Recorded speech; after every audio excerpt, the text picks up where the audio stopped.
Hello, hello, hello, hello.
So yeah, today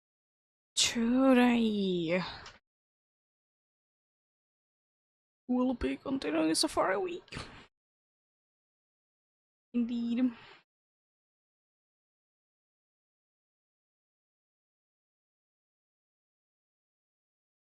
getting things done there for sure.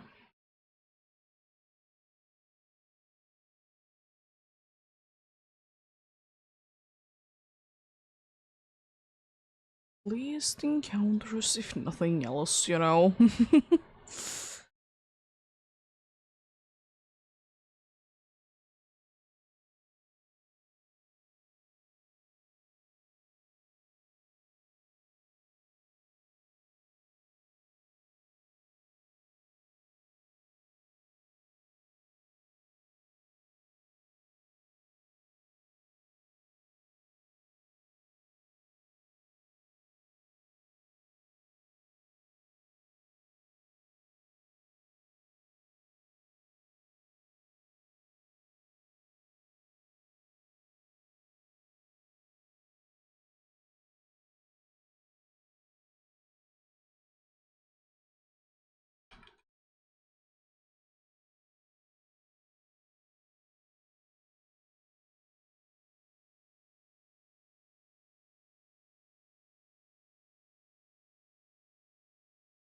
What do you?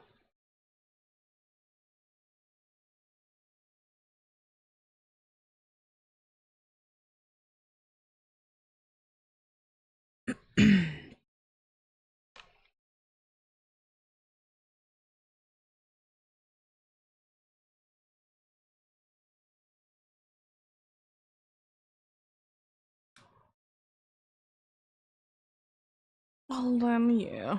Let's go ahead and. Oh, one of them didn't want to be showing anything for a little while. Yeah, let's go ahead and get everything ready. Both of the games are today gonna be going to the same location. Both in Brilliant Diamond and Shining Pearl, because Soul Silver is always in a different location. Both of them are gonna be going to Area 2. One game has Carnivine and one game has Execute.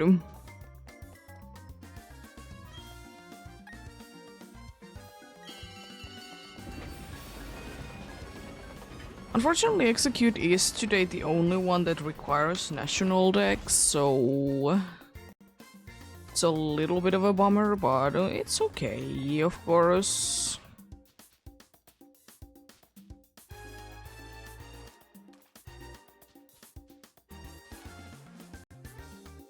There we go. Be standing there. I'm gonna be sending up. Or I guess I'm not sending up the soft silver then. Rather be getting the usual spot there.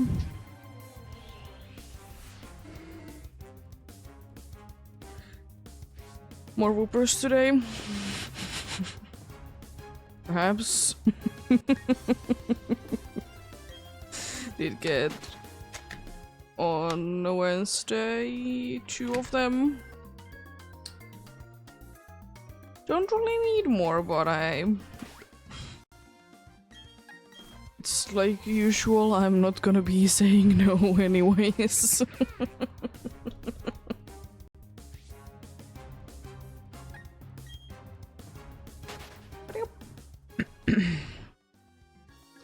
Pretty nice day today though with the things called dudes. The things called dudes, yeah. The daily Pokemons though, I was able to be finding every single place in both of the games. And it's definitely the first time this year that I've been able to do that. I love it though. Love it to the bits.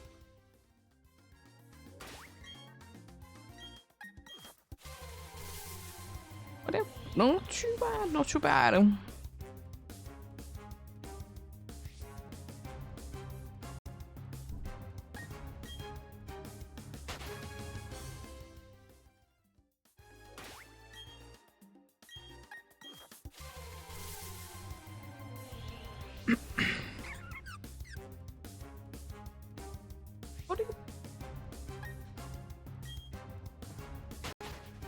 As I said, unfortunately, Execute is indeed the only one that requires national decks. Honestly, apart from Execute and Carnivine, things are kind of boring. Not bad, but there's nothing too interesting going about. There's, you know, your usual Storavias, Grogunks and Roselias and Golducks. Because they seem to be almost always there.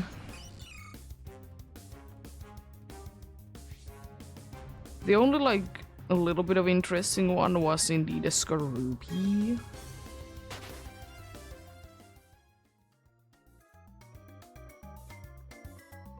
But it's not that exciting at the same time. It's fine. It's a good option anyways. Better than some other things, that's for sure.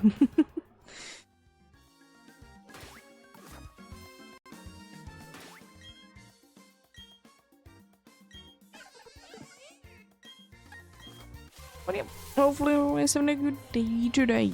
I'm gonna go stay myself indeed. As usual, nothing too bad going on today. Pretty warm day today, but apart from that, you know, pretty average so far. Pretty average so far. The break was nice though, even though, you know, my usual breaks are only like 1 day, but still.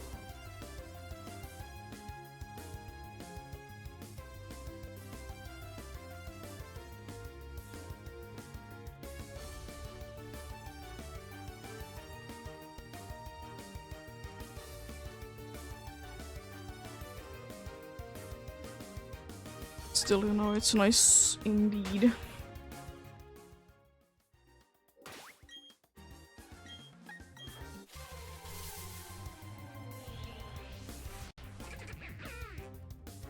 Yeah, we'll see, we'll see.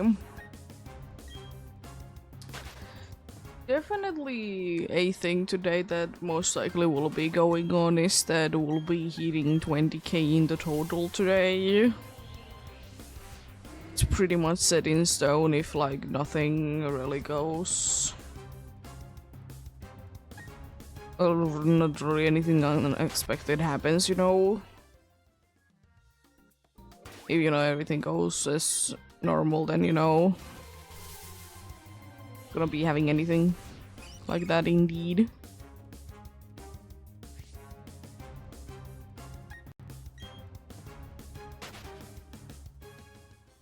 We'll see, we'll see. I find 1,000,002 different shinies today, then mine might be a different story, but we'll see, we'll see.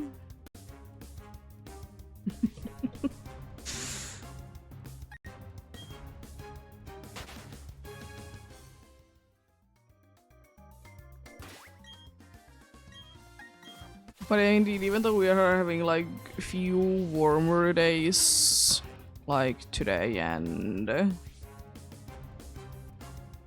yesterday, it was a little bit the day before on Wednesday as well, but it wasn't as bad, I suppose. You're gonna be expected like a week of rain. I like it though. As I said, rain is good. Rain is good.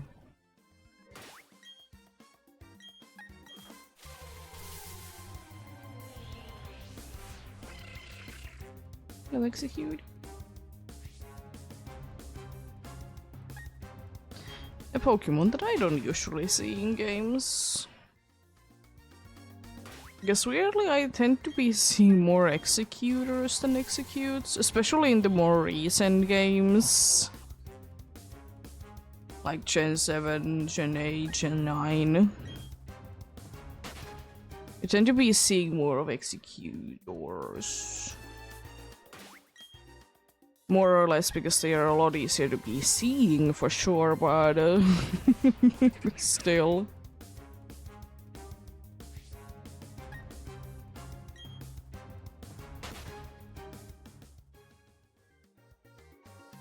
Who wouldn't love the little buddy though?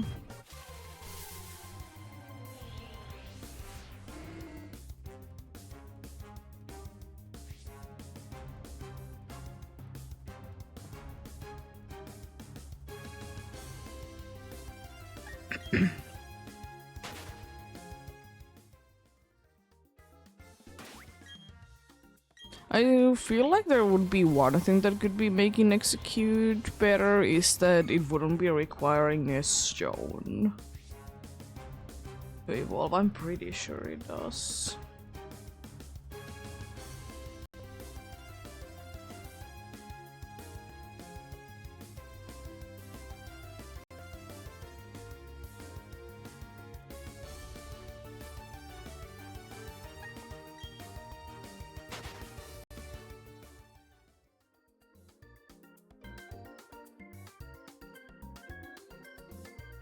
Yeah. Like, that is the only, I suppose, bad thing about it, that I don't really understand the leaf stone.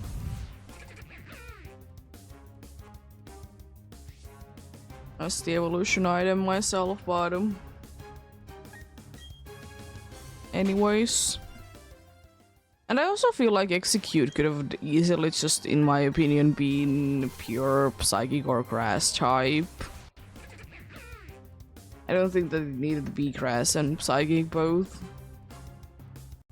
Executor, yeah, makes sense, but that it's both, but definitely Execute could have been one or the other. I don't think it does really anything for you to be having both, you know?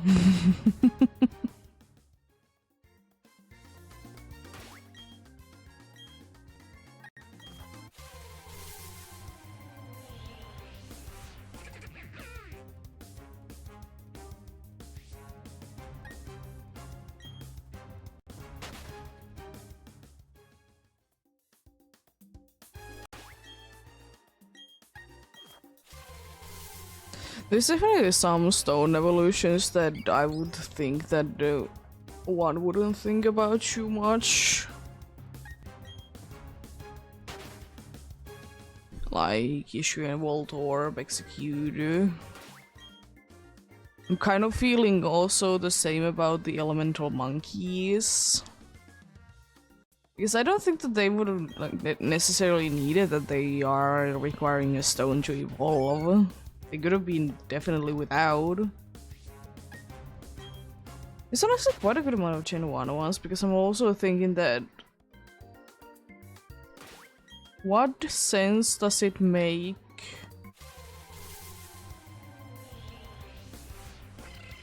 to be evolving Shelter with a water stone?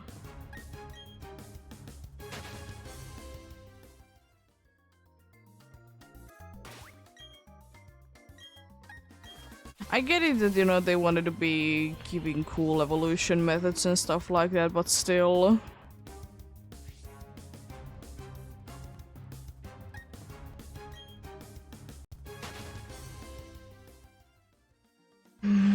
The problem is also that after that they kind of did get rid of them. Like there wasn't that many more that did require a stone to be evolved. But anyways, it is what it is, I suppose, but still. I think both Execute and Shelter definitely could have been doing without the stone evolution. Because neither of them makes sense. Like, I guess if Shelter would have been ice type and you would have been using a water stone, so it would have been turning into like ice water type, then yes. Same with Execute, that if you would have been a psychic type and you use leaf stone, it turns into, you know, a grass psychic type.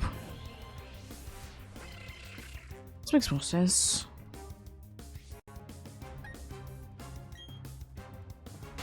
But it is what it is, I suppose.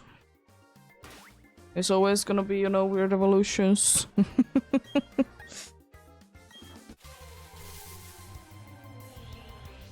I've said it before that I think that most of the stone evolutions and other special evolutions, they could definitely just be mostly level ups.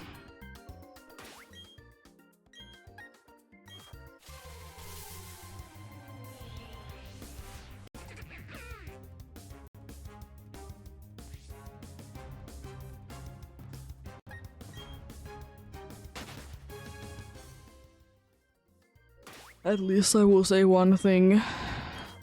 At least the stone evolutions, they nowadays do be learning, you know, things.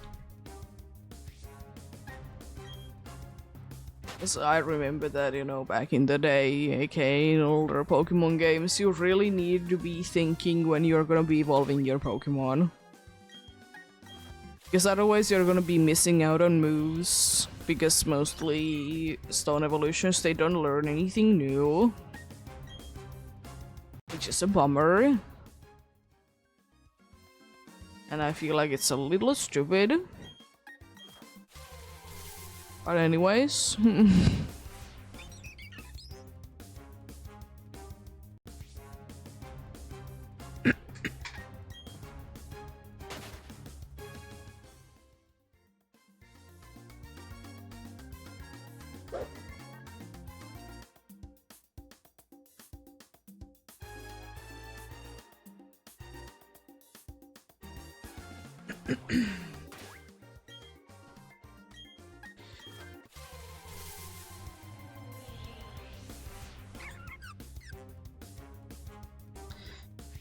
What do you?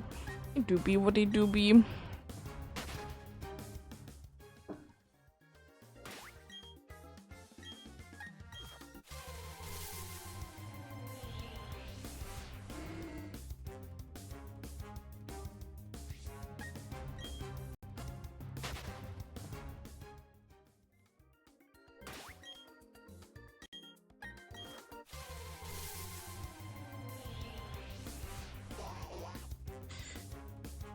Speaking of evolutions, again, I like to talk about a lot of Pokemons and their evolutions. I still think that it should be the case that, you know, when you get a Pokemon in game, it should a little bit at least reflect when it's gonna be evolving. Because, you know, it's not the most logical thing that you need to be either waiting way too long to be getting an evolution or way too short amount of time. I have talked about this a bunch because it bothers me so much that sometimes you're not like spending any time with the preview, just very much straight away getting the evolution. It's not that big of a deal all the time though. I don't like always mind it, but still I would overall like it a little bit better if, you know, it would be the case that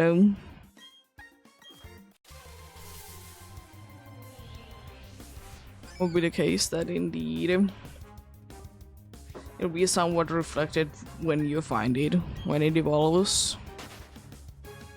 And I feel like recent generations have been doing it. Of course, there's the special evolution methods like stones that, you know, can immediately be evolving them.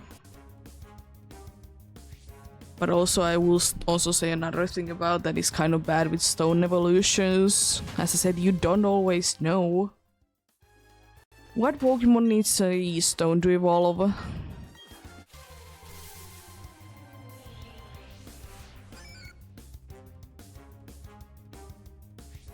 Because I remember when I was playing through Legends Arceus for the first time, I kind of accidentally noticed that Voltorb evolves with a Leaf Stone.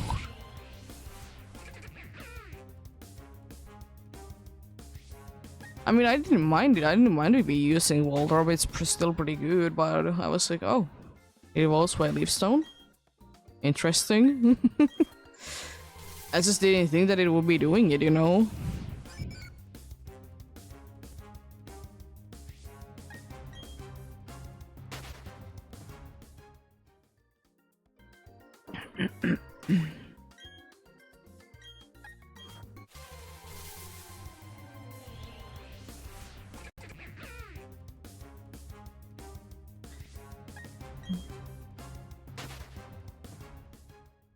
I know that Pokemon is never gonna be going in the way, apart from, I guess, Pokemon Go, that you can be getting every single evolution on your own.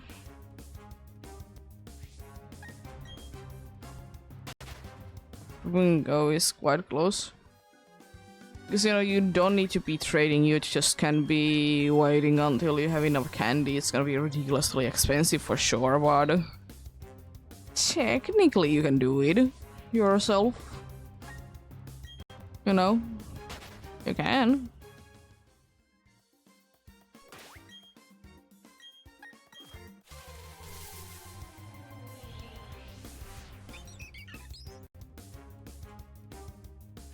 What are you? That's interesting. I guess there is also stones in that game, but I don't know. I'm trying to be thinking of all the like special evolving methods.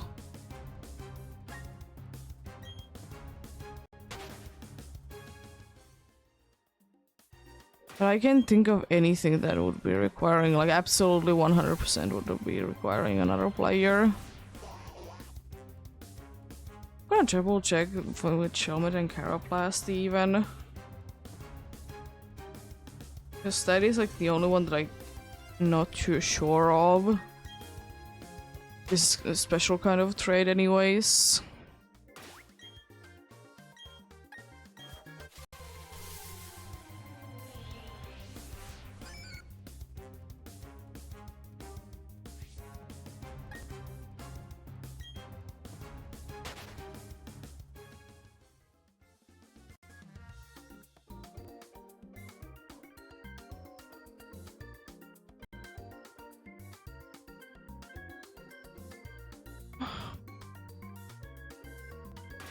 So you love when there's something in your eye.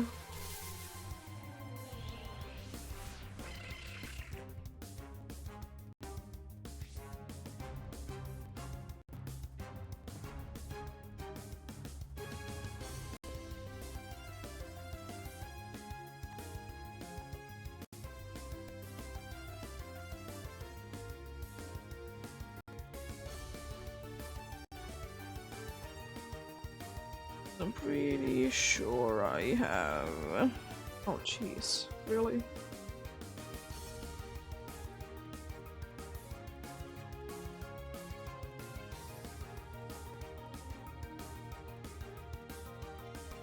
Shell match. EEST you can be doing is just with candy, yeah.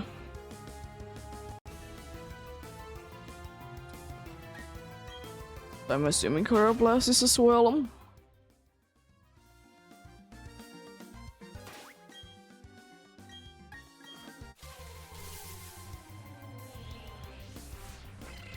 I mean, I get it.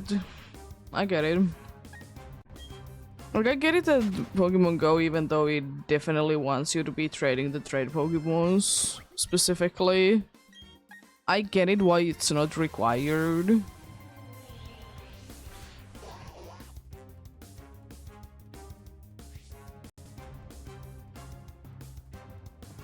Get it indeed why it's not required in the first place. I will say if only the main series games could be getting there. Even though as I said, I don't personally need it, but I feel like if there would be, even though it would be an expensive way to be getting an item that you can be using to be doing the trade evolutions, you know, it would be expensive in the game to be getting, like you need to be grinding a lot. I feel like people would be willing to do that.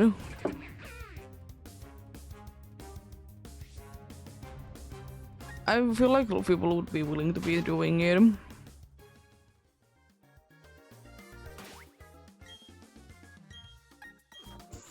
Because there's so many people that, you know, don't want to be paying for something like Nintendo Online. They don't want to be bothered with, you know, trades and stuff.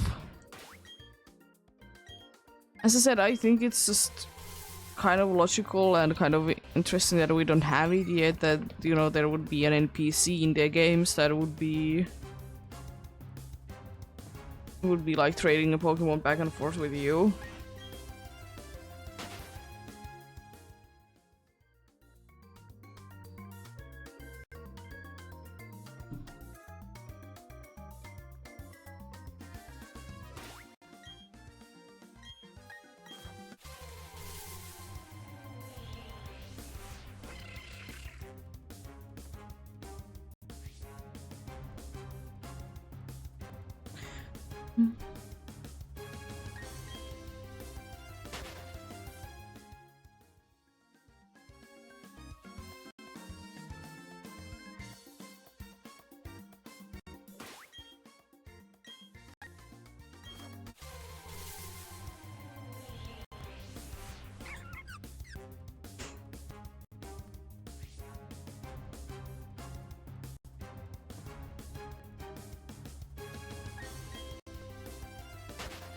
Well,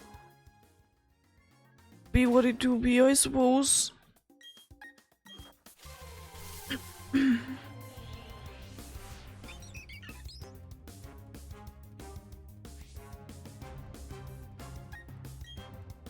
Maybe one day some other game then, you know, Legends Arceus will be getting the nice benefit of having trade evolutions possibly inside the game.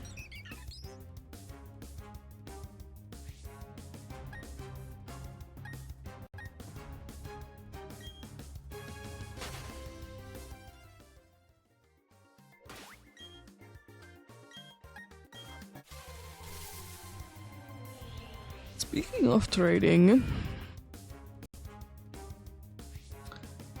I wonder when or if, you know, Unova remakes will be happening. Will they be having, you know, the trainer that wants you to be trading you a Pokemon and then like battles you with that Pokemon?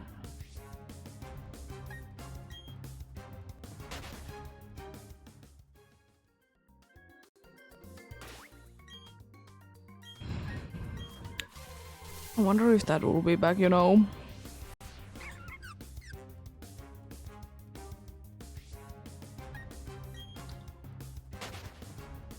I think it could be like a quite nice thing to be having. Because I feel like in general, like in-game trades in Pokemon, they unfortunately have been going quite a good amount of downhill. I mean, surely sometimes you can be getting like a cool, like version exclusive, but it is very rarely. It's sad, it's understandable to be fair, but would I be wishing that, you know, it wouldn't be the case? Absolutely.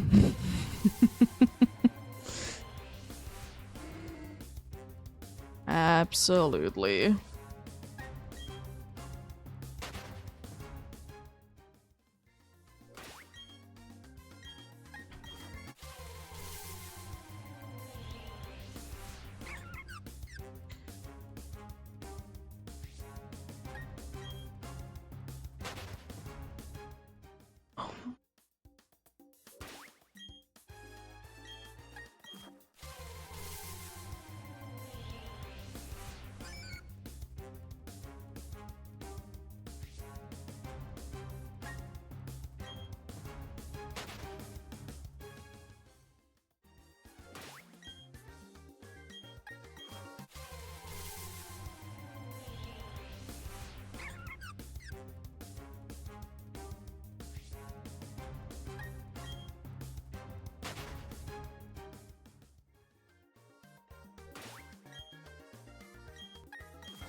Would be quite hilarious to be getting, you know, Turnip side, I guess, at the same time when there is a Quagsire on the screen. Possible. Yes.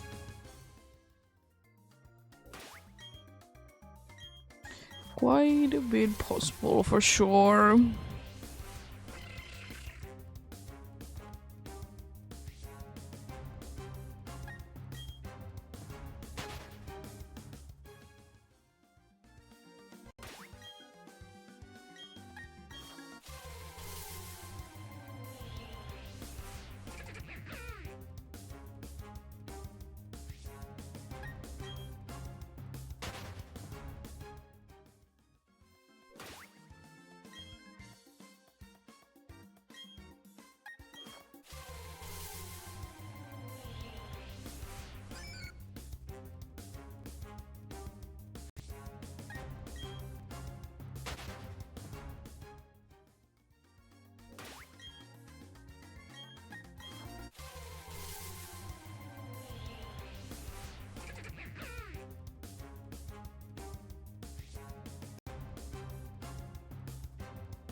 But gotta definitely keep in mind the thing that if I want to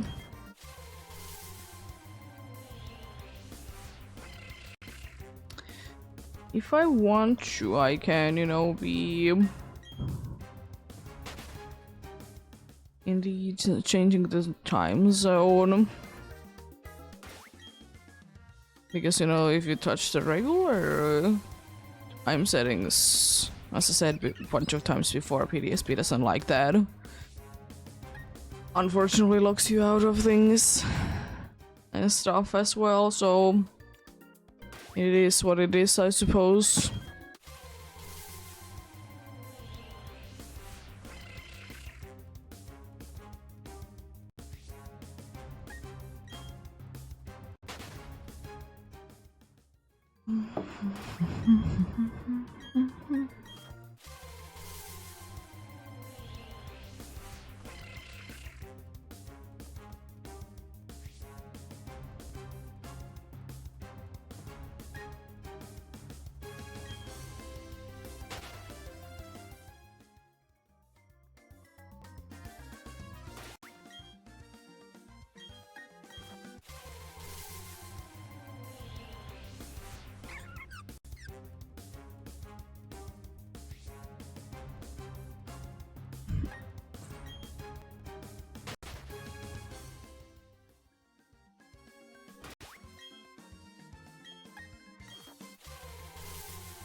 I just thought of kind of an interesting idea for a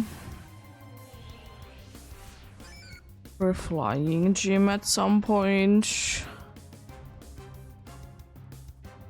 You know, what if we would be having a flying gym that you would need to be going from a bird nest to a bird nest.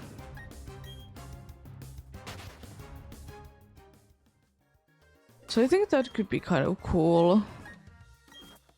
Or some sort of a flying challenge that would be around like bird's nests indeed. Because I still think that it's so cool that you can be fighting Pokemons inside the bird's nest in Scarlet and Violet. It's so cool. Is it necessary by any means? No, but hey, it makes sense and it looks so cool. Glad that they added it, you know? But how about like facing an entire gym or something like that around it?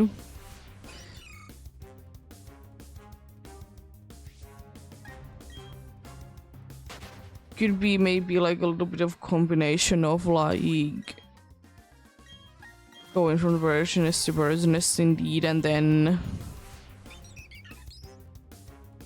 there would be like a bullseye that you need to be hitting, and then based on like do you get to like if you don't get too close to the center you need to be having a battle. You can still be having a battle if you succeed, but you could be deciding not to. Because it's another thing that I feel like, even though it's like doesn't really do anything at all, but I think there should be always a choice that do you want to be battling the gym trainers or not.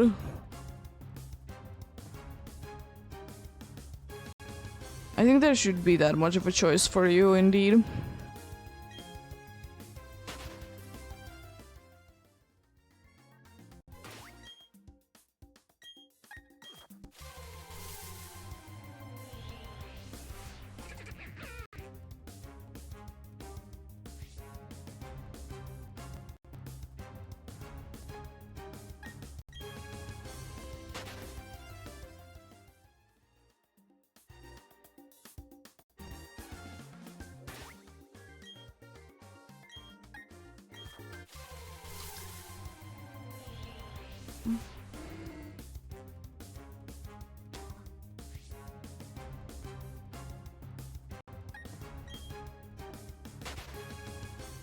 Like, surely I understand, like, the idea of, like, gym trainers and everything. But also, like, why couldn't they be more often than not optional as well in, you know, games nowadays? Because in Scarlet and Violet, it was like, there was 3 different cases, which are, I guess, all the 3 different kinds of ways that there can be. Either you can avoid them completely, like, for example, the bug gym, you can be completely avoiding them, just, you know, not talk to them. Then there is the ones that, like, there is literally no gym trainers before, which I find a little bit weird, but it is what it is, I suppose.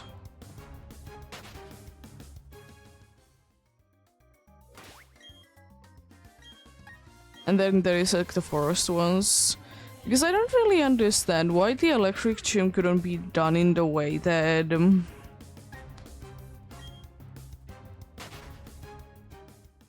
done in the way that if you like answer quick enough to the things, it wouldn't be needed to be going to a battle.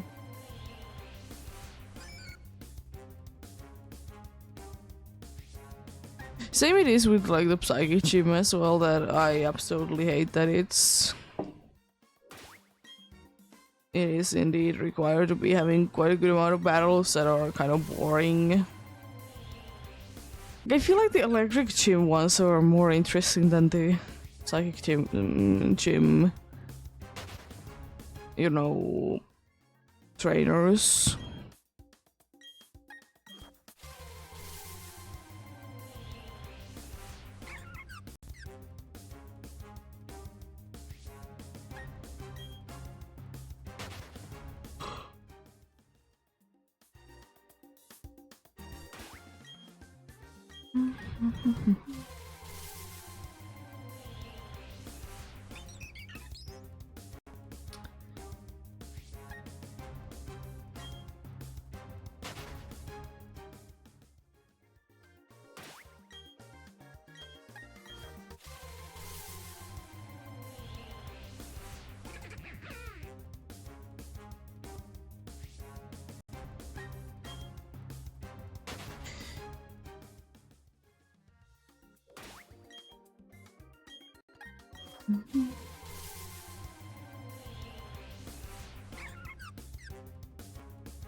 It'll be barrel.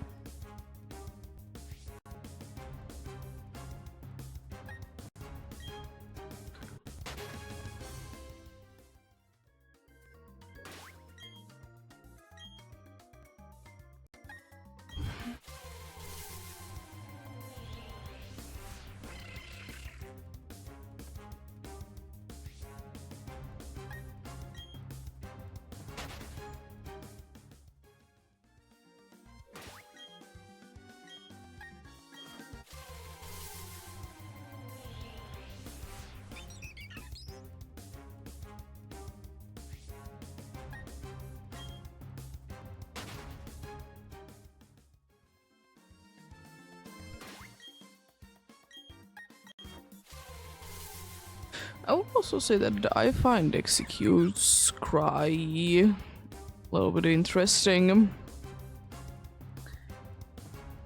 I don't know, it just like feels quite complicated for, you know, Gen 1. I like it, but it's just like interesting that they first of all did come up something with like that, and also that they did have enough room to be making it.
These encounters seem to be going decently. I mean, usually they do anyways.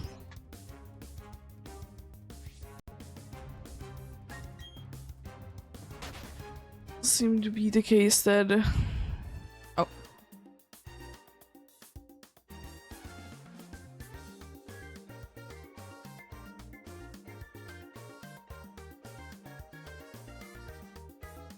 Seems to be the case that I can indeed be hitting the average, which is nice.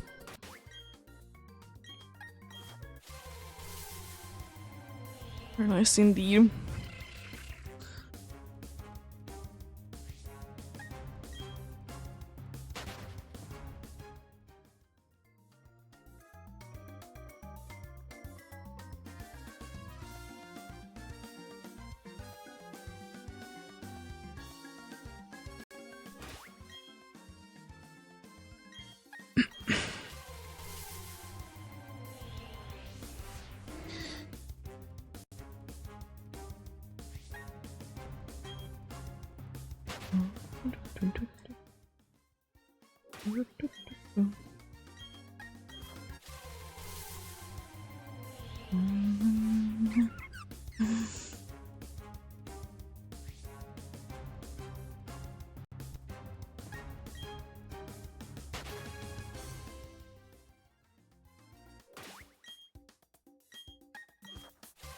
I will say the one thing is a quite surprising thing about our, little garden is that even though it is, as warm as it is, even though it hasn't been, like, there is gonna be a situation where it's gonna be warm for quite a good amount of days in a row coming in. At some point next month, most likely, as it is every year. But they haven't been taking too big of a hit, they don't really try out that much. Which is quite surprising, because I can't be mentioning it enough that our balcony is like the entire day on the sun, or in the sun. Like, literally the entire day. If the sun is just shining, it's gonna be there. To be fair though, even though it doesn't help out that much, there is trees in a way, a little bit at least. So that's nice.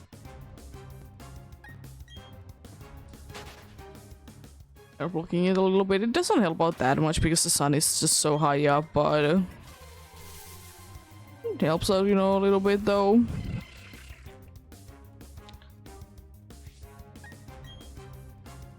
We do be having though there a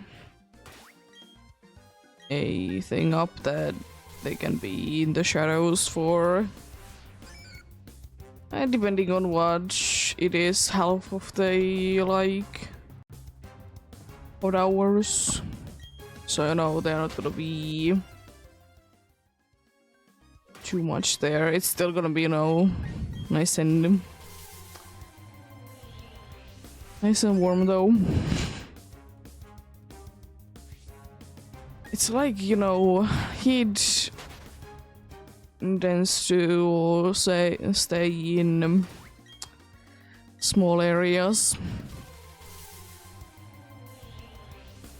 That's why at least at our bathroom, it's the case that it's like one of the worst places to be at any time of year.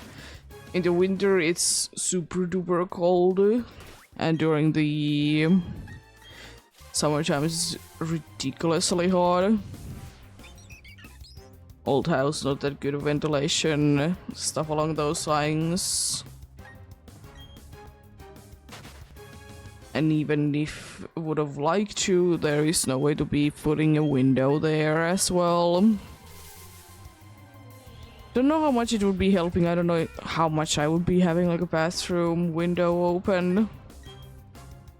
I understand like if you are having, because we have like, we call them both bathrooms, even like does it have the shower or not?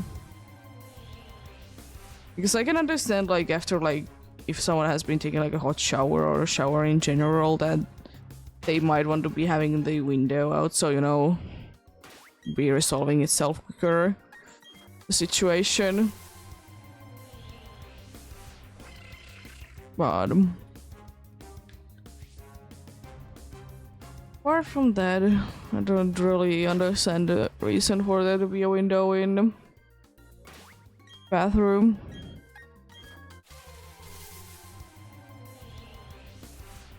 Also, I have been only once in a place that there has been... It's been a very weird situation that, you know, there was a toilet and a sink and everything in the room. Would need to be having for a busy indeed. But the strangest thing was that it was like super narrow. It wasn't like uncomfortably narrow. You could still be doing everything. But at the same time, I didn't fully understand it. I mean, it was just meant to be, you know, for a toilet and sink, nothing else. But still, it was kind of weird. I will say though that if I would have been renovating that place,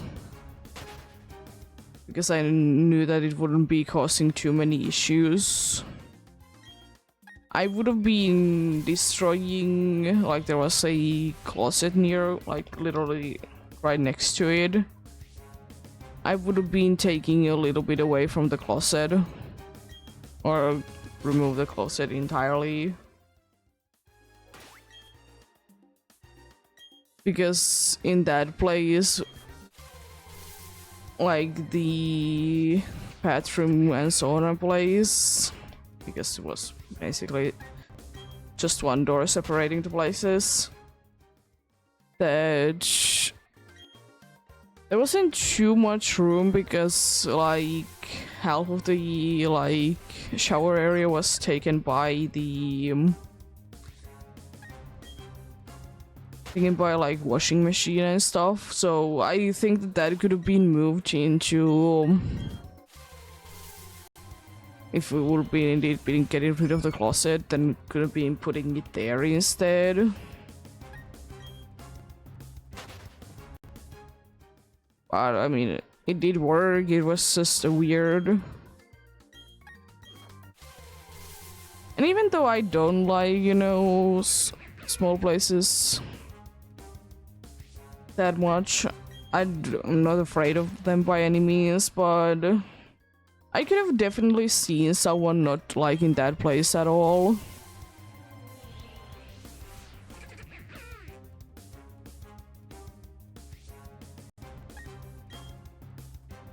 Also, even though it wasn't the largest place ever, I'm still a little bit surprised that there was only one bathroom. To be fair, it was literally an L-shaped house. So it was kind of in the corner. Bathroom. Alright, oh. Easy. What do you... It was still pretty strange though that there wasn't anything there. Because it is the case that in most of the places there is still quite often than not there is 2 bathrooms.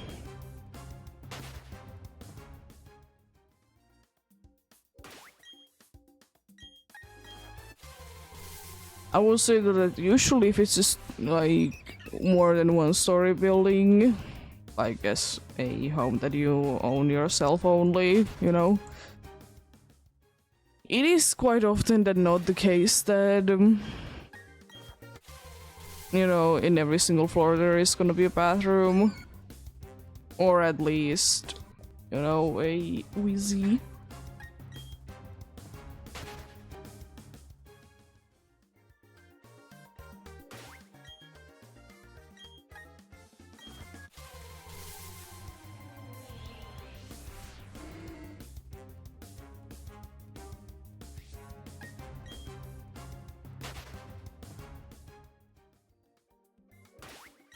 Yeah, interesting. Interesting for sure. I will say that it was probably one of the strangest things, like when we did like first see the place. It was indeed an L-shaped house. It just seems so odd. To be fair, overall it makes sense, per se, because the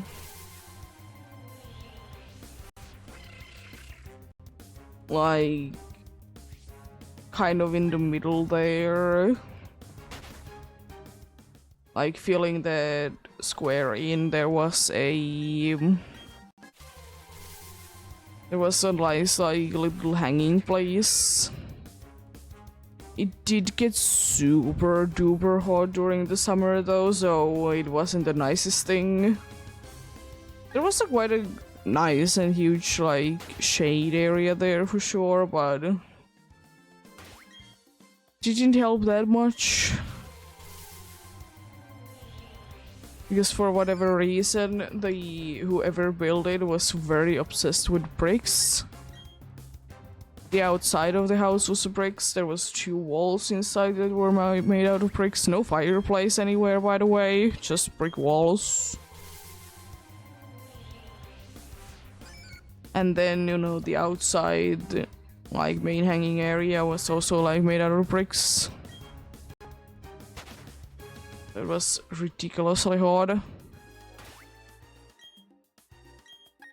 And also there was a brick wall like surrounding the place as well. Like the outside area as well. I mean, there wasn't like completely shut, there wasn't a gate or anything, but still. It was a pretty good place. I liked it. I liked it indeed.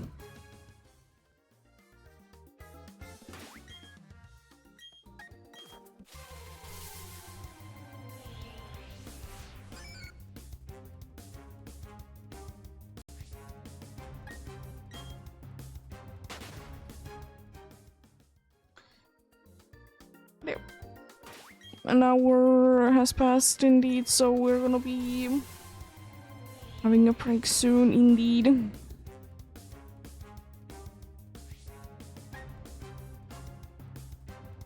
Be having a break indeed, so you know,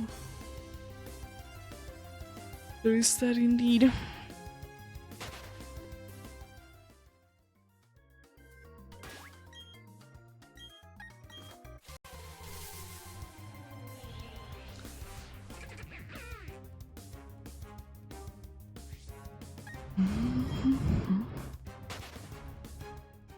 And now, of course, as usual, I'll be stopping the hunting while the break is on about, indeed.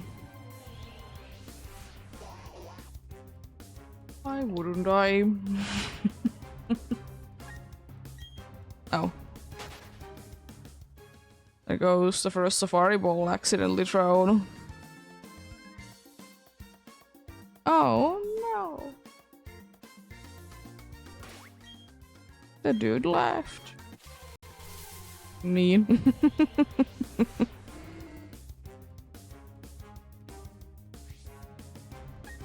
Do one more encounter, then we are gonna indeed be having the break.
Jeez.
Let's run away then.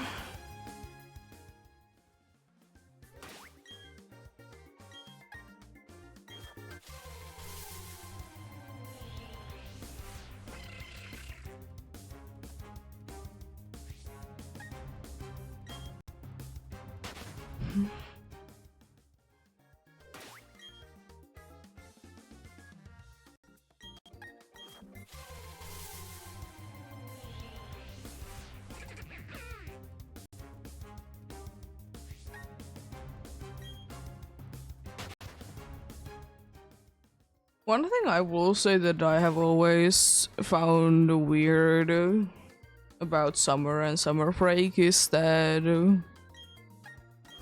since it has always been the case for me that indeed basically the entirety of June and July are, you know, breaks for us. And you know, some places don't have it.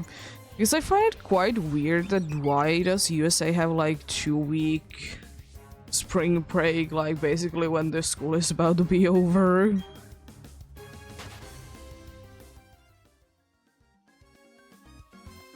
Just doesn't make any sense to me, like why? It's just... I kind of get it that, you know, get a stress away from the tests and everything, but at the same time, like, you could just be, like, beginning your, you know, summer break earlier.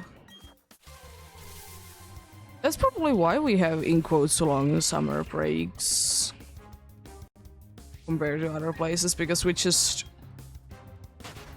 usually have only few breaks from school.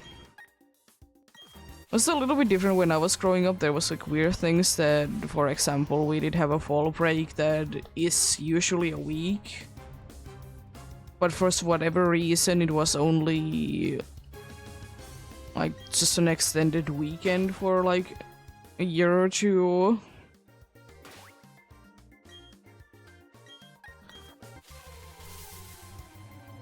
But usually it is indeed a week and it's split into 3 different parts, is it? At least the... what we literally call skiing break, which is actually like a winter break.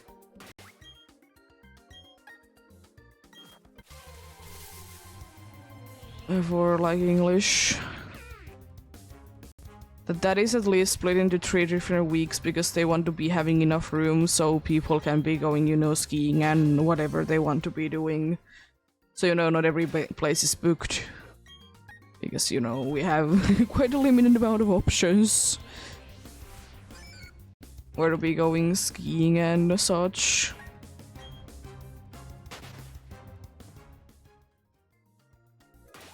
So, you know, they are gonna be, like, very much booked. Yeah, I think it's at least split into few, like, 1 or 2 parts. I don't think that every single one is having fall break at the same time. I could be wrong. It does depend a little bit when your fall break is, though, depending on, like, where you are, like, at school, for sure. Like... are you in university, are you vocational school, or are you from grades 1 to 9? It really depends on where you go at the time. I will say though that one thing I will absolutely never ever understand is that, like, we have our school years usually either split into 2 or split into 4 parts. So why is it the case when the school year is split into 4 different parts that, you know, we don't have always the break at the end of it? Because it's just so stupid that sometimes you go for like a week, usually only a week, that there is the case of... is the case of the from last like things, and then we go to new things. Like, I know that, you know, they are timed in a certain way, but still, especially because it's more of a thing in like universities and stuff like that. Does it really matter, you know? It just seems so stupid, because for most of the time it was for us the case that if we did have in, like, when I was in University of Applied Sciences or whatever my thing, that it was the case that it was basically 2 like weeks of just vacation, because there is usually like no, like, nothing has been, like, there's no lessons during it, because it's just, you know, it's the end of that mark. and of the first fourth, for example, that you know there's just gonna be like return everything. So it's basically just if you have done everything, it's basically just 2 weeks of vacation.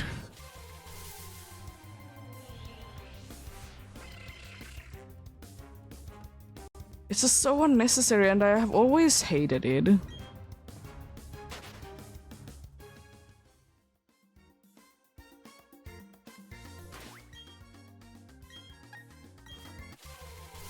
Because I know some places did do that actually.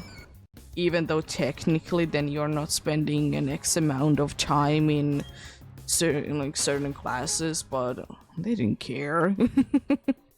It was just like, yeah, whatever.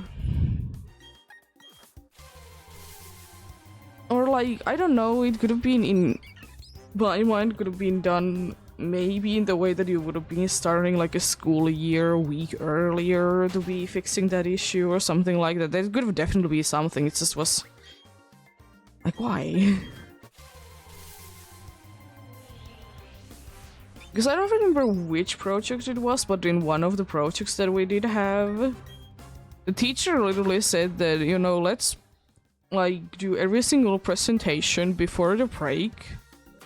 So, you know, if some people have things to be fixing, they can be fixing them maybe before. And then, like, if they are good, then, you know, as I said, a kind of 2 weeks of break, vacation, whatever whatever you're doing.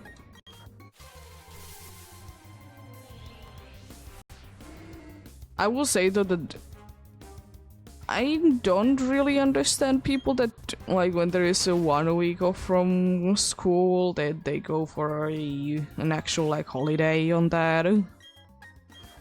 It's just, I don't know, it just seems like you're, like, kind of wasting half of it through the traveling and everything. And traveling is, in my opinion at least, very exhausting. But each to their own, I suppose.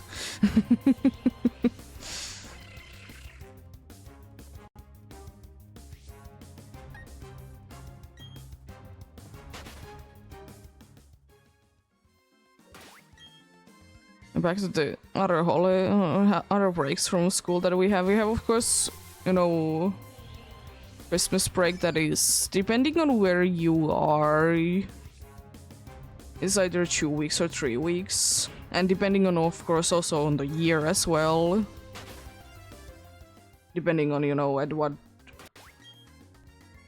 day does the Christmas Eve / day, like, just decide to be in. That also, like, depends on that as well. Because let's say that, you know, Christmas Eve, which is the day that we actually celebrated, would be on Monday, you will be getting... Or actually on Tuesday, I think, as well, it would be working. That... Then, you know, the previous Saturday would be the last day. But usually... 21st, 22nd is the day that schools stop before Christmas. And then it's like 2 to 3 weeks.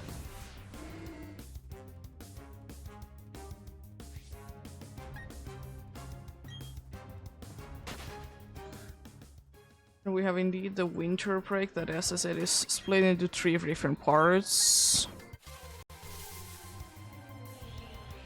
And then we have like 2.5 months summer break. Because we basically, as I said, we have almost always the whole of June and July off, and then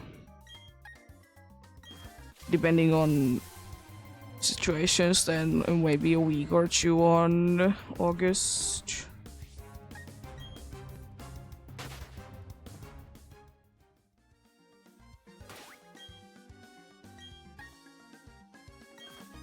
I guess it's also the break for the only bigger like break that is not like a full week is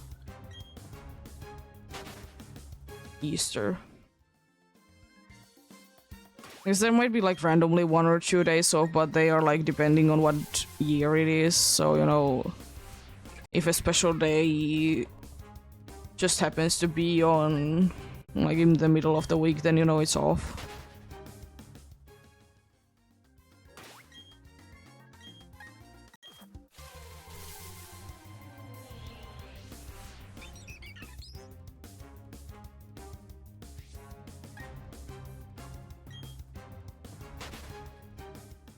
Got you?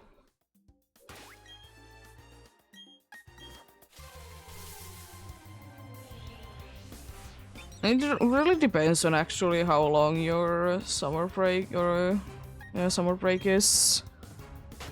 We're also studying, and so does like the Christmas break. They are the only two that can be different. Because basically, the higher education you're trying to be getting, the more like the bigger breaks are gonna be like bigger or longer, I suppose. It's a better word. Because for example, we did have like actually, I mean, again, like depends on when you get things done, like when you're actually your vacation starts. That at least 3 months in the higher places. It could be 4, depending on.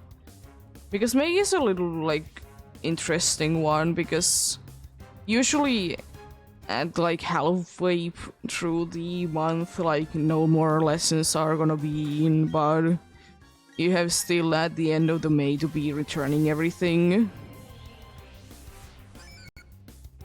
And the thing is that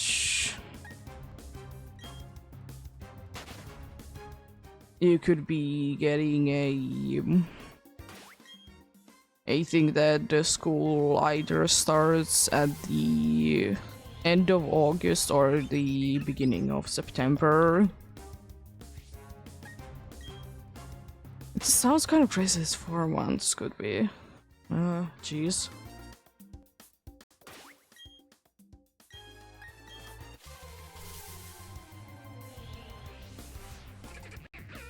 Probably the reason why the summer break is big in some areas is because, for example, my previous school, it did require me to be getting a half a year work experience on the field, so, you know, you could be doing it during the summer.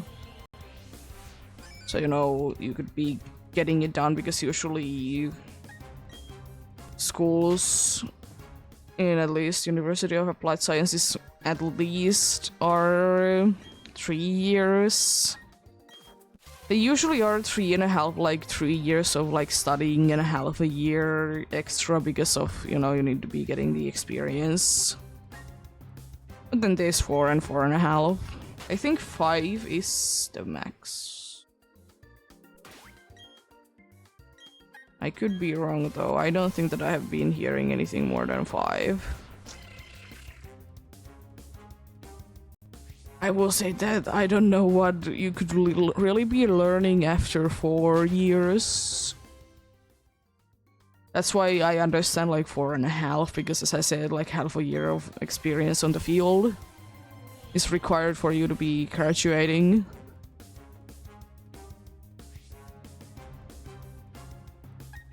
Which I get it, but at the same time don't. It's like actually meant to be like, you know, you would be then getting a job in the place and stuff like that, but not always.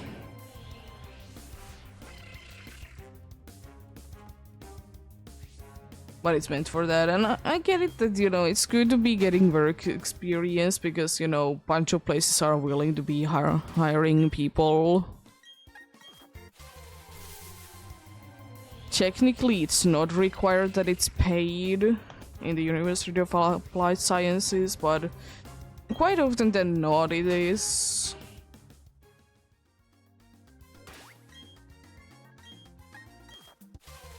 In some places it actually said that you know, you can be getting money if you're like studying, and you know, for the studies you need to be doing the work.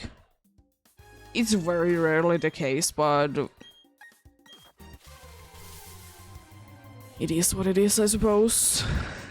Some places, you know, work differently. It is it's how the world works.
I always started to be playing Pal World again because it did get a pretty big update yesterday.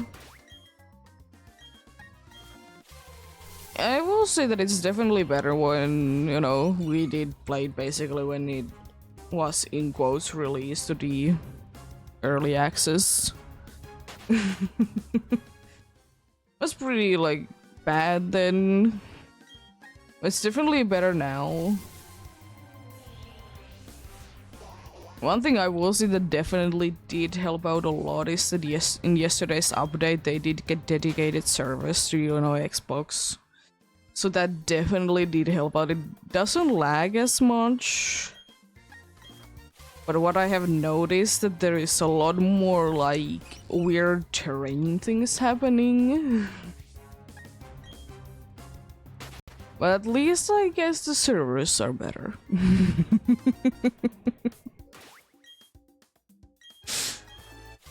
I mean, it's, you know, no game is perfect, so, you know, there is of course flaws in it, but definitely better now than it used to be.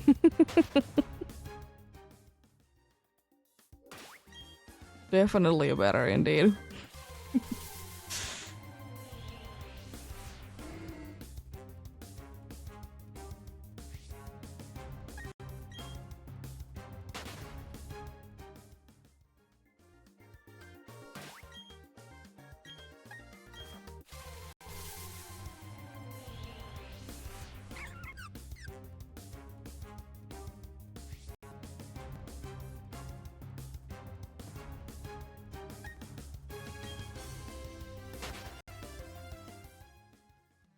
It's a pretty nice game indeed. The one big complaint that I really have about it is that, well, it is basically any game that requires grinding, that, you know, it's annoying when you want to be playing the game but you need to be grinding things. But as I said, it is with literally any game that, you know, is requiring grinding the issue indeed. It's not that bad, to be fair. Could be better, of course, but then again, in my opinion, could be a lot worse as well.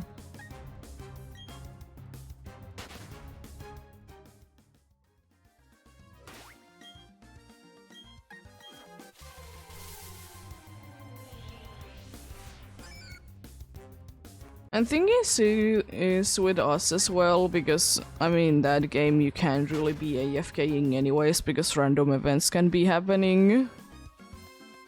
But we don't like to be like fully AFK on things, and also because it's like we're playing it through Xbox, so you can't be just letting it be as well, because, you know, the console is gonna be shutting down. That's also an issue.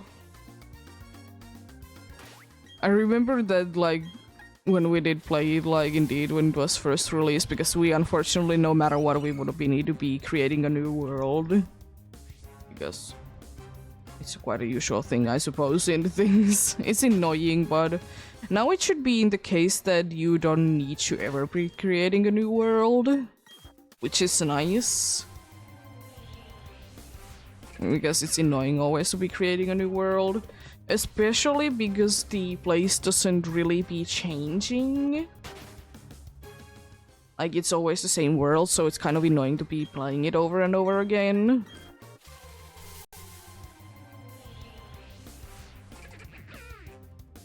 So that's nice that you wouldn't need to be like restarting it. Definitely appreciate that.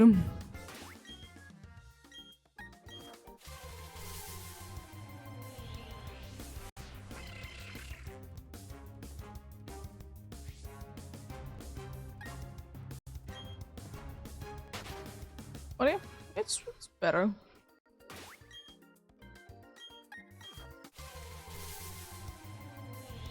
There's definitely certain things that I absolutely hate. I mean, I guess it's a thing in basically any game that, you know, you have key items, you can't be getting rid of key items. But it's especially frustrating in Pal World, because, you know, I might be crafting, you know, something, and, you know, I'm making two so both of us can be getting it, but if it's a key item and I forgot to be taking one in between, then I'm gonna be stuck with two.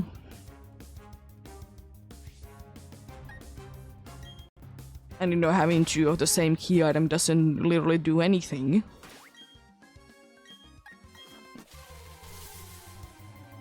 And the thing is as well, like, kind of weird thing is that you can, like, there is indeed an option in the chests that you can say that you can be putting key items in it. Like, that is why I find it so odd, because there is literally an option that you can, like, do in the chest that you can be putting key items in it. So, you know, in my brain at least, it's like, I can be putting key items there now then. Cool. But no.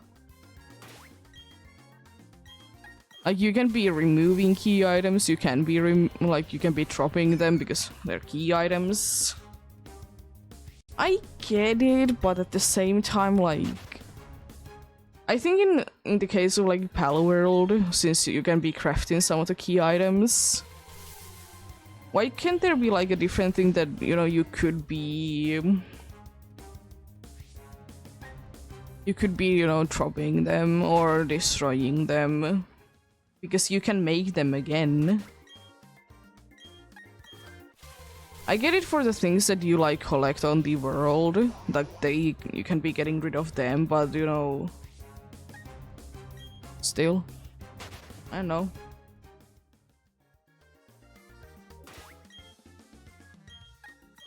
I mean, I will say that one thing is kind of good, that the game is getting quite a good amount of updates. The only thing that I don't really like about it though, because whenever the game gets updates, the game is gonna be crashing on the dude that is like hosting the server. And that's kind of annoying, because, you know, it like forces the update.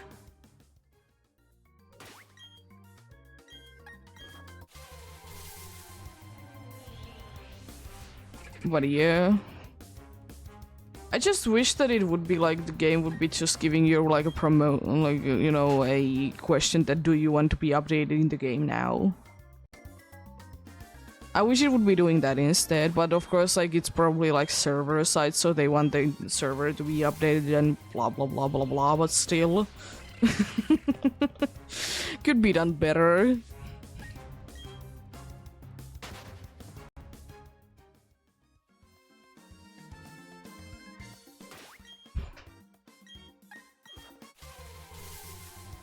I mean, at least I will say that it's not a game that is hard to be reopening. But it doesn't take ages to be opening it up.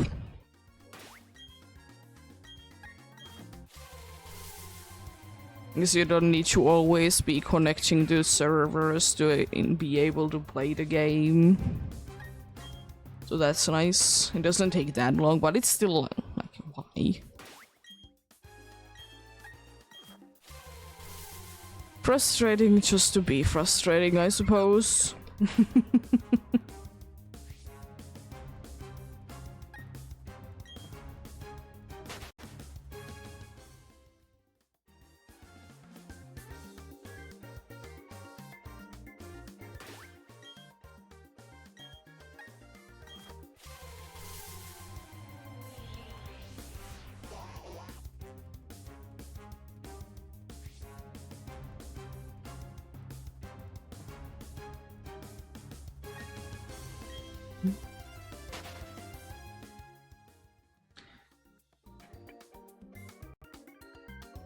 Build one thing real quickly.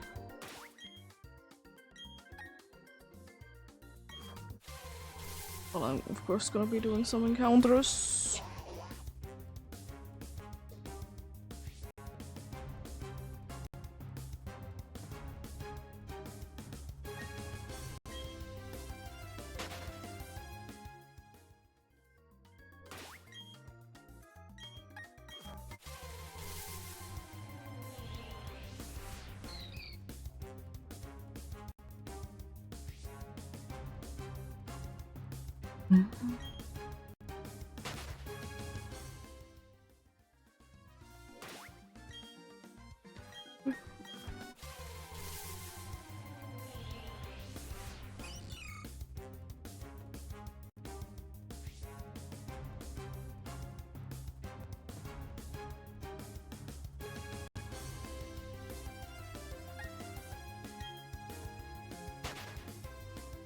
Can I be getting this cool Eevee with the cool hat game, please? I don't know what I will be doing with it, but I want it because it's cool.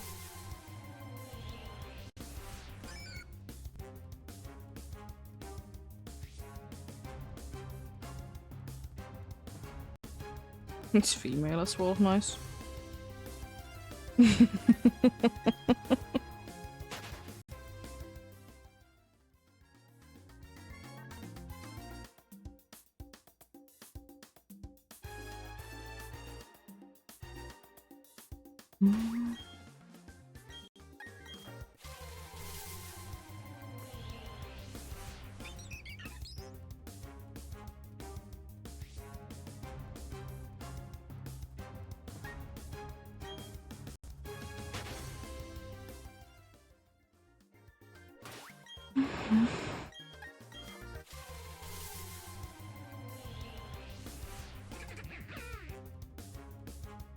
Another female Eevee with the head. Cool.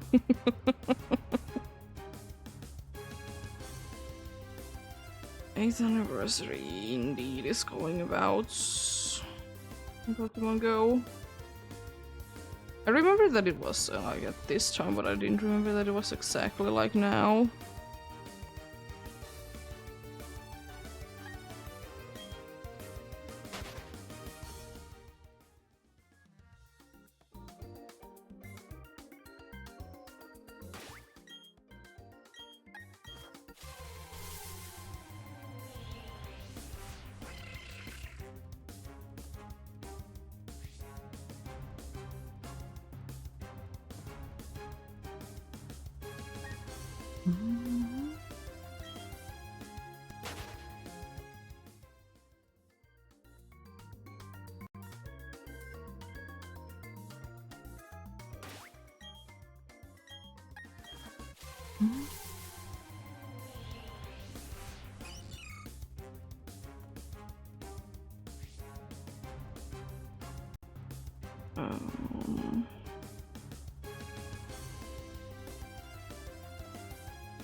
Yeah. Also, one thing that is apparently a thing right now is that shiny Melton. I I'm surprised that I haven't heard of it anywhere. It's always a big news when a shiny Meltan is available. Like, no matter what, like, are you looking for, like, news about it, there's always, like, it's everywhere.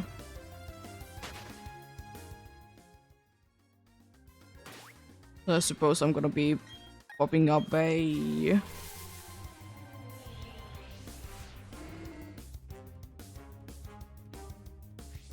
I'm gonna be popping up the thing, indeed.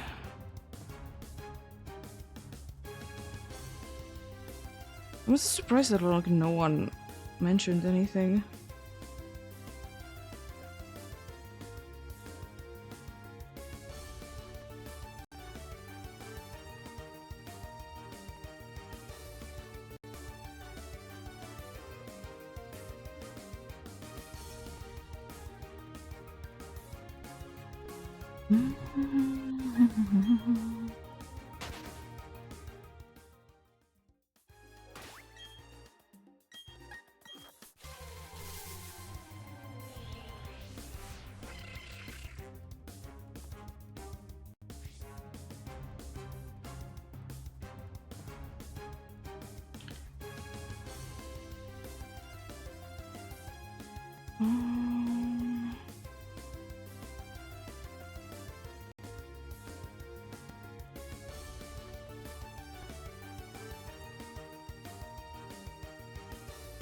I'm gonna check out how long it's gonna be.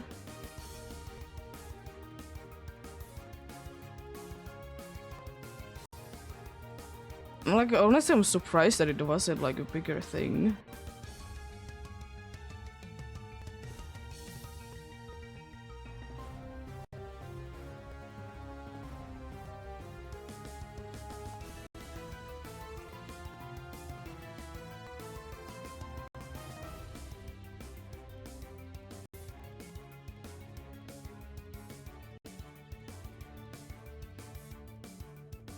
I guess it's today's like the 8th-year anniversary thing, so if you're playing Pokemon Go, you can be getting shiny Meltan now.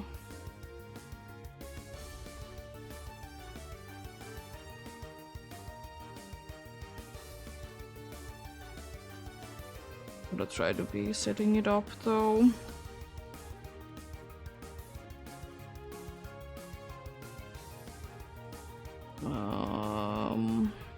I'll try to do it now.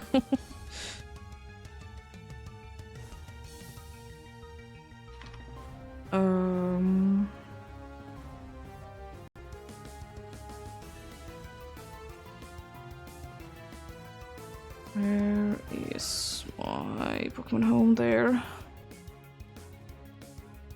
Need to be activating this only while using the app. No, I don't need those.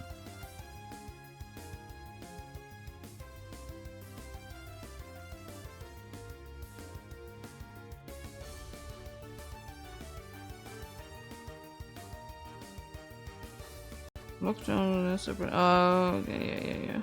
Want to log on in this device.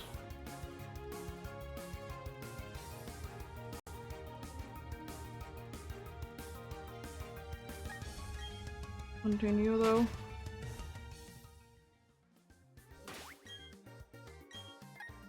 Yeah, I'm gonna definitely try to be popping those off though.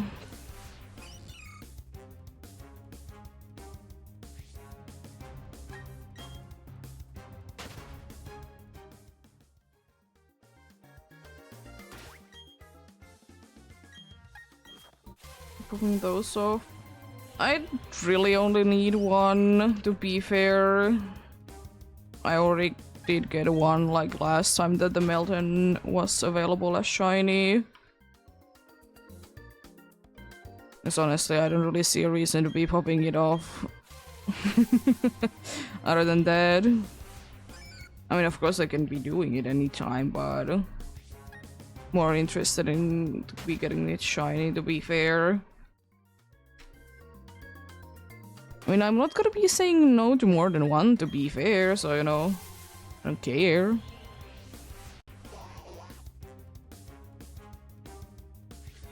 Gonna be saying no indeed.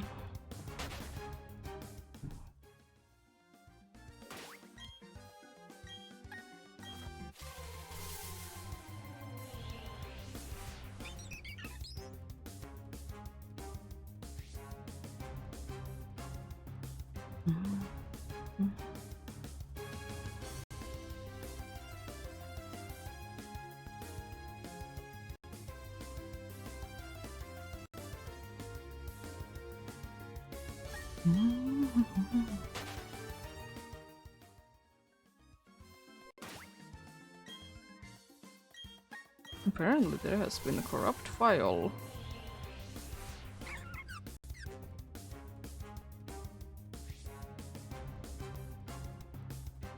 Yes, I suppose. Wonder what I have been. Let's transfer to Starly. Cool.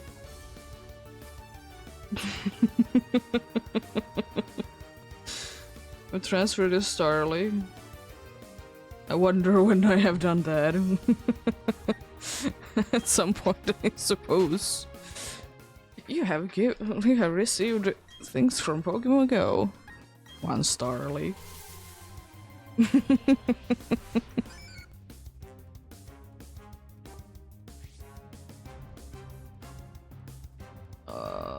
It's always such a pain to be getting it up, to be fair. I always hate to like set up in the Meltdown box. It's so annoying. I need to be going there. Going home.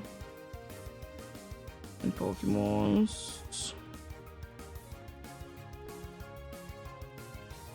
What I don't care to be losing, I guess this random Cyndaquil and Slugma can be going. Supposed to Remoraid as well. Yeah, they can go.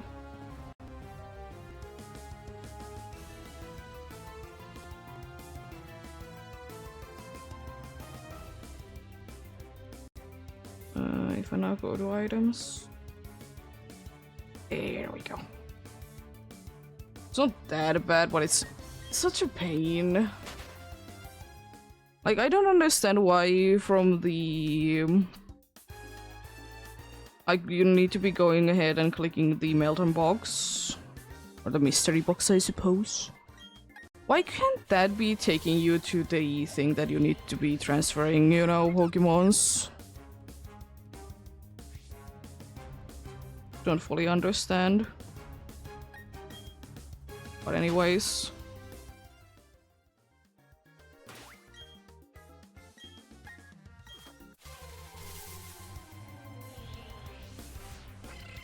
How many Meltdown candies I have? I have 1,000, so I don't necessarily need to be catching every single thing. Don't you know?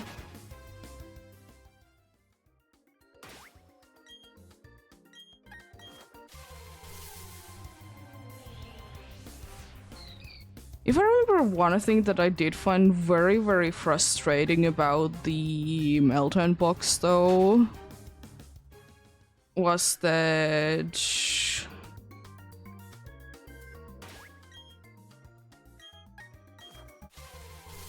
you need to, like, after it's done, you need to be waiting 24 hours.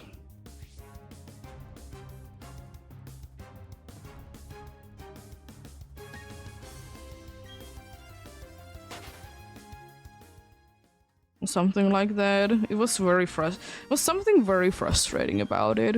It's a cool thing and everything. I absolutely love the dude, but why is it made so hard?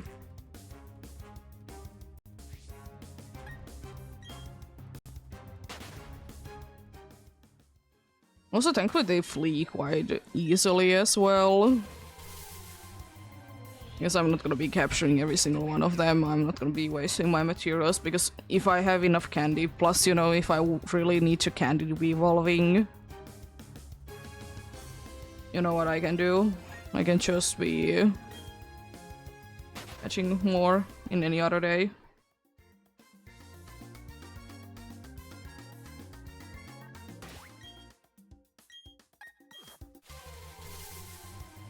nice, I suppose. As I said, I'm just shocked that I didn't hear it anywhere that Meltan is, you know, available shiny now. It's so stupid.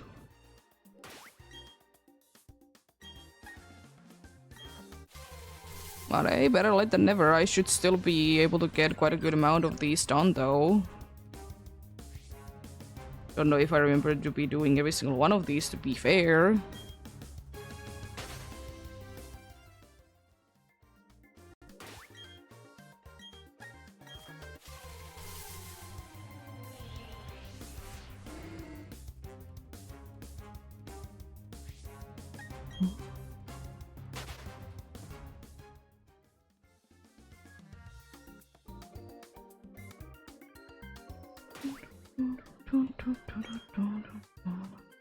I will say though, one thing that is very frustrating about Meltan is that it's hiding behind the flower. At least in the area that I'm in, then like Meltan is completely covered by a flower. That's I guess one of the bad things about the with the cool new backgrounds is that if the Pokemon is small enough, it's gonna be sometimes covered with flowers and whatnots.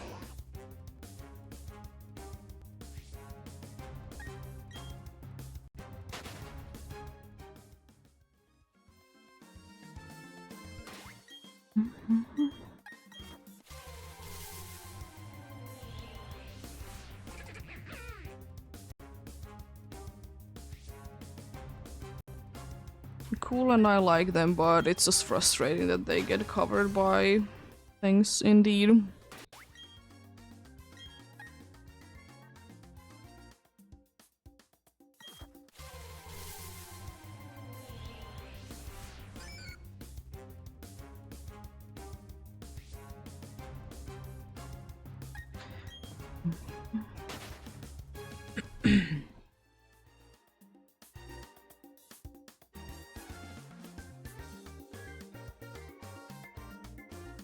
If I remember correctly, I don't really need a good Meltan anyways. As I said, I can be doing it any day anyways. Just can't be bothered to be capturing them always. Have a good Meltan, I'm pretty sure.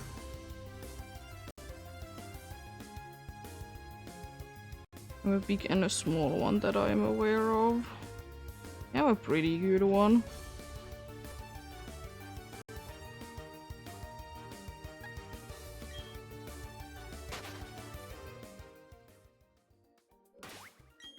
If I remember correctly, usually Meltan shiny ones aren't that good.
What are you?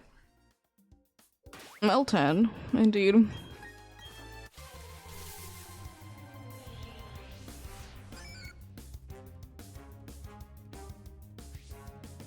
Well, hopefully.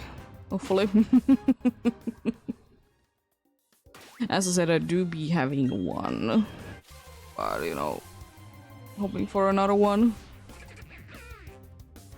I wouldn't mind to be really getting, like... I know it's, like, a little too much to be asking for, but I wouldn't be minding if I would be getting enough so I could be sending... the evolutionary line to Let's Go and then to Home as well. Or maybe to Sword and Shield, you know, somewhere.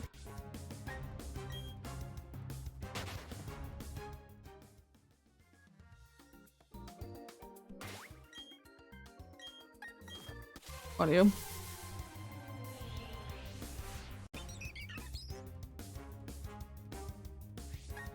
Do be what it do be, indeed.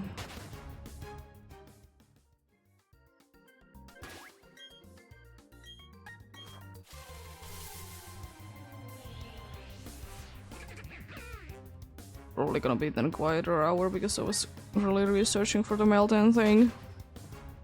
That's pretty cool. I mean, at least I'm not missing out on too much because what I did, like, read about it's that it did start today. So I'm not like missing out on too much, at least. Is it a little frustrating that it's this late to the day a little bit, but could be worse, I suppose. Kinda want to catch this one, it's pretty high. 700 or so.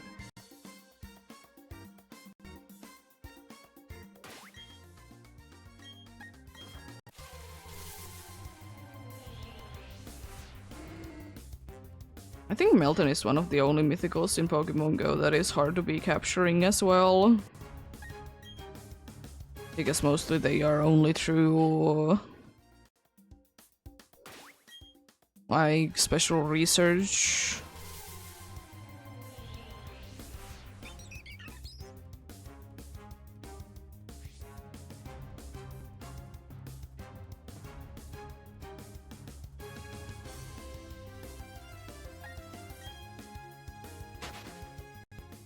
If I remember correctly from like last time that I did do Meltan, it was like 60 an hour or something like that.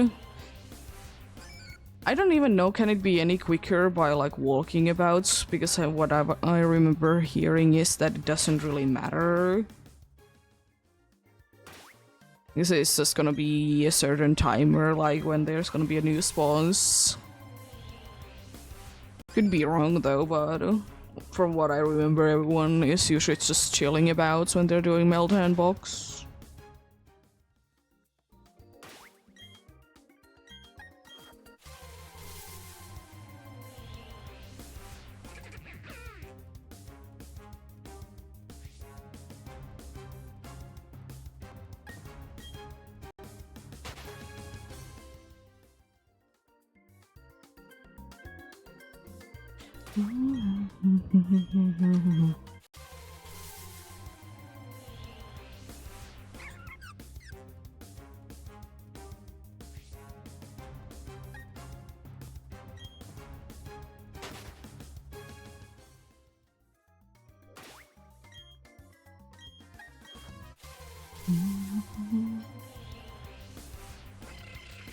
Was pretty interesting to see because I don't watch that much Pokemon Go content, but I did watch like few that were like doing the last event with the eggs, and people were really not be getting the shiny Larvest.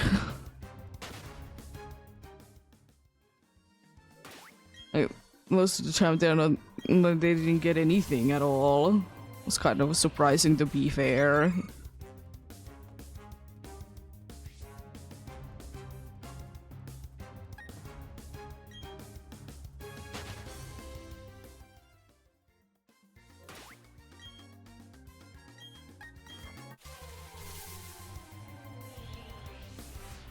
It's also interesting sometimes in certain events in Pokemon Go, only like certain ways of getting, you know, the encounters are gonna be having boosted odds.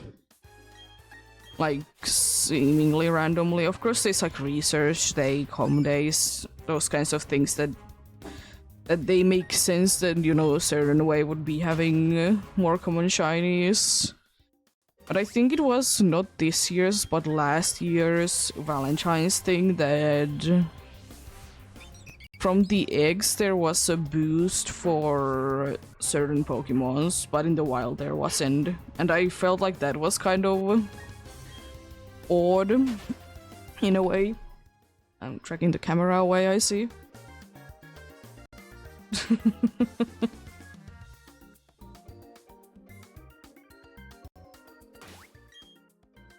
It's just like odd. I mean, I kind of get it, but still. Feels odd.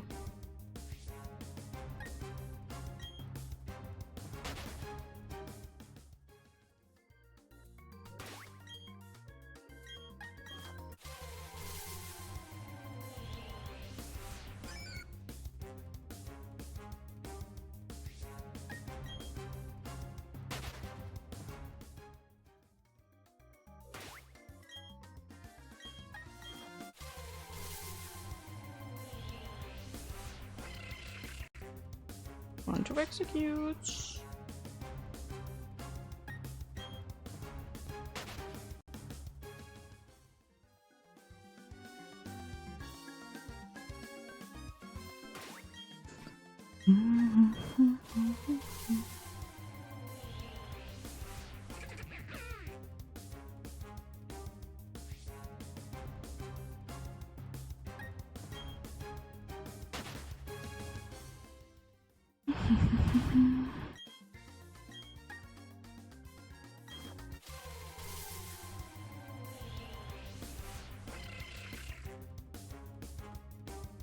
But yeah, another hour has more or less passed, so I'm gonna be having another break soon, so you know, in the case you haven't taken a break, take a break. Get something to eat, something to drink. Walkabouts, you know. Breaks are good every once in a while, indeed.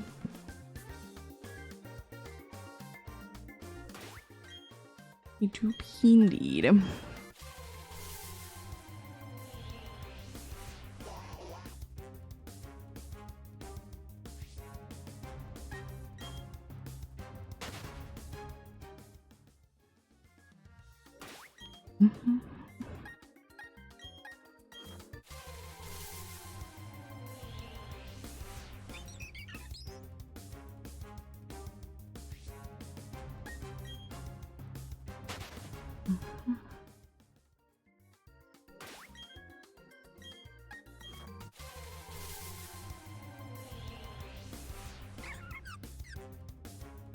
And I remember the last Milton shiny event was like kind of randomly. I would kind of like if Milton would always be like when it's the anniversary. Because it kind of makes sense.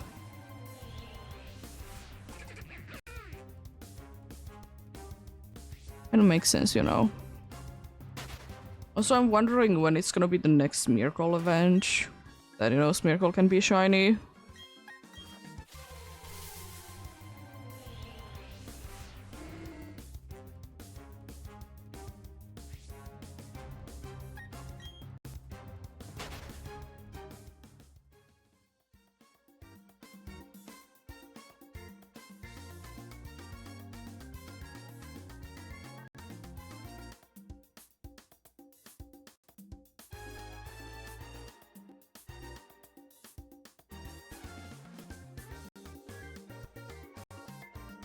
There we go.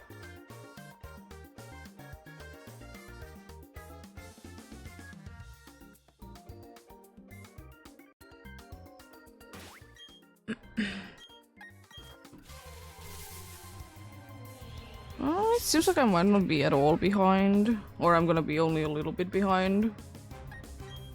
I mean, you know, I'm always happy if I can just be here adding the average. Adding the average indeed.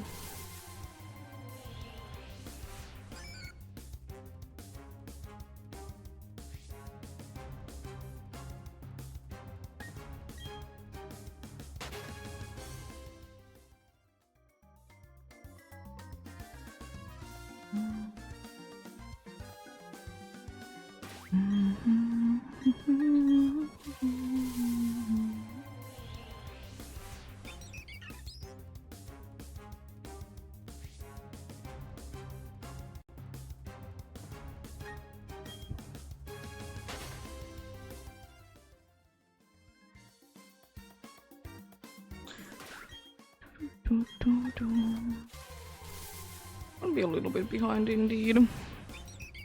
Yeah, that's not a big deal. That's why I like 5 or so encounters to be fair. So it's not even that much.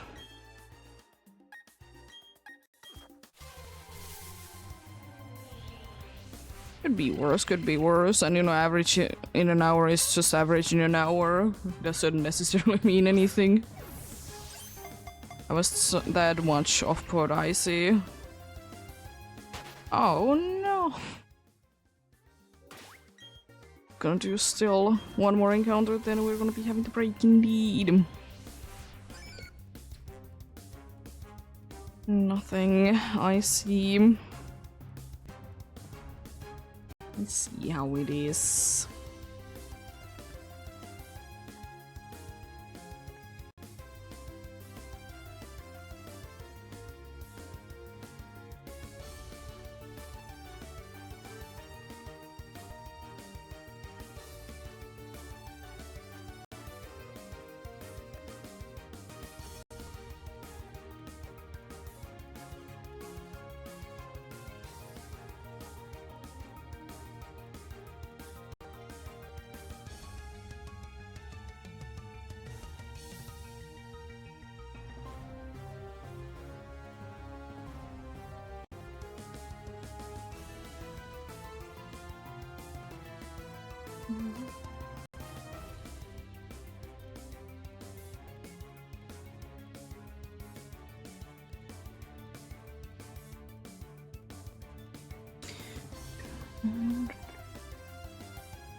Let's run away. Already.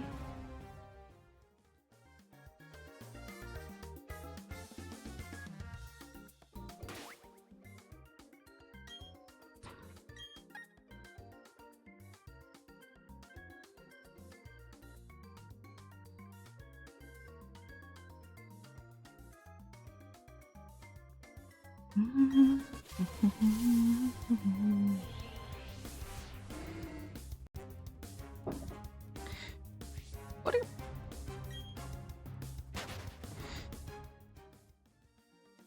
Pretty decent though, pretty decent indeed. But I think still no matter what today I'll be able to hit 10k as if nothing too drastic happens all of a sudden. Which I doubted. Because I'm quite glad that basically no matter what, if like no storm hits here, it usually never is that bad. Because most of the time our power lines, if it's not the very big ones that you know are very dangerous, they are high up in the air. But you don't really see, you know, power lines going through. like in the city, which is in quite a good amount of ways very safe. It's a very safe way to be doing it for sure.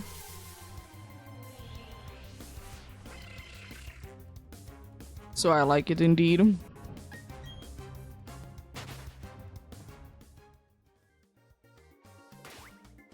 So, I don't know, have I ever been in a situation that there would have been a power outage? Few times, yes. But it hasn't been because, you know, a tree has been falling through a power line, because that's very rare to be happening. I think few times when there has been a thunderstorm, it has been hitting the house. And at this time we did live in a very old house, so it really didn't like it. But yeah, I think the only times that I have been having a power outage is indeed when like there has been too much electricity going about, and you know, it's just a safety mechanic. So you know, things will be shutting down because too much electricity. And even though it's so unlikely to be happening, like if we know that an actual big storm is coming about and we're not gonna be at home, we're gonna be unplugging computers and everything. It's just rarely going to be the case, you know. Of course, you know, you never know what happens, but very, very rarely it's the case.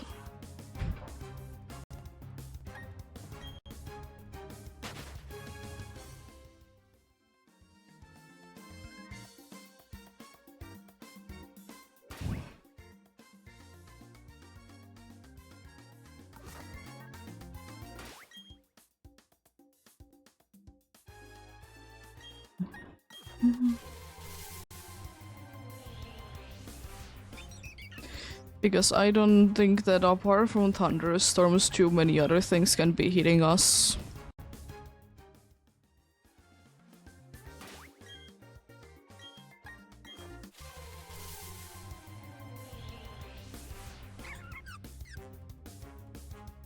You know, since something like tornadoes, hurricanes, whatever methinks they're called in Europe, that they don't really hit Finland in the first place, and also if they would be hitting, I doubt that they would be getting this far. Like, we're not the farthest away from, you know, like, ocean, but we're still pretty far away from, like, nearest ocean. A thing that I know that can be happening sometimes, because for whatever reason there is, in some places, there is like your usual, either just also I guess living places as well, but mostly like, you know, your summer cottage, they can be at times like literally on top of rocks in the middle of the ocean basically, which I find quite odd. And you know, those can be sometimes be a little bit run over by water, but to be fair, you're kind of expecting that if you're living in a place like that.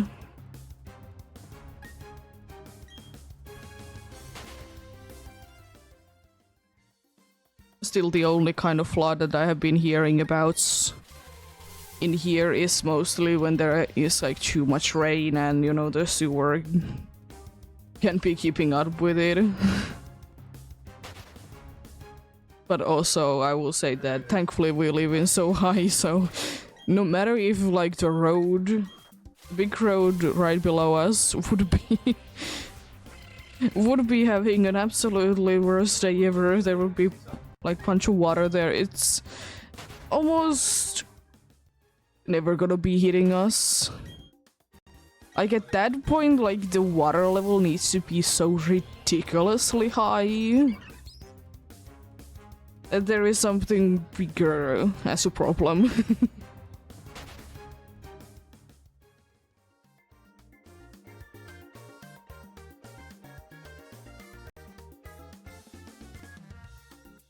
But then again, I'm quite thankful that Finland overall is quite easy with the weathers. Like there rarely is like extreme, like, you know, rain that causes a lot of water everywhere. Depends of course on a place. Some places they, for whatever reason, they are just getting a lot of rain. And stuff like that. The only bad things really are like big snowstorms, but then again they do be kind of expected. But that's like pretty much only bad, like actually like bad weathers.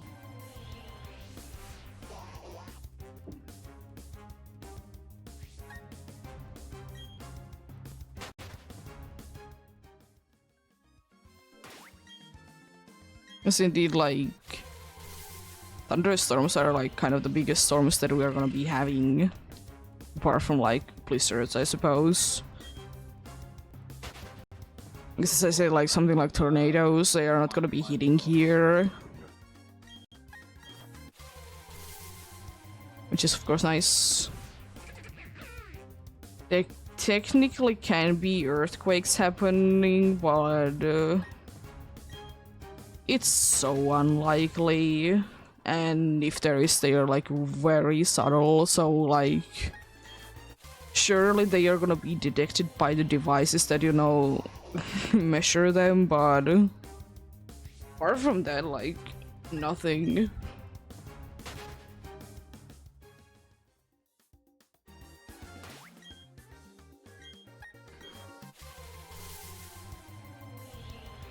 I guess another weather that can be sometimes a bad one is like hail. And that just so rarely happens to be like, it's like actually like, you know, your ping pong ball sized like things, but it can happen. It's very rarely though. And I will say that much, that I wouldn't recommend riding a bike in that weather. It hurts. And fun fact, when that happened, it was literally in the middle of the summer.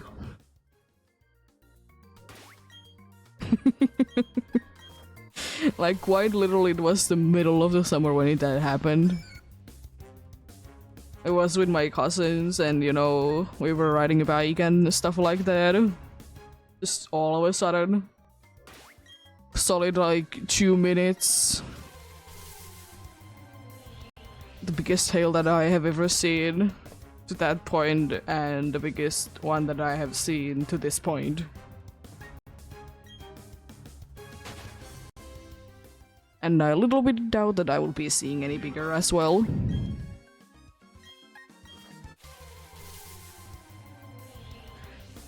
Because I don't know if I will be seeing one like that, what I will be doing. Thankfully there hasn't been that bad of a hail that I have heard of or seen. At least I think I have heard of, but I haven't seen personally that, you know, would be breaking cars, for example. Because I know that's a thing. That's why I always trash talk about people that don't clean their cars when it's winter. Because geez, like surely it's just snow, but when it hits your windshield it's gonna be quite bad, and usually there is ice underneath it, so you know, there's that. You know, be careful and everything.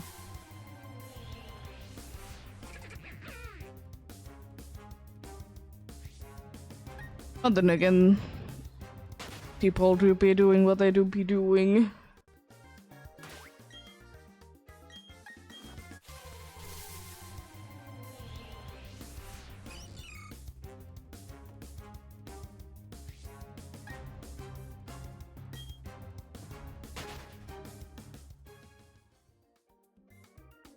So I need to be soon putting my 3DS to charge.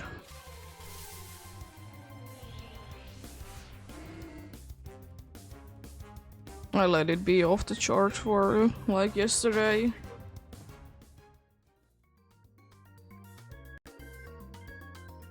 It's not like it's that bad to be having it in charge anyways.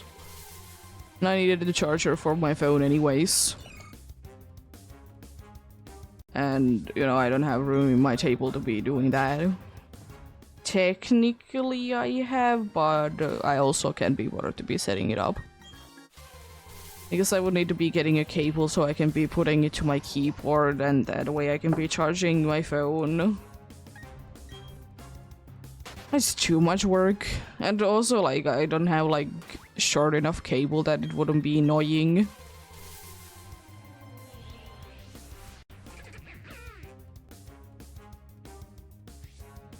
Because it's right now already annoying me that, you know, the cable to the camera and the you know, 3DS is very long, but I'm willing to be I'm willing to be putting up with it for a little while.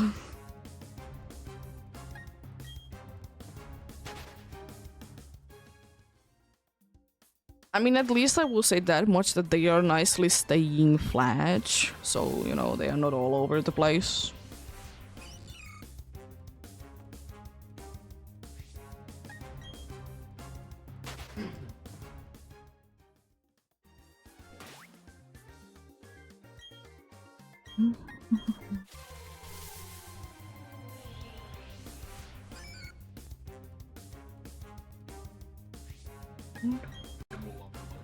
Gonna be soon putting the charge indeed. I'm gonna do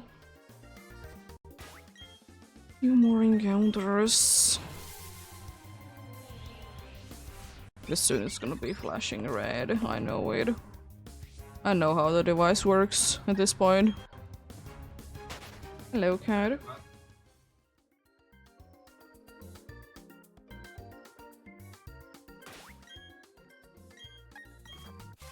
What are you doing?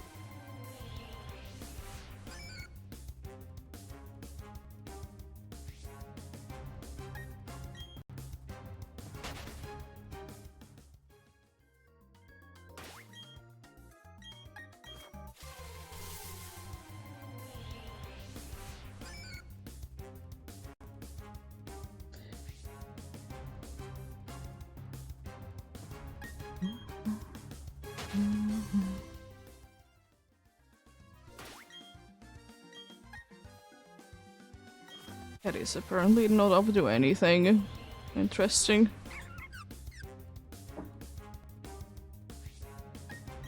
And today is again a day that she doesn't really want to be on a balcony. She was in there yesterday, which I would like to say that it was a little bit warmer day than today. But she didn't want to be there. I mean, I understand it, you know, I don't want to be there. It's way too hot to be there, you know. I don't know exactly how hot it is, I just know that it's hot there.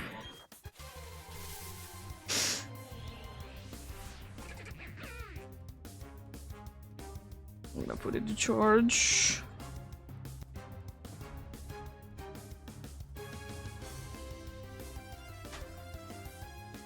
Cable.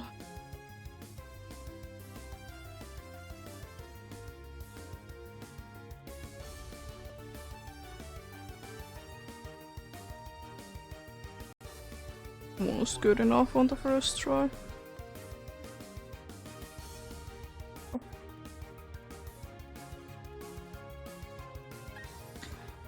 Nice.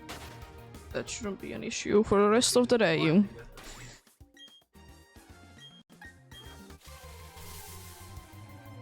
It's just hardly that it's spawning. Cool.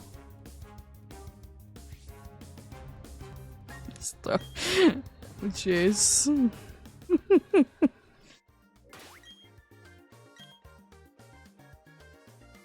Pokerus check, no Pokerus.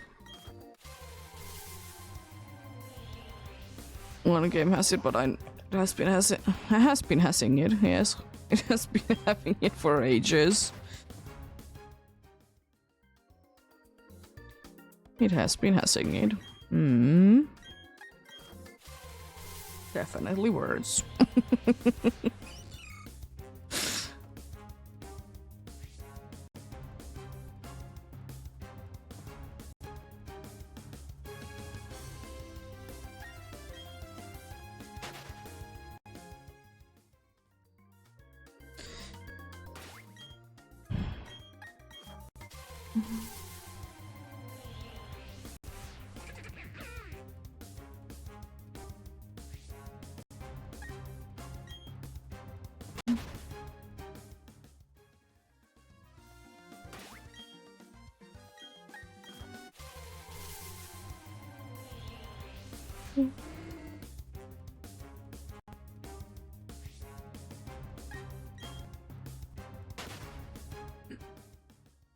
I do be hoping the best of luck to anyone else that do be hunting indeed. Hopefully you can be finding whatever you're looking for or get something. And indeed, if you're hunting in one of the many Safari games, I really hope that you can be catching what you find as well. Hope that indeed.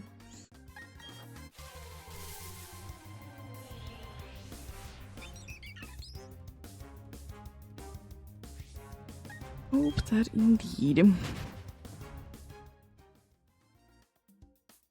Well, you know, always nice to be able to capture the thing.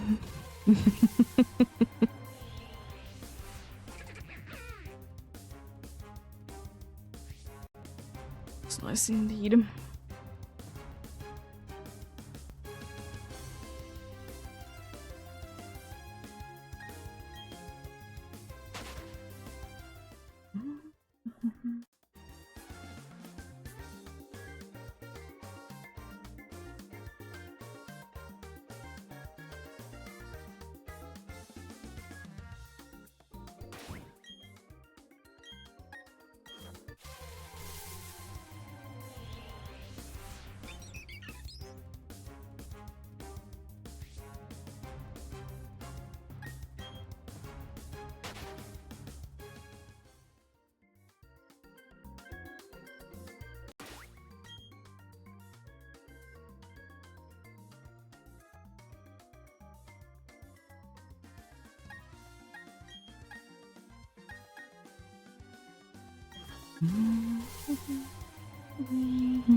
Oh. Well then, are about 20 minutes for me left to with this box, but they are indeed showing up nicely.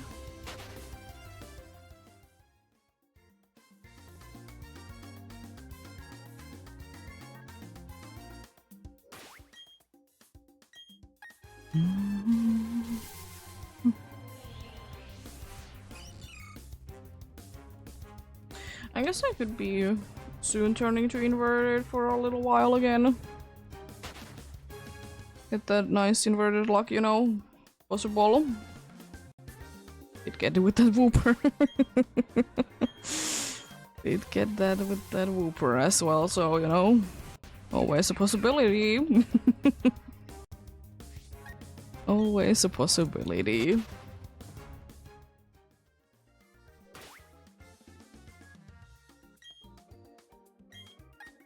But it would be one of the weirdest things, honestly, if they would be getting us a main series Pokemon game that would be working like Pokemon Go, that, you know, in most cases only the base form can be shiny. I mean, to be fair, that's how quite a good amount of people hunt them anyways, but still, like... As I said, I absolutely hate it. I understand that some Pokemon are not shiny in Pokemon Go. I can understand it. But why, oh why? Can Charmander and Charizard can be, you know, shiny, but Charmeleon can't? It's just so stupid. You need to be evolving into be getting a Charmeleon. It's a thing that I'm gonna be probably forever gonna be complaining about because I just don't get it. Like, it's not like the shiny doesn't exist in the game, you know?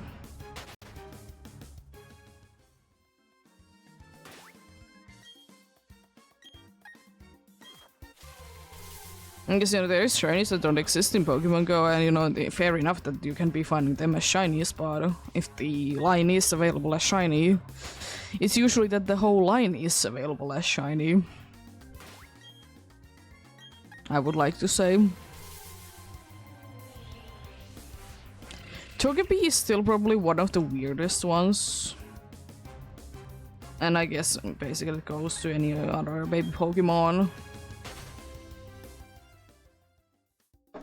You know, they are a little bit weird, but mostly still. Like, yeah.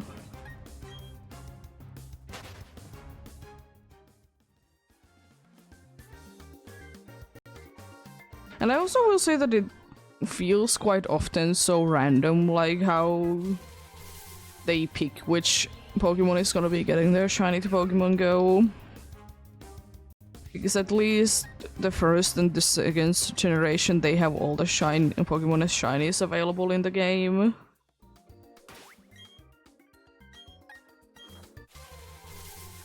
I think the third one is also like that. If not, it's pretty close. I think it was... could have been just because it was missing Jirachi. Like, I remember that I did look at a list, like, quite some time ago that, you know, Jirachi wasn't still a thing yet. I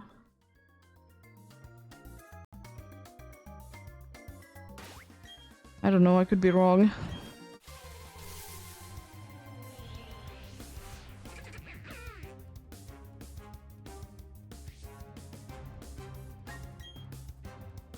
What do you? It's a sword.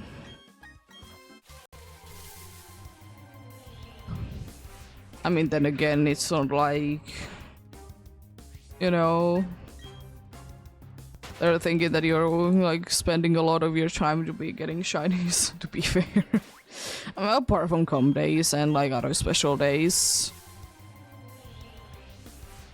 But like mainly, you know, they don't want you to be wasting your time.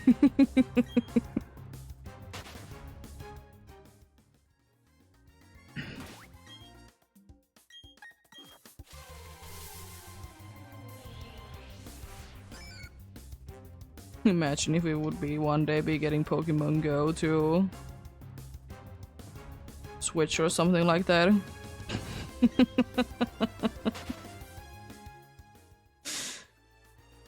Oh, how fun that would be.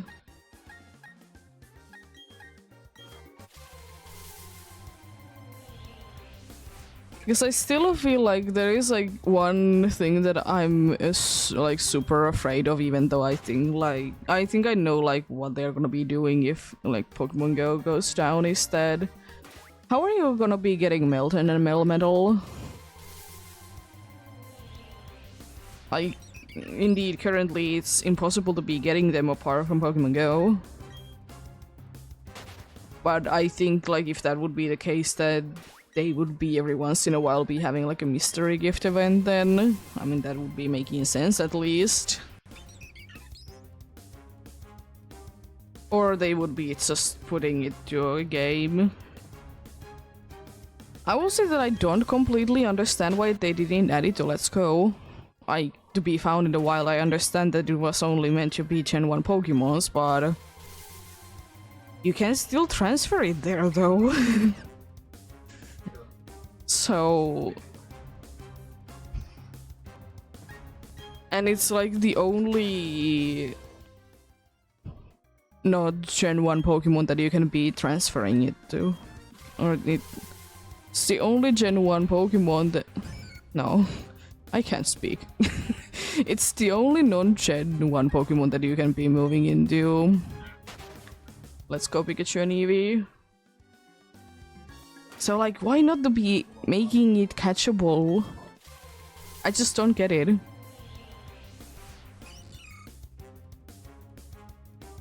Like, surely. Technically you're capturing it, but also you're not getting it in that game.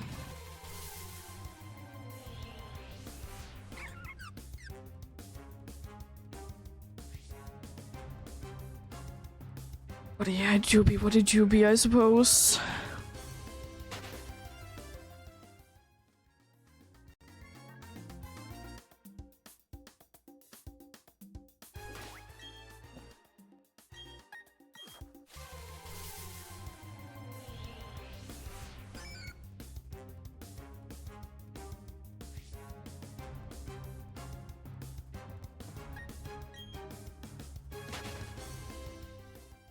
I think last time when there was some Melton event, they did check me like 3 or 4 days. It definitely wasn't in the first 2.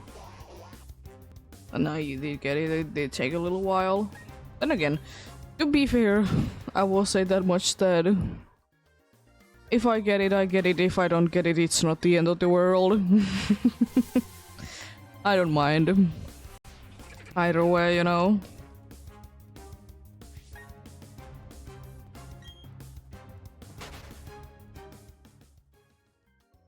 It is. I would like to still argue though that even though technically you can't really be saying it because it's an event exclusive, but I still feel like Melton and Melmetal are one of the rarest shinies in all of Pokemon.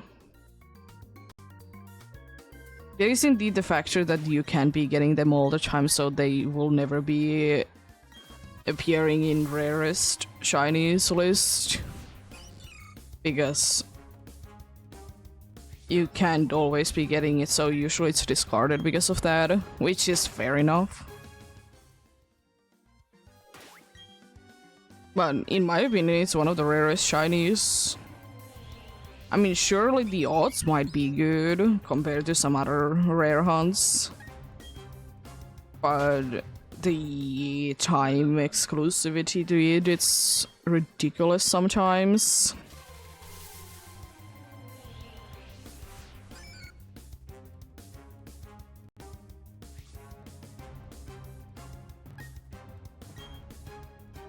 I will still stand by one thing though.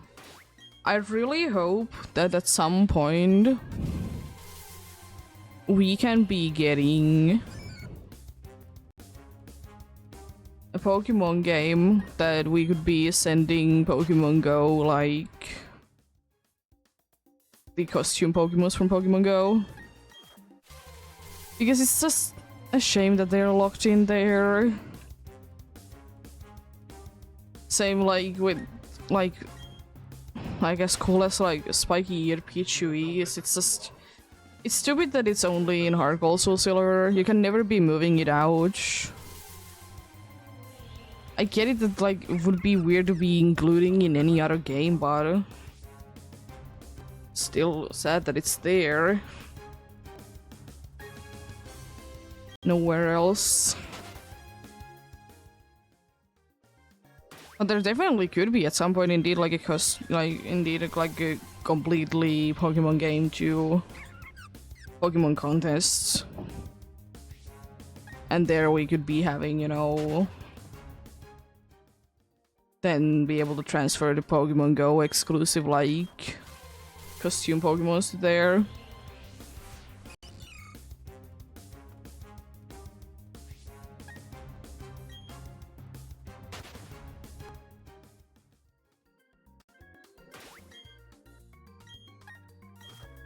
Even if it would be just, you know, a silly game.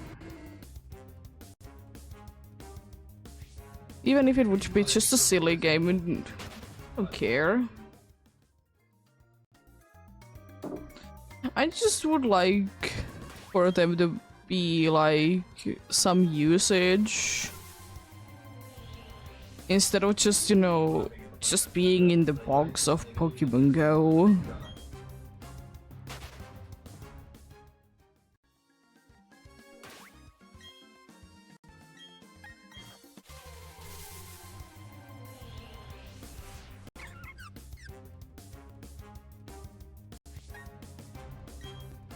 Because contests and stuff like that are one of the strange things to be removing from Pokemon games. Because, like, what does it matter? Like, additional content is additional content. Maybe there could have been, like, some, like, good rewards from them? That wouldn't be too bad. Like, oh, I think like what could be kind of good reward nowadays to be getting from Pokemon contests. It's the military like evolutionary items. I think those would be kind of cool to be having there as a reward from doing them. Because I feel like it's a little too much that they're just, you know, lying around in Scarlet and Violet. I feel like that's a little too much. I mean, I hate that how, like, hard they are to be getting a Sword and Shield. So maybe if it would be, like, indeed, like, a contest kind of thing. A thing that you could be repeating, like, a bunch of times in a day. Unlike the Sword and Shield things. There's 3 places that you can be getting it once a day.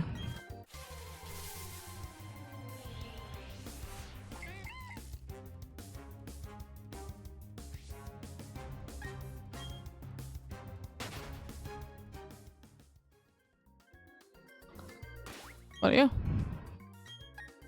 Or like some other like rare evolutionary items that would be like in like fashionably sense. Like the items that you evolve, Spritzy and Swirlixwit, for example. A little bit of a stretch for sure, but could be. Because there definitely would be, like, if there would be good rewards from it, there definitely would be, you know, a reason for people to be doing it.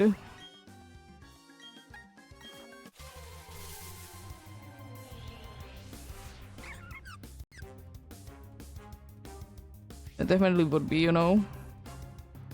I just don't know what they really could be doing it. I think, like, as a concept, I haven't tried it myself. But I think as a concept, the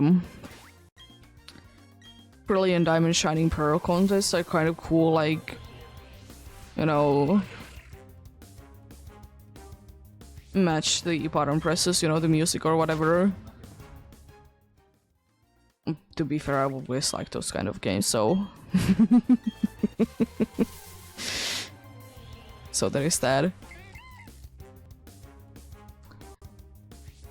What else? Because I think that there should be more than the basic, like, in some of the games that it's just like you choose a move and they judge you based on that. I think it should be a little bit more complicated than that. But I think like a completely like rhythm-based game is a little unnecessary though.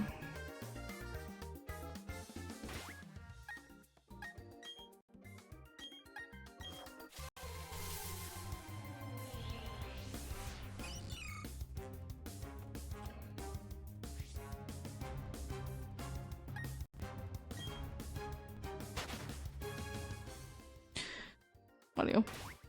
That definitely could be, you know, a nice reason. Or if it would be like it's just a spin-off like game, you know, on its own game. I could see there to be the case that that, you know, you could be transferring from that game items to other games. Think how cool that would be. Let's just imagine. How cool would that be? I think that, you know, I know it's very frustrating. It isn't a complaint but like that much, but it's still like why can't you just be transferring items from game to game?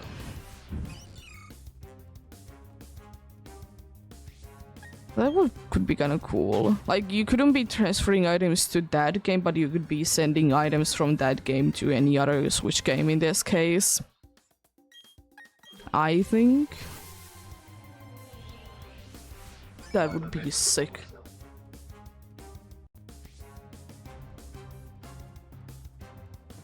To be fair, I'm a little bit biased because I really want indeed games that I could be transferring items from. Even though I will say that thankfully, because you can be transferring Pokemons from game to game on Switch willy-nilly, apart from Let's Go. It's not too needed because if you want to be evolving, let's say Cider to Scizor, but you don't have friends. If you have Legends Arceus, you know, do it there.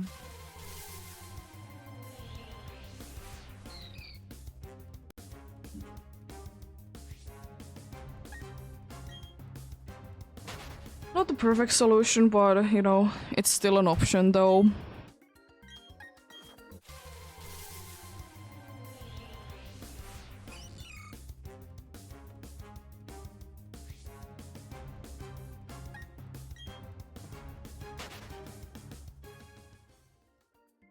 Might be having time for one more Meltan before the hour is over.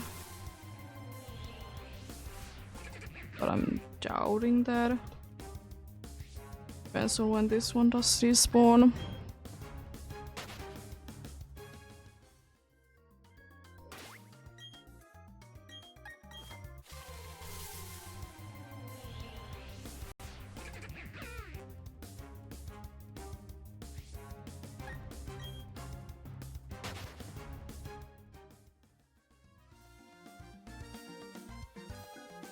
Like literally like when the timer did hit 0, there was one more spawn. Nice. There we go.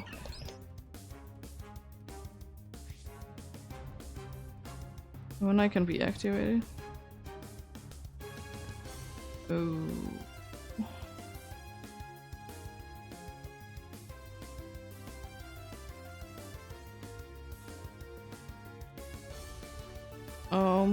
Wait a second. Got one thing real quickly.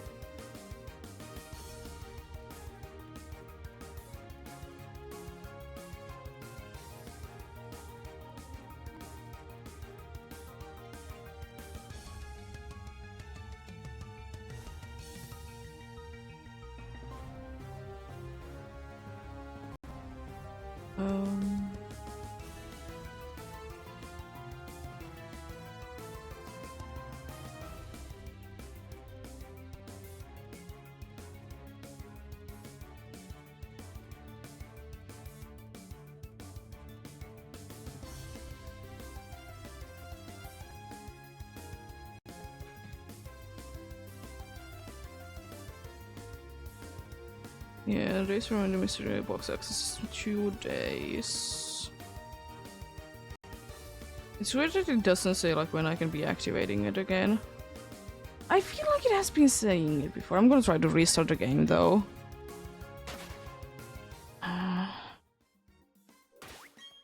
Because it usually is indeed 24 hours.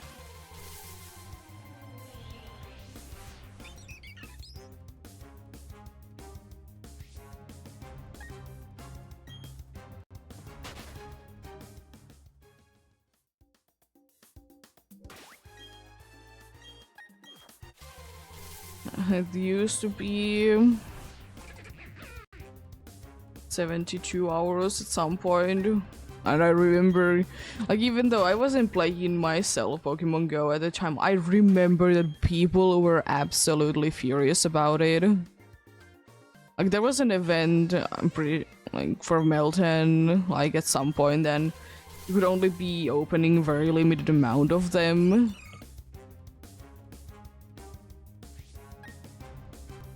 It was like so stupid, like why is it 72 hours? Especially if there is like a special event going about, you know?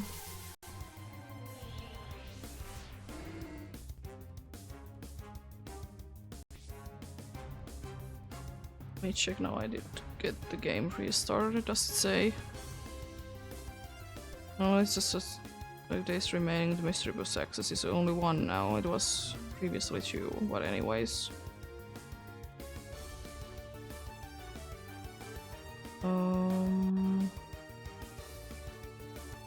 Interesting.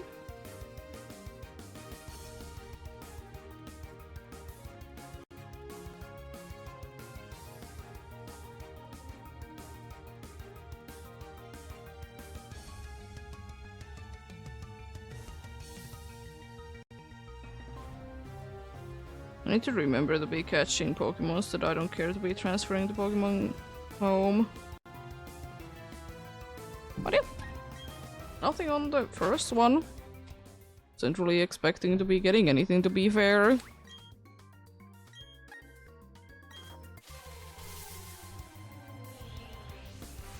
But hey, still, you know, chance is a chance. You know, so, you know, I'll take it. I'm gonna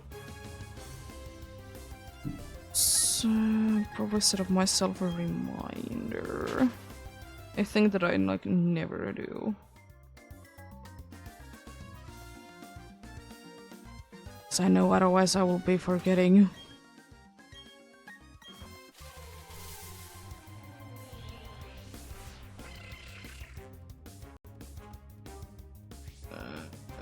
Task, I suppose.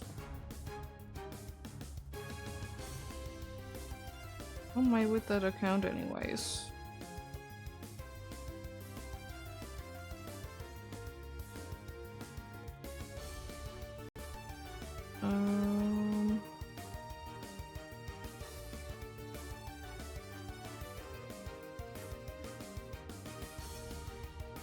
Then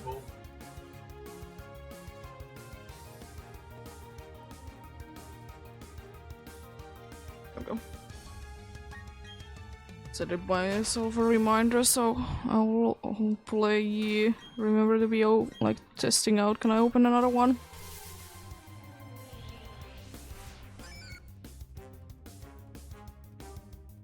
Let's try and figure out if I can be finding somewhere to cool down. So I've only found like a very old one.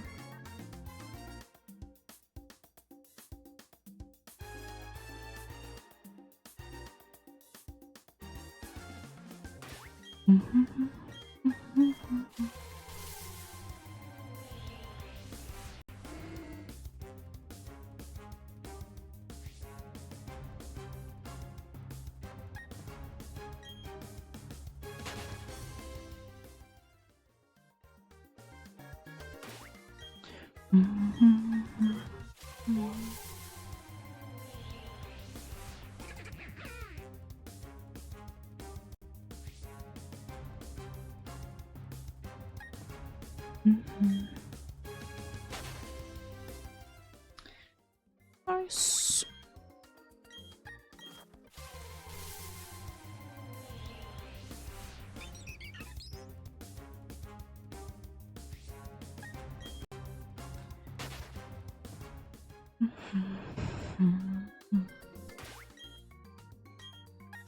I will still say though that I wouldn't consider myself to be too much of a Pokemon Go player. I mean, you know, I do be opening the app every once in a while. But that's really about it. You know, com days, other like special events, I might be more on, but not that into Pokemon Go. It's a cool game, I like it, but at the same time, you know, of course, like when I'm out and about, so I'll be checking it out more. It's just unfortunately there hasn't been too good weathers recently. It's, you know, a little bit too humid and too hot at times.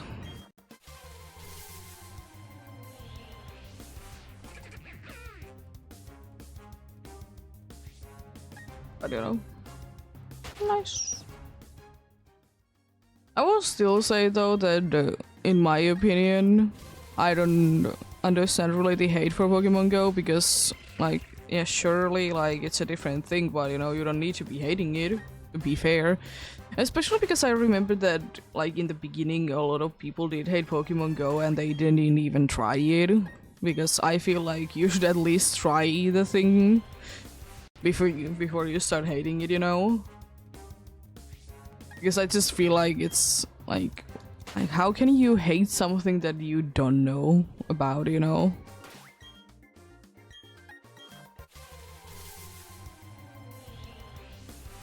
How can one be hating a thing that they don't know anything about?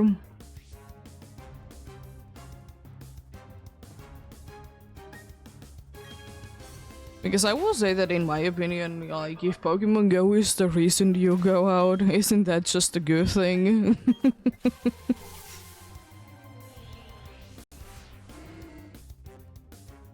Isn't that a good thing, you know?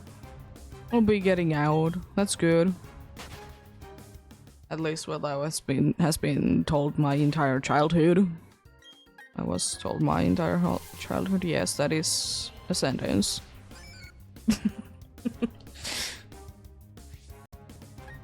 I mean, I will say that I understand, you know, going outside is good, but at the same time, I think personally my parents did go about it a little bit wrong way, but then again, you know, it is how it is. It is indeed how it is. Time to go to inverted for some time.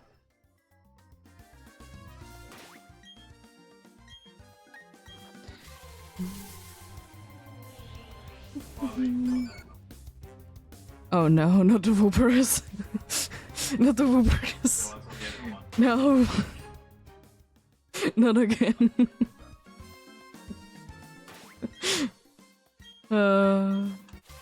Silly game, silly game. Oh, executes, they looking very angry. I suppose I can be expecting them to be quite a blue shiny.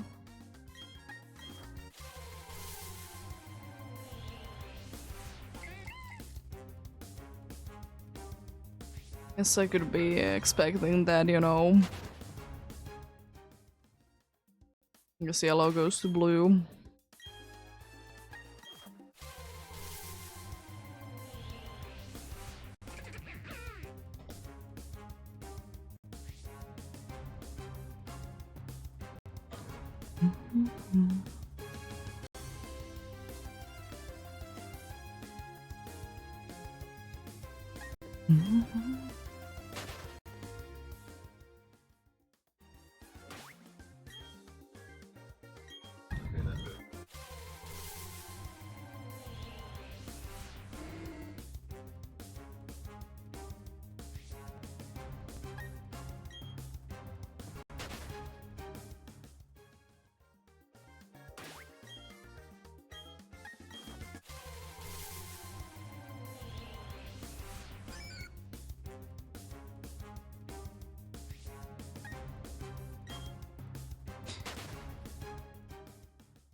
But yeah, overall I would be appreciating something else than Wooper as my next thing in, in the Safari week. Even though the game really wants me to be getting Wooper. It really does.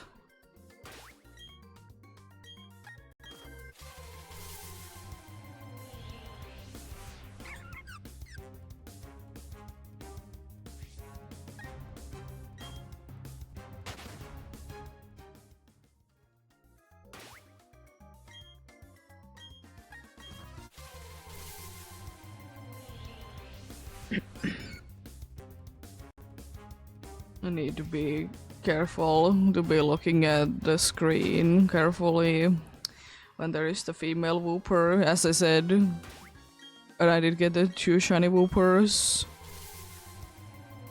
And both times there was a female Wooper on the other game.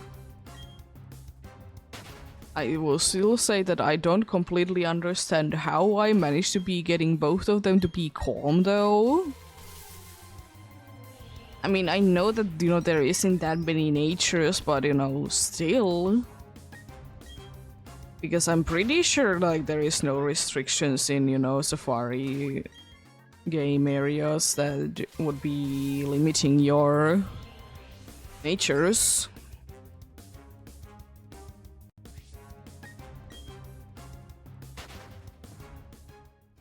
This is some places there is limitations, you know, when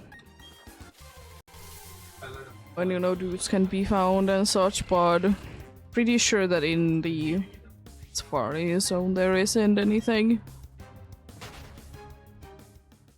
I mean, one of the only things that is actually locked with a certain nature and stuff like that is in the in-game traits. Which, you know, makes sense. They make sense. There's some other odd ones, but they also kind of make sense.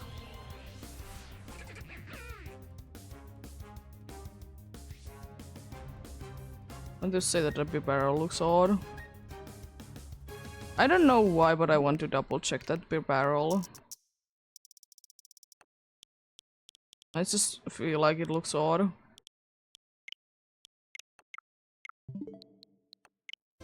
You know, better safe than sorry. I know that it's it only should be in 1.0 of Brilliant Diamond and Shining Pearl that Pokemons don't shine. Sometimes when they're shiny. It doesn't hurt to double check though.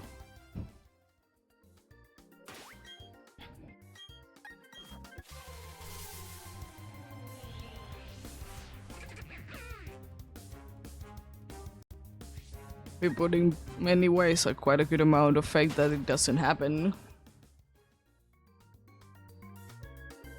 And it's not like in Legends Arceus that sometimes the shinies don't make sound when they're like literally shiny. Because that can be happening as well. That in Legends Arceus, like Pokemon can be shiny.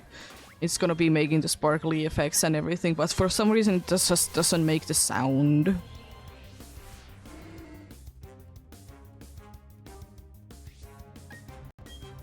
Yep. I'm trusting the game.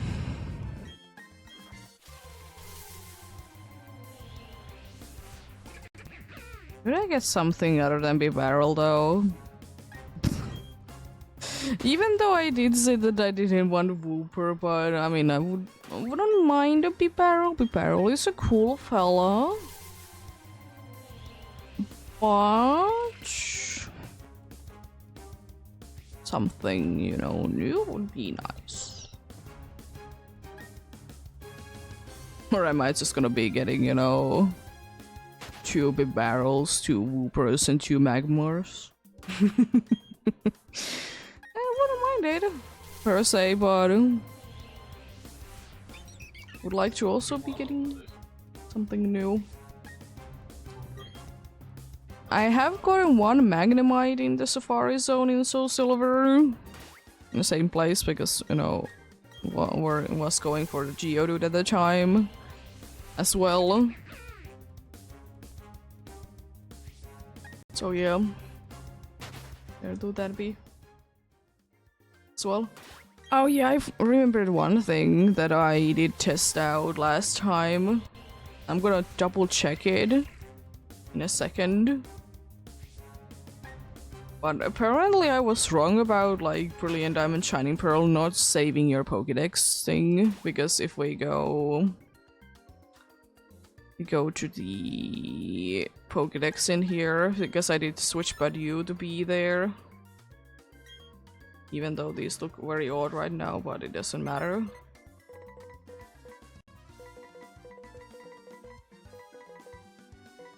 No, it remembers. No, Well, it did remember it for a little while. Like, I did restart the game and it did remember what? Like, I literally restarted the game after that. I guess it sometimes remembers. Well, that's odd. It's gonna be, by the way, the last encounter before we're gonna be having a break.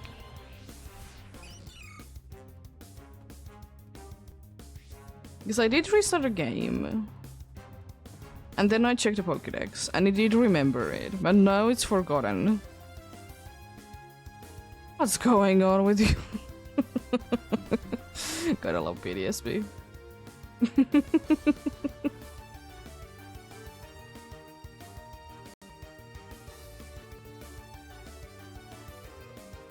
I got that's a little bit more centered now.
Okay.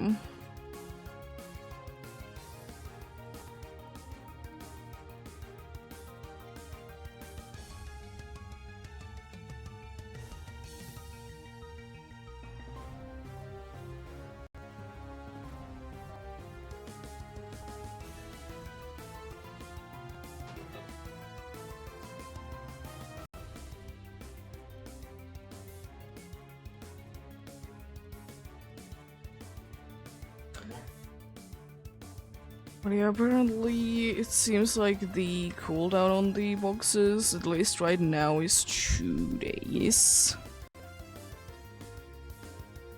So, I'm gonna still check tomorrow just in case, you know.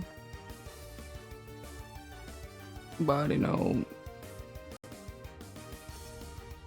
it seems like it's the case indeed. It's 2 days is the cooldown on the boxes right now.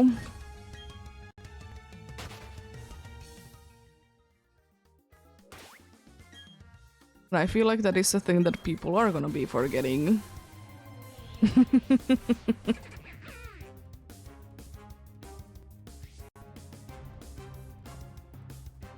But also one thing I will say about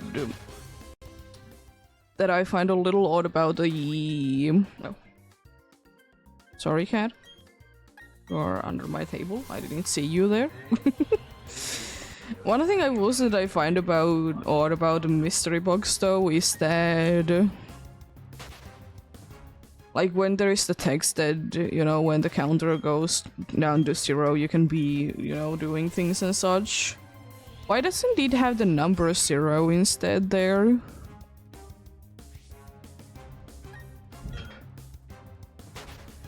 Like... Why is it written 0 and not just the number 0?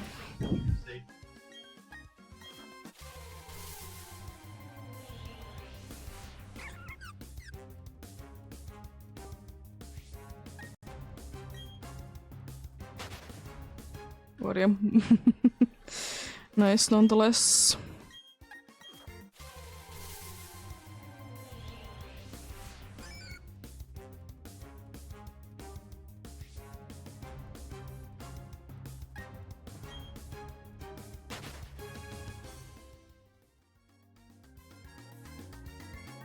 Just that you don't like the bait. It's fine with the bait. So it seems like today there's nothing wrong with the bait. But in Brilliant Diamond and Shining Pearl there's something wrong with the Pokeball, because both times that I have accidentally thrown a Pokeball they have immediately fled.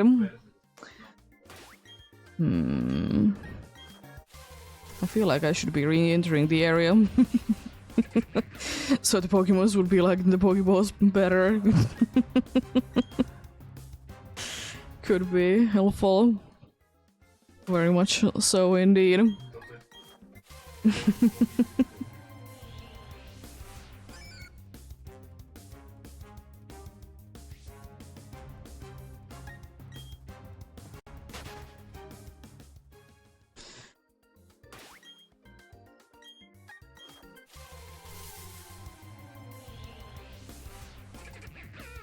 Also, one thing I will say, because we did buy ice cream yesterday, because, you know, why not? It's hot outside, it's nice to be eating ice cream. Is that I'm surprised that this year there hasn't been, at least so far, too many breakage of the freezers in stores. And like, it seems like at least so far, like, cooling and everything is also able to keep up.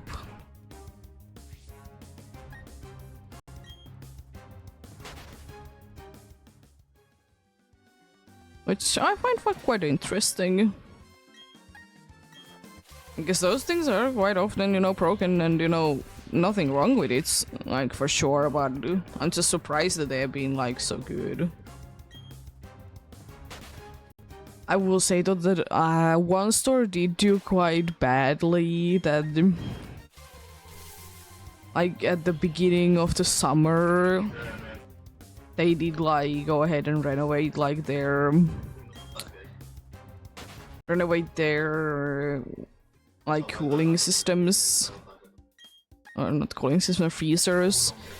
I will say that I probably personally would have been doing it a little bit earlier than like the beginning of the summer, because, you know, summertime usually freezer section is quite well used, mostly because ice cream, but still.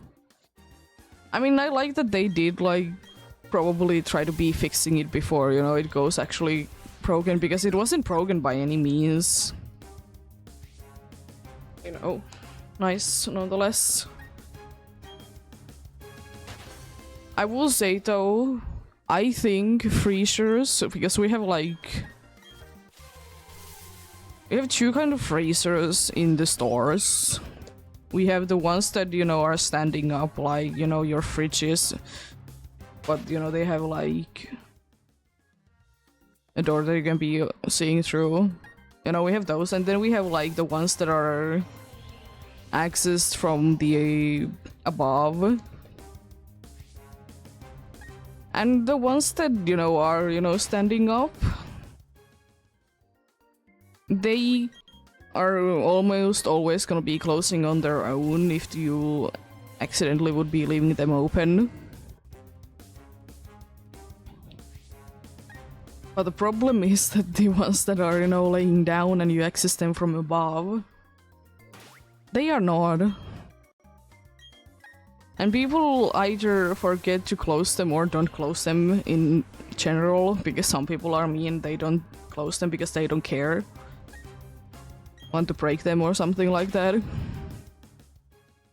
Or they just like are gonna be slightly open. I feel like in those there also should be a mechanic that will be always closing them.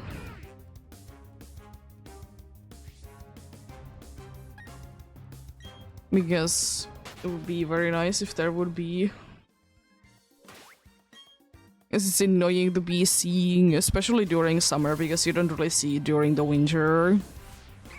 Like, you can clearly see that the door has been opened a little bit.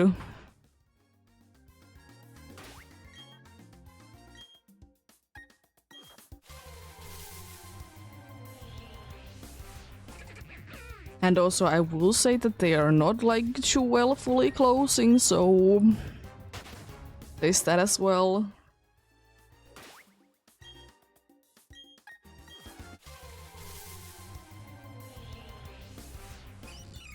I know that it probably is gonna be very expensive to go ahead and fix that, you know.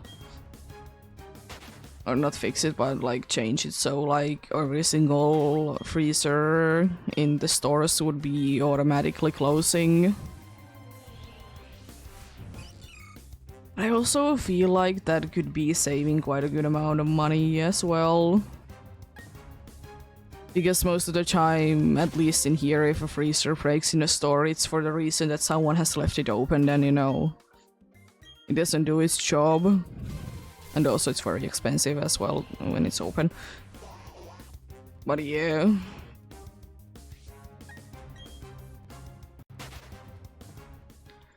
I would like that if every single one of them would be, you know, like that indeed.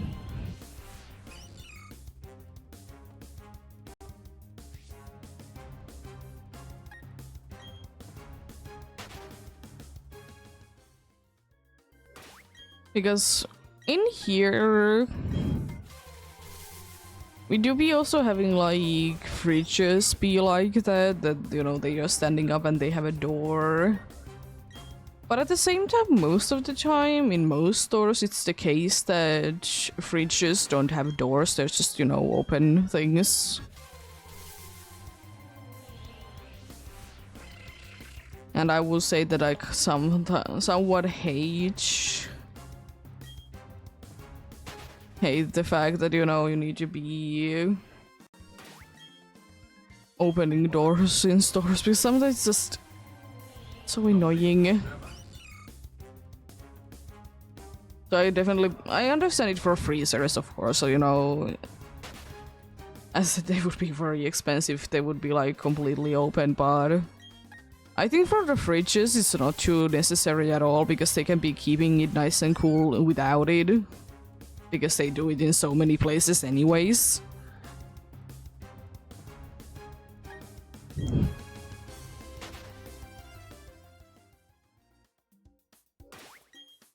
But yeah. I mean, surely at some point there is gonna be a bunch of them breaking down. A bunch of the freezer boxes are gonna be gone in stores. Because it's just this how it is. Seems like every single summer. And I don't know, I just feel like if it's happening every single summer that you need to be fixing something, would it be worth it to be investing a little bit more money on a better thing? So you wouldn't need to be repairing it every single summer? Or every once in a year?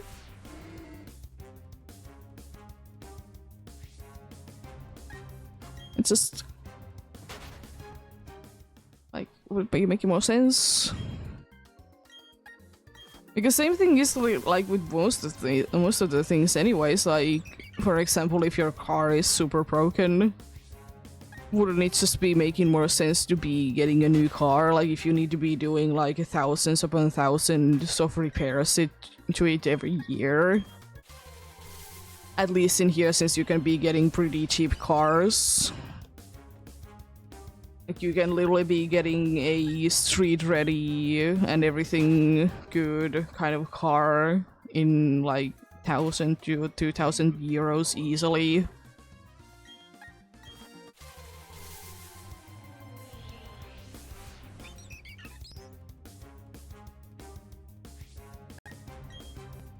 But yeah. Each to their own, I suppose.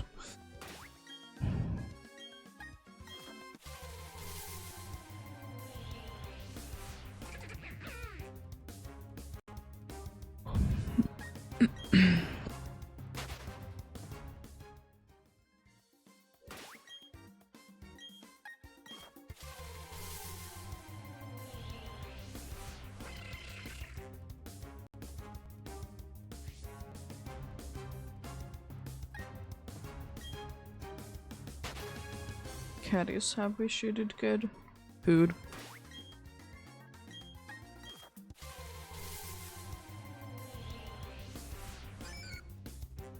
The simple life she lives, you know. Food life. People in here that she likes. I don't think that she cares about anything too much.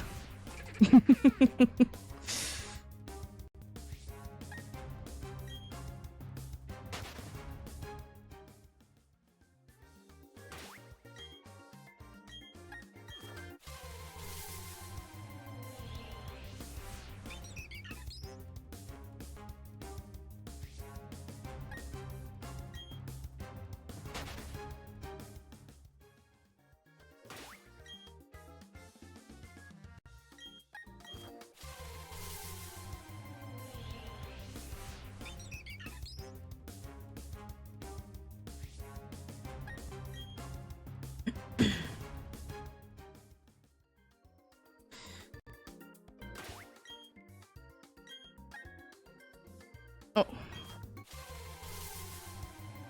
Hello, Azuriel. What to see you about?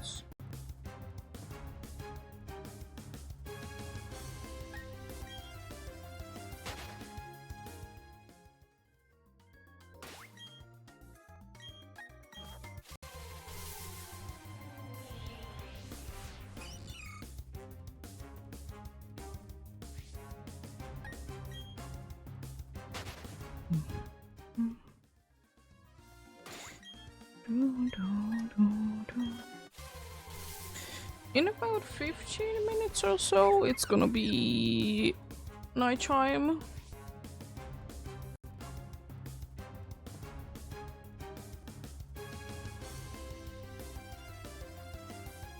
You know, goodbye to the Badius and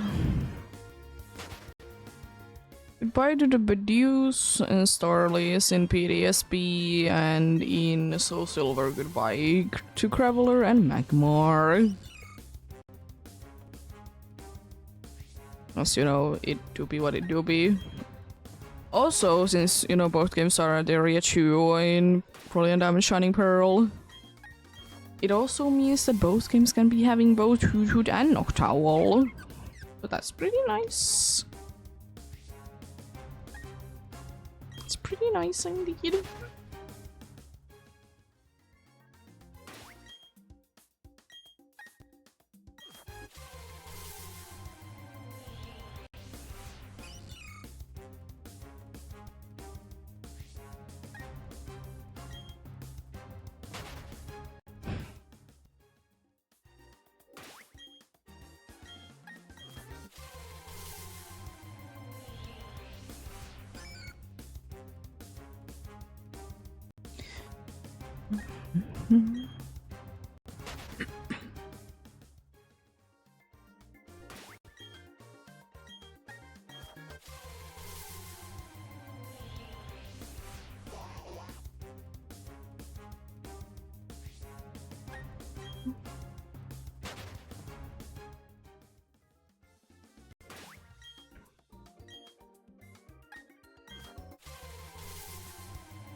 I will say one thing is a little frustrating to me is that whenever like a movie comes out, it really depends on like how popular the movie is. And I just hate it that it's absolutely everywhere in social media. At least I will say that nowadays there isn't the thing that you know, people are trying to be, you know, posting the movie. But it's just so annoying, like, yeah, cool. To be fair, I'm always getting very easily sick of something anyways, like... Is it indeed a movie that everyone is talking about? Is it like a certain holiday? Because I will say that I'm personally a little bit sick of 4th of July things, especially because I don't, like, you know, do anything then. It's just a normal day to me. It's just like, I don't care to be seeing anything about this.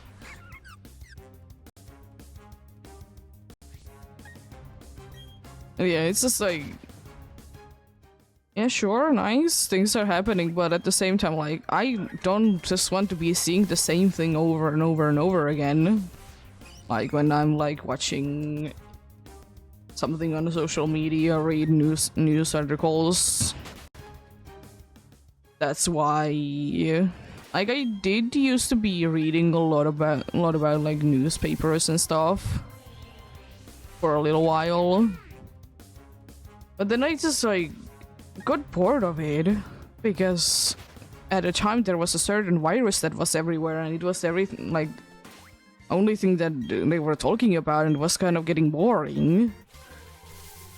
I mean, I know that there was nothing really happening at the time, but still, it's just I don't care to be hearing about it.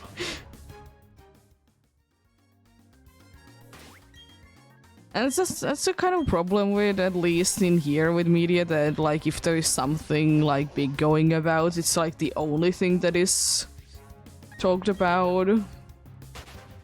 It just gets boring. Like, surely I don't mind hearing updates, but to be fair, at least in here, if like in certain websites for like news and stuff, they literally have like some sort of an article that they are like keeping updated, like what's going on. So, you know, there is that.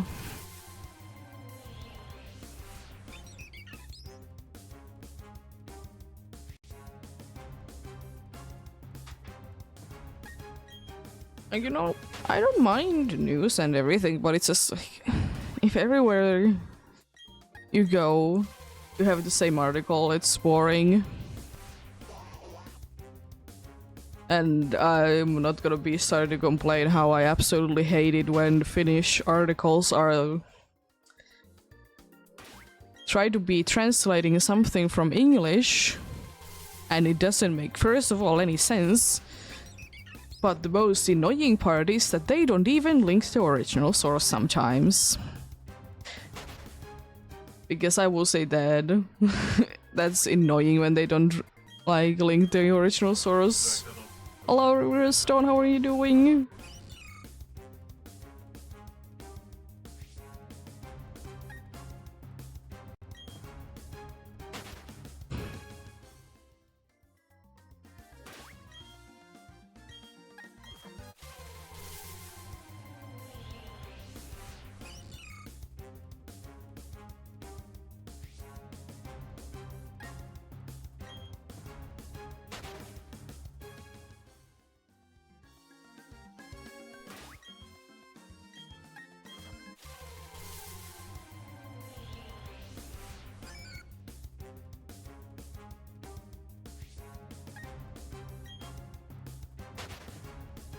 What are you?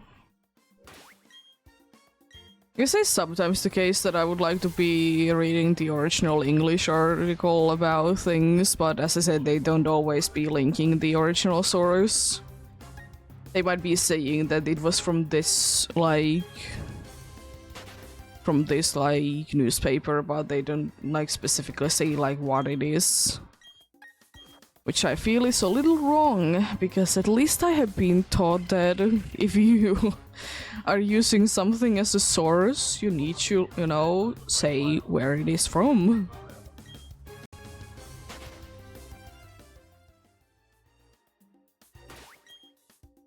Because I will say that there's some things that if I wouldn't be marking where I did find the information on, that I wouldn't be getting past schools.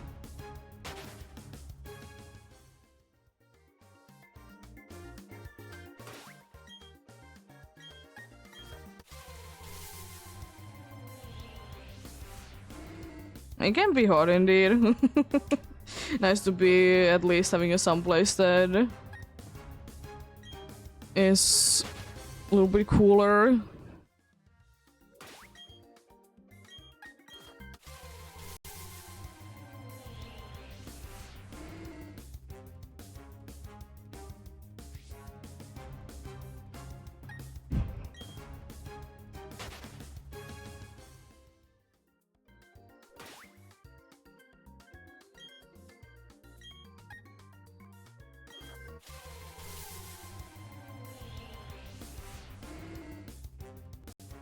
Seems like nice and cool indeed.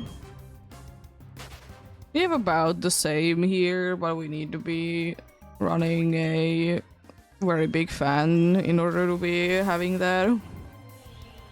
It's only in this room as well. If you would be going into any other room, it would be very hard.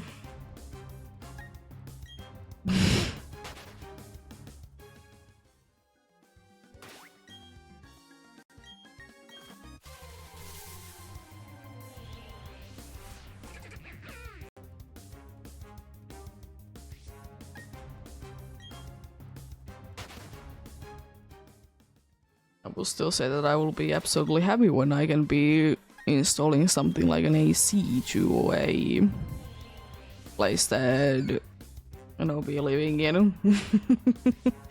Because that is still like one of the things that I want to be definitely installing. Is an AC. I know that it's ridiculously expensive, but I don't care. It's overall gonna be, you know, cheaper, so gonna be doing that.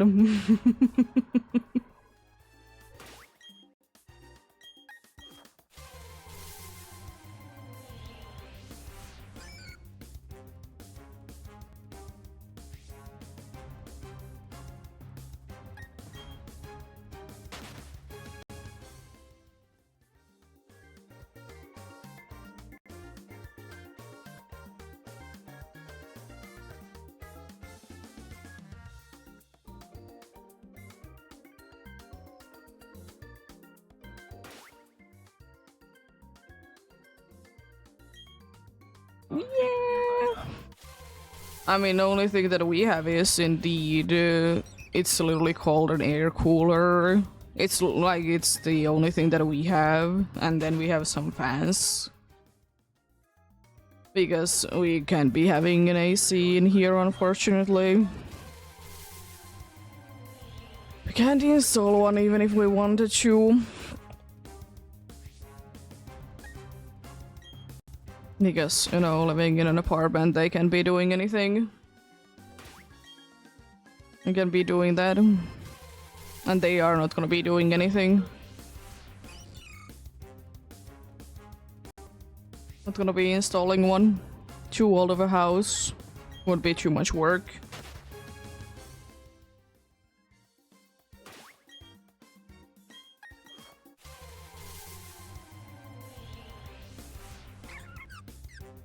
But I will say, even though fans might not be doing anything in like 30 Pro plus, at least it keeps the air moving, you know? Might not be doing anything, but at least the air is moving, it's not just staying still. Because that's even a worse feeling when the hot air just stands still.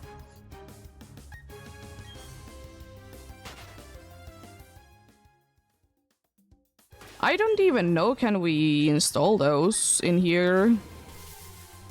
To be fair.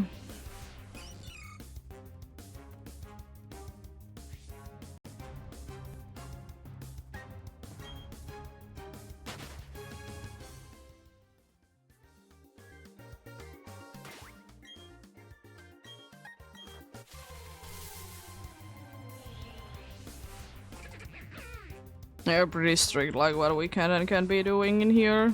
Which is, you know, fair enough because we don't own this place.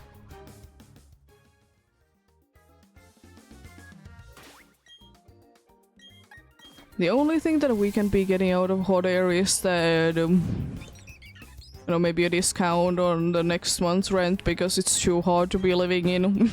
But it hasn't hit it yet inside. Has been closed few times, and also it needs to be for like long enough time as well.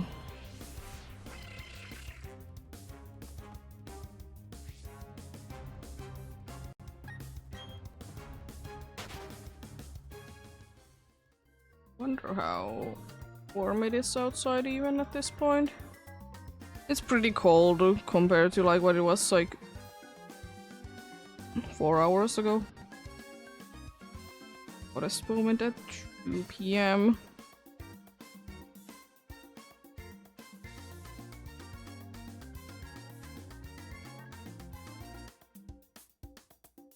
It is almost 30.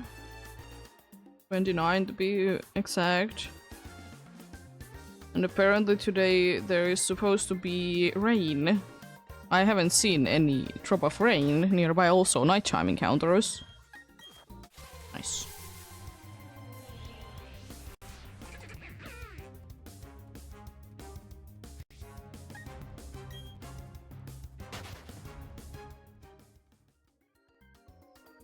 What are you? It do be what it do be.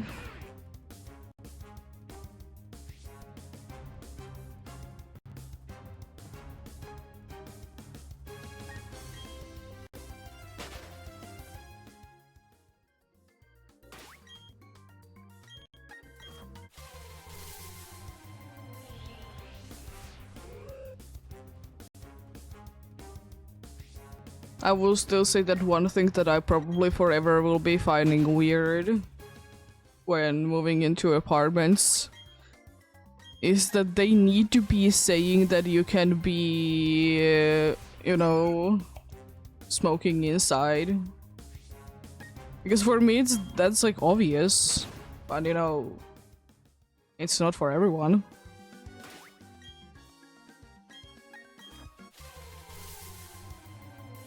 I don't know, ours can be a pain, to be fair, our landlord.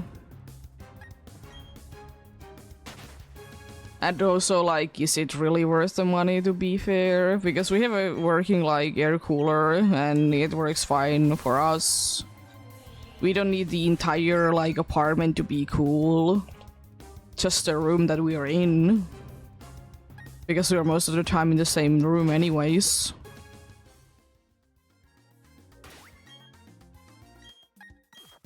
And also I will say that I don't even know where we'll be having enough room to be installing a portable one anyways.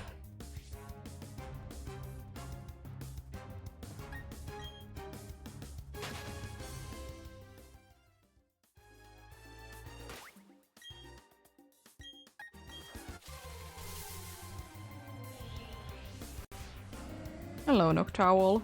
You look strange.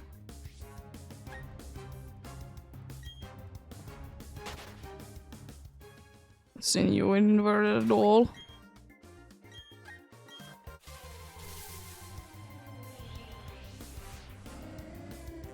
No, back to back, nice.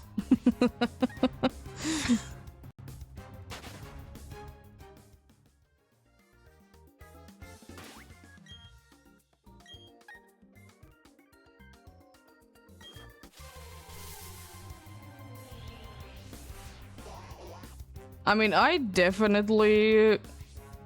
Psyduck looks odd in nighttime. Inverted.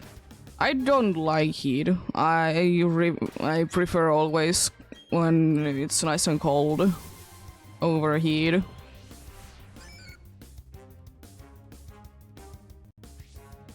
I mean, I can be definitely in hot areas and everything like that, but if I can choose, then no.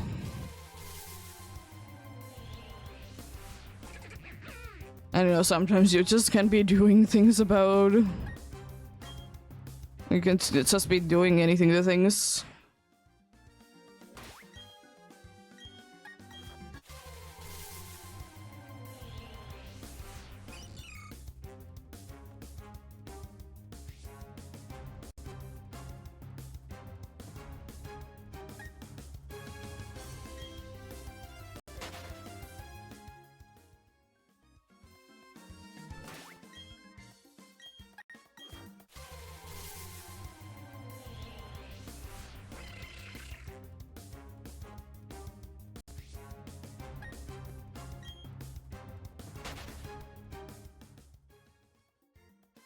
But yeah, it has been worse, to be fair. It's not even the worst moment at the moment, because there is going to be like predicted about 2 weeks of 30 plus in here in a row.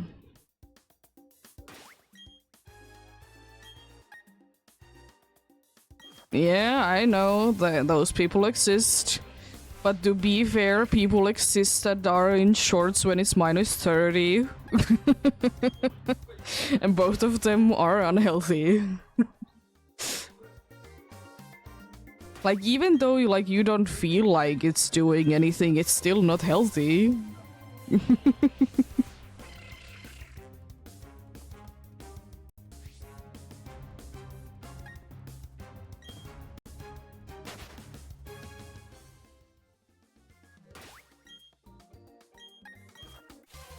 To be fair, I will say that no matter what, I'm the type of person that if I just physically can, I want to be wearing something that is covering my arms, because jeez, do I get burned quickly. So, you know, I'd rather do that. Sunscreen sometimes help, not all the time though. So, I'd rather be having, you know, something covering my arms.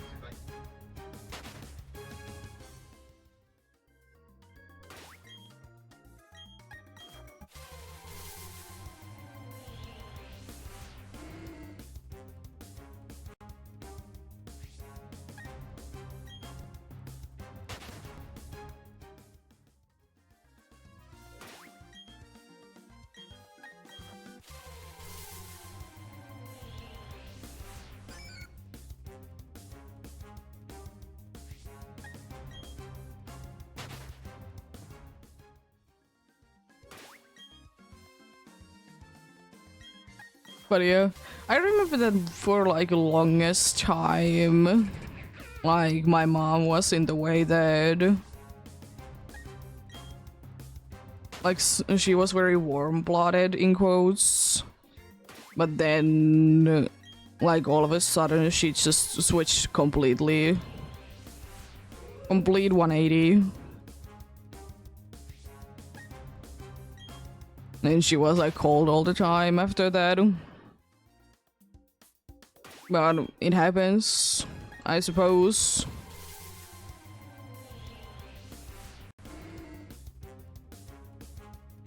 But here I am, I'm definitely like to be in nice and cold environments.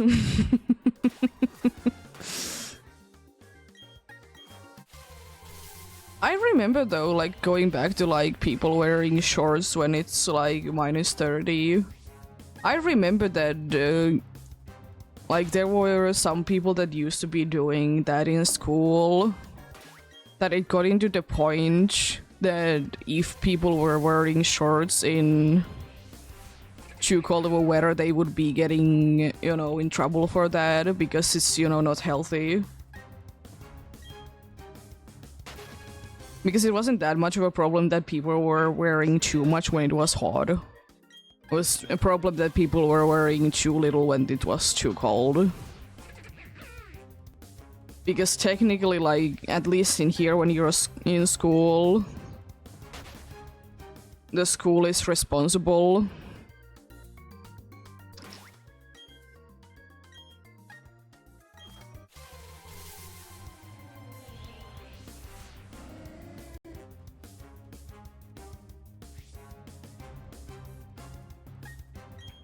Yeah, fair enough. Because I remember that, like, it was the case indeed that like, it was starting to be winter at that point. People were, like, outside with shorts in -10.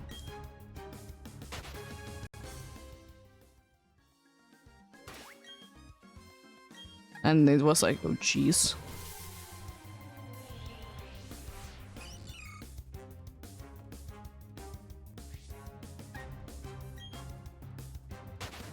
Yeah, I don't necessarily wear shorts myself. I wear like shorter pants, and they are just not shorts specifically. And during summer times, I usually have anyways like lighter like fabric as well.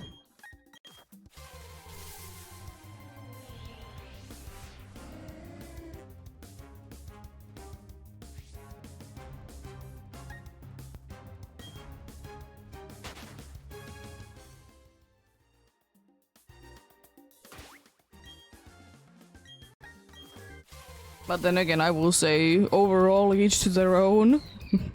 As long as you're safe.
But I will say though, one thing is that most of the time when it's, you know, very warm or very cold, what I do is that I mostly just am inside.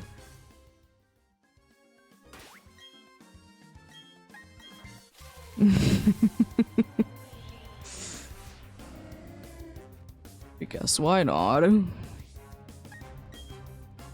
And then the other two moments when it's either spring or fall, it's way too watery, you know, rains a lot. And, you know, snow is mushy and everything.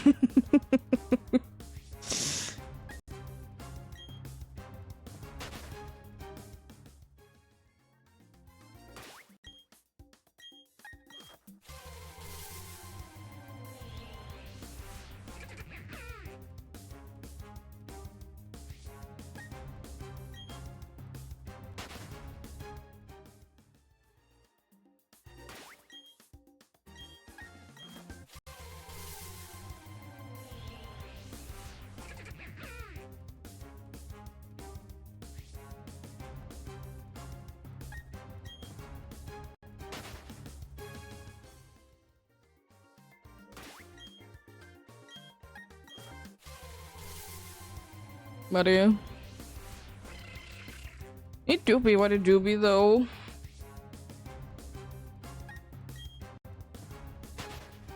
People do be different indeed.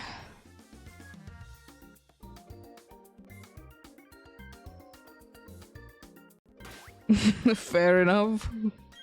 You're not gonna be yeah, you're just gonna be going to work. You're not getting back from work, right?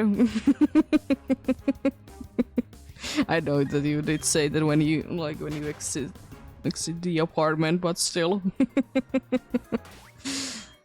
It's just forever in the work when you get there.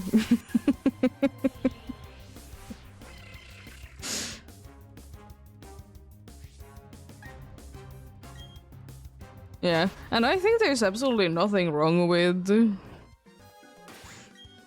I don't think there's absolutely anything wrong with, you know, people wanting to be at home. I guess it's just, you know, different people are different people. What does it matter to me? What do you want to do with your life, you know? It's your life. You live with whatever way you want.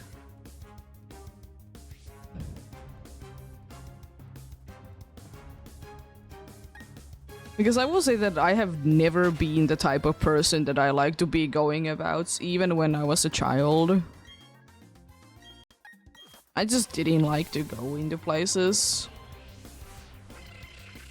And unfortunately, because the time that I was young, it wasn't really understood. It was seen as, in quotes, a problem if you were doing that. And it was very annoying because my parents were consistently pushing me to be going outside, and it was getting kind of annoying.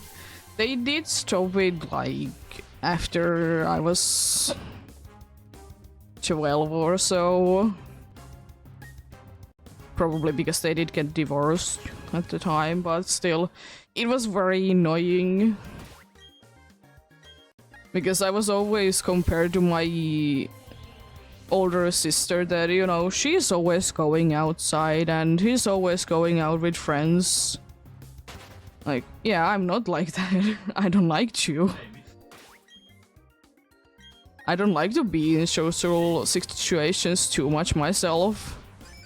And there's absolutely nothing wrong with that, you know, people are different, but unfortunately there's a thing that my father doesn't think that way. He is quite old school. Getting better bit by bit, but forever gonna be like that, I'm afraid. I mean, at least it's better because I'm no longer living with him, so, you know, he's not complaining that much.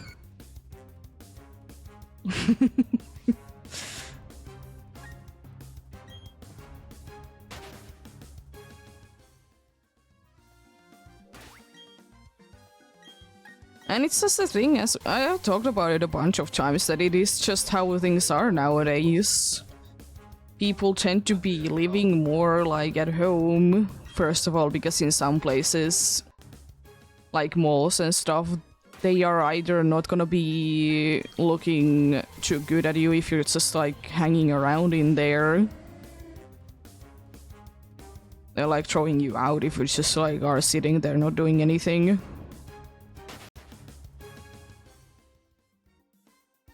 But also because it's just how things are.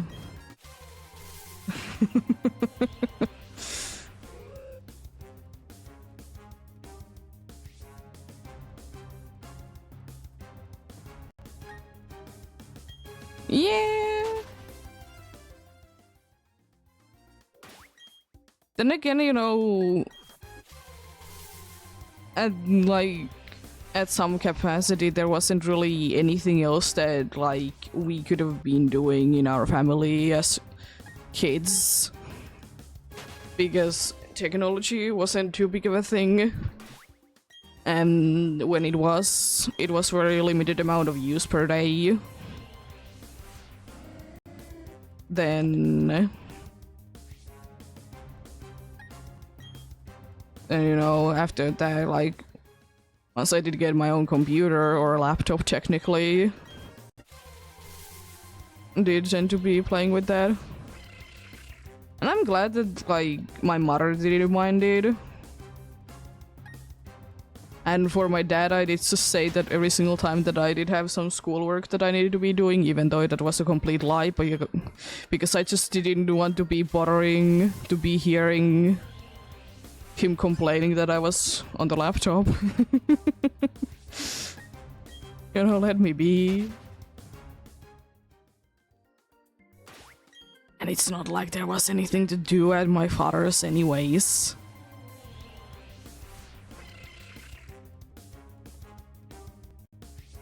You know, sometimes he was at work, sometimes it was somewhere else, you know, there was like nothing else to be doing really.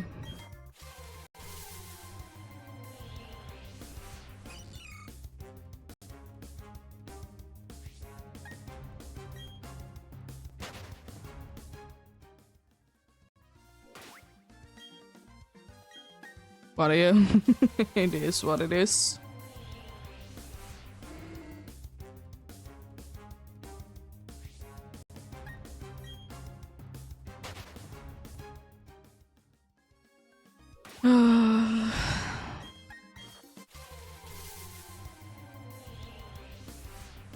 Because it's just nowadays so hard to be thinking that you would be having in normal situations for most people that you wouldn't be having technology around you, mainly like phones. I don't really count TV, even though technically it is, but TV has existed for so long anyways.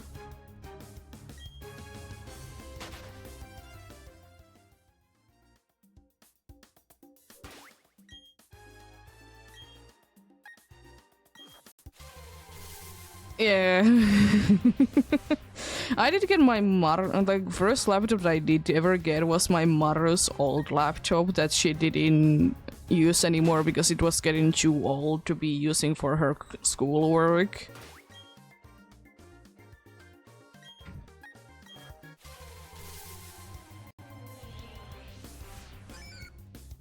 It was like my first own like PC laptop.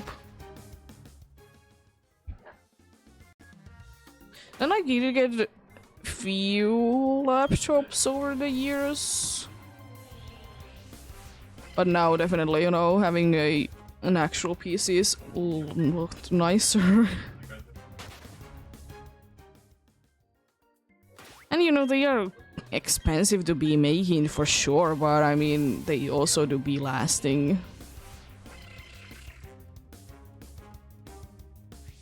Because it is what it is.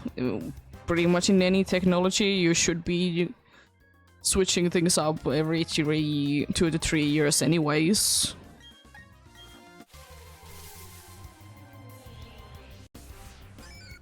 Especially if it's like day-to-day use. Or almost.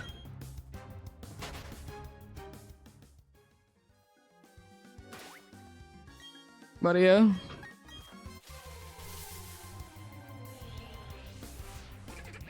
But it is still kind of funny to think about that my father was very upset for us for using like computers, laptops, whatever my things. But then he's like almost always using one. And it's not like he's doing any work in there, because the thing that he does for a living, first of all, it doesn't have a connections outside of the workplace, and second of all, I'm pretty sure there isn't too much computer work to be used anyways.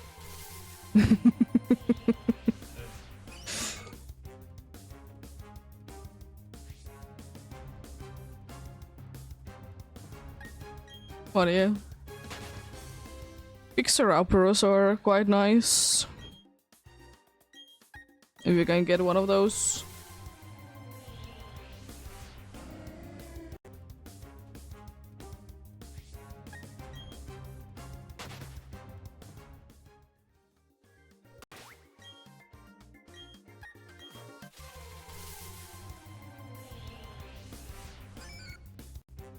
But yeah, indeed, nowadays, at least in here for schools, as I said it a bunch of times before, that you need to be having...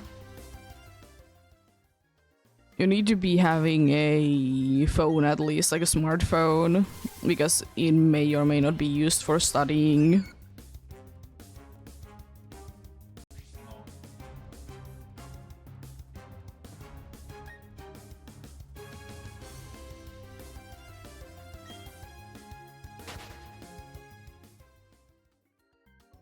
Yeah. I mean, that would be almost like 10 years old at this point, so... Wouldn't be too surprised if it wouldn't be working too well. And there's always risk of running all things anyways. I will say though that I wish one thing would become a thing in here. Like, in all the schools, is that I really hope that they would be going to ebooks. Like, for their school. Like, work, like school books. Because why not? Like, everyone is, like, they need to be having a phone so they, you know, could be having it, and also, like, why bother with them? Like, surely they could be having, like, a notebook that they would need to be writing answers to if that's a concern that people don't know how to write then. But, yeah.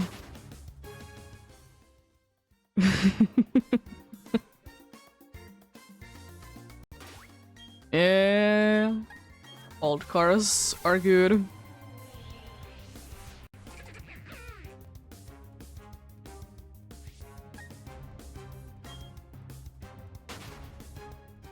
They unfortunately usually do be quite expensive to be actually driving.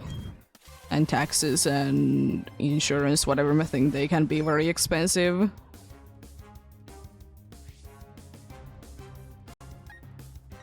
But yeah. I think our car is from 2006, at least it's the year that it was like first registered as a usable vehicle, you know.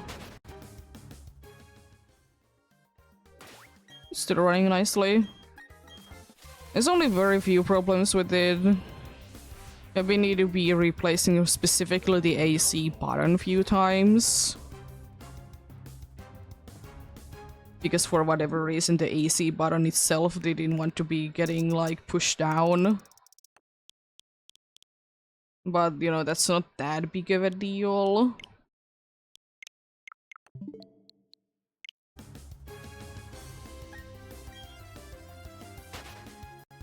Surely it's frustrating, but I mean, it could be worse.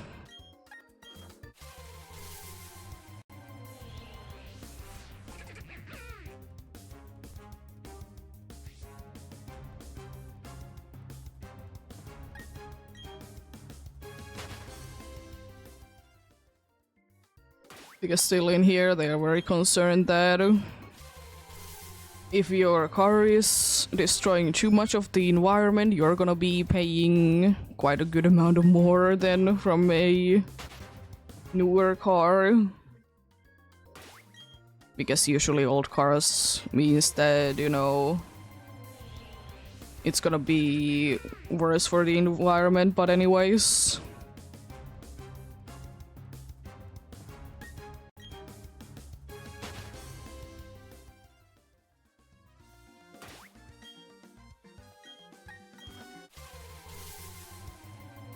Yeah. And I will say, still, if car goes backwards, or no, forwards and sometimes backwards, it's working. Also, these are the last encounters before we are gonna be having ads coming in.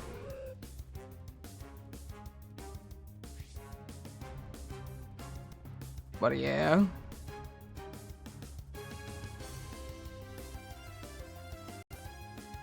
Of course people want different things in life, but...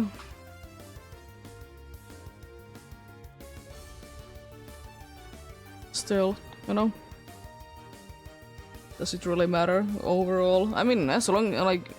I think as long as you're happy with things, you know, I don't think, like, spending more money is really worth it.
Let's run away then.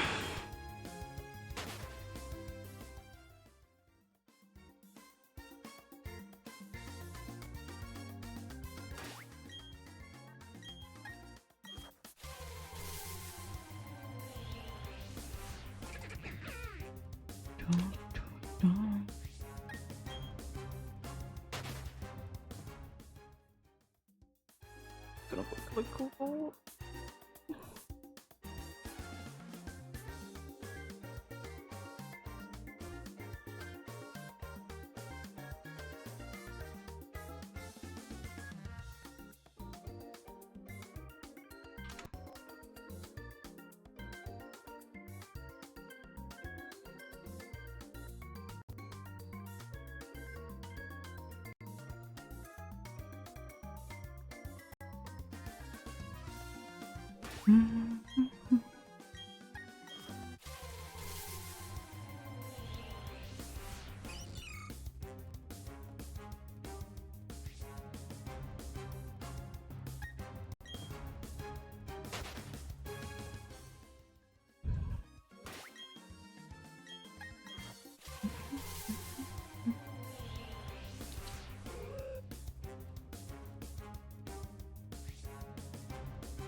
Yeah.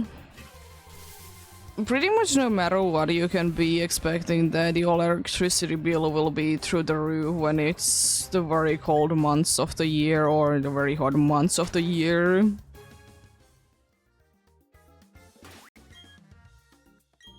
I think, like, at least mostly we are gonna be buying like renewable, usually at some point we did use solar power for, like, it was the source for our electricity. Not sure what it is right now, but yeah.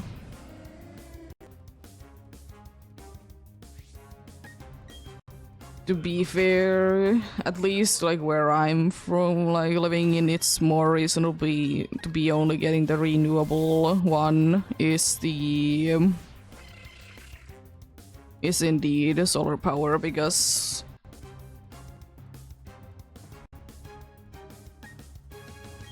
you know, nothing else really is gonna be doing anything.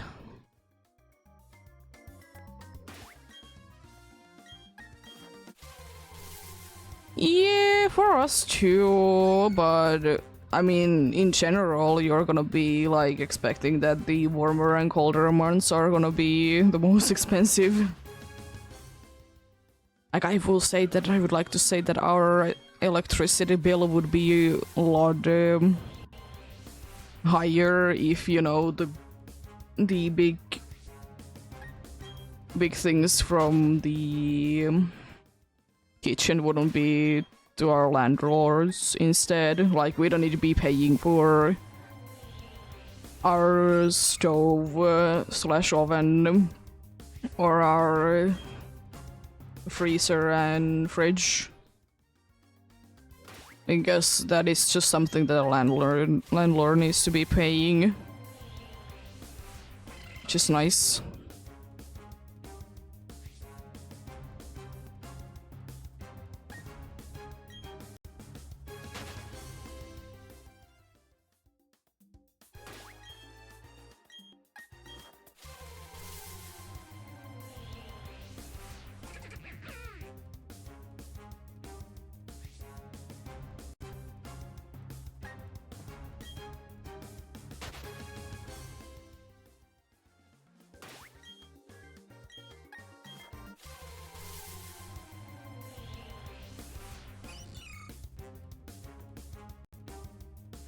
But yeah, it's kind of hard to be saying, like, for at least for us, because like we're getting our electricity bill like every 2 months or 3 months. I don't remember which way it goes.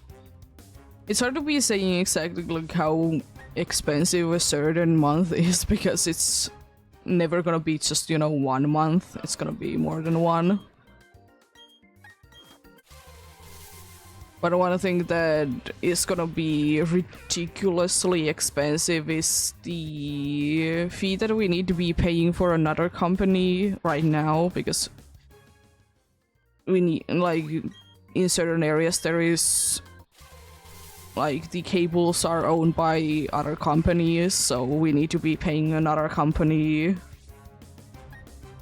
certain amount of money so we can be, you know, getting the electricity, and that's stupid expensive. It's usually more expensive than that our entire electricity bill is to be paying, that we can be getting the electricity for another company because they own the cables, and it's idiotic and stupid. I absolutely hate it.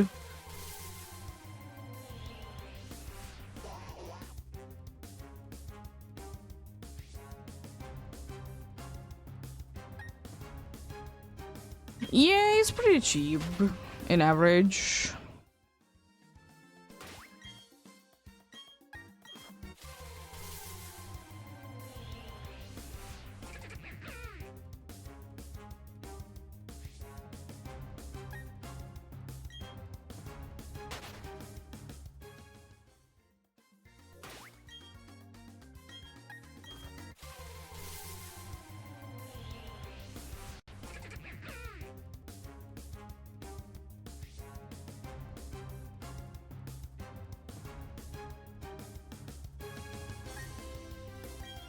Yeah, in here it's stupid amount. And it's always fixed price as well.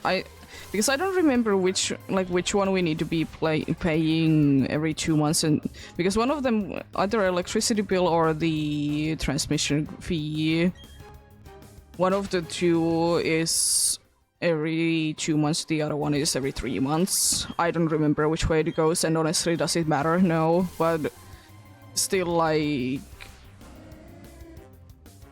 in a good month, or in good, like, how many months it is, our electricity bill can be only like 50 euros, and then the transmission cost is gonna be like 75 euros. It's so stupidly expensive to be getting that. I hate it. Absolutely.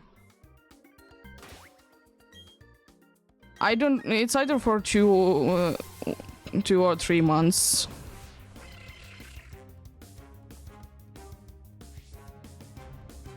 I don't remember which way they go. It's just the thing, because it's stupid expensive still. I would wish that we could be, like, buying the electricity from the same company as we get our... We could be buying the electricity from the same company that, you know, does the transmission to this area, but it's literally impossible.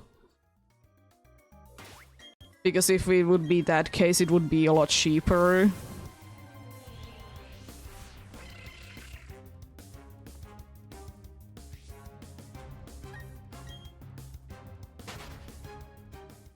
And because we don't, like, literally have a choice, and that's one of the most expensive ones in here.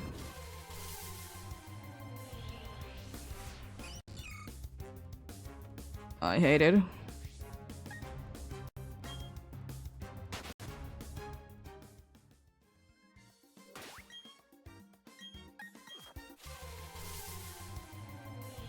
But yeah, it's not that bad, but it's still, like...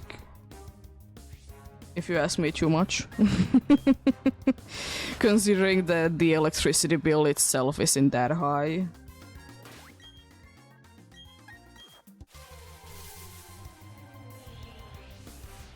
Like, almost always we're gonna be paying a lot less of our electricity bill than the transmission fee, indeed.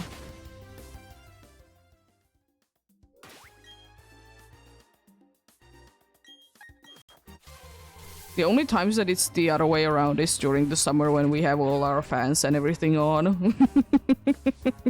But you know, that's to be understandable, and we are expecting it anyways.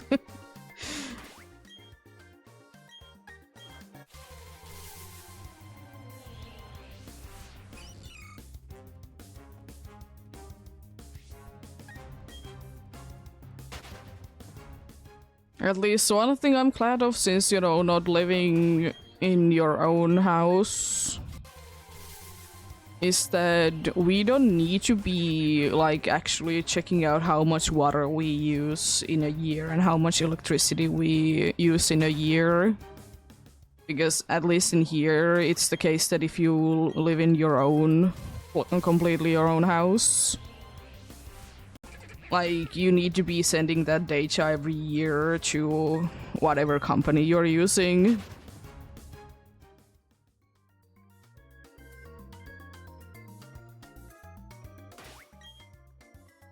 We're not running the air cooler 24/7, but we are running it like 18 hours a day. But yeah, to be fair, if you ask me, AC is worth it, because, you know, you wouldn't be getting an AC if you wouldn't be able to afford it.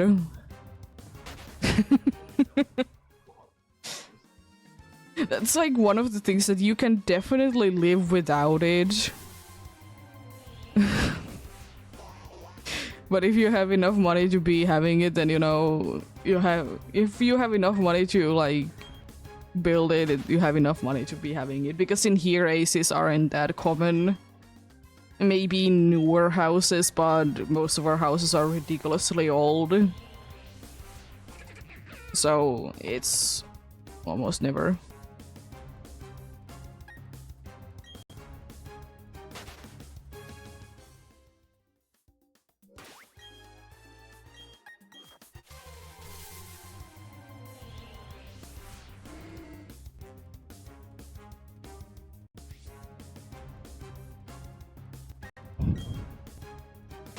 But yeah, I will say though that I'm not completely sure about our prices, because I don't honestly care, and honestly, they don't really matter.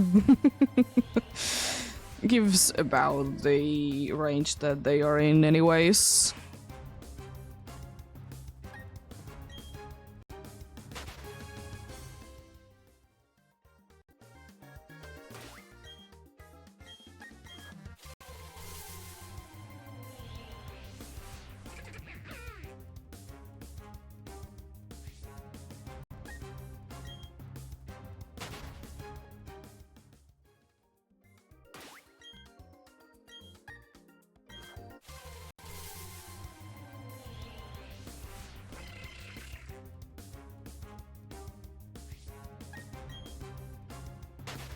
Yeah.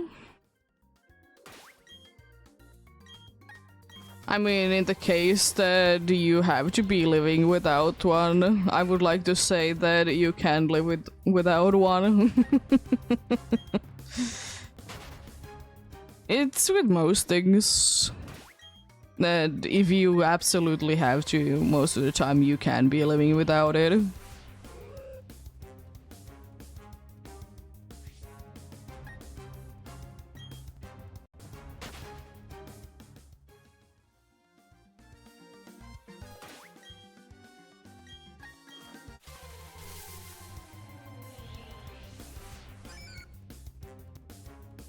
But yeah,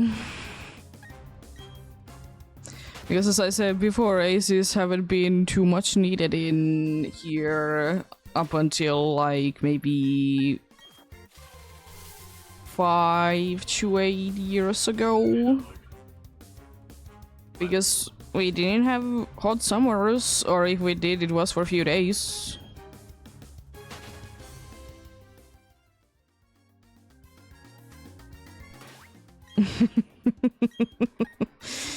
Yeah, I definitely wouldn't mind to be having one, but as I said, I don't think that especially because it's way too much work and way too much money to be spending on an AC, like an actual AC in here.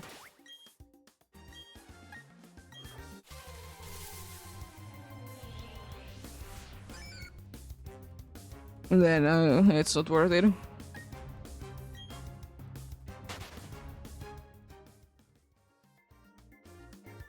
And also, like, the work to be getting it up here as well. We live in the second floor, so 2 sets of stairs.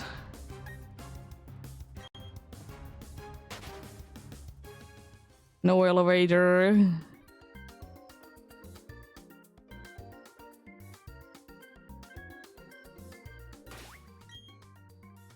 Yeah, I mean, of course, if you have, like, money to spare, then, you know, go for it, but, you know, to be fair, you know what I'd rather be doing? Saving enough money so I can be buying a house.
I will say though that thankfully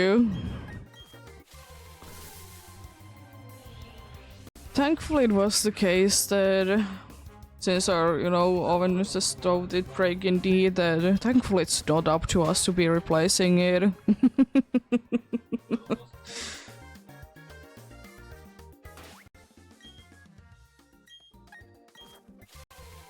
Yeah.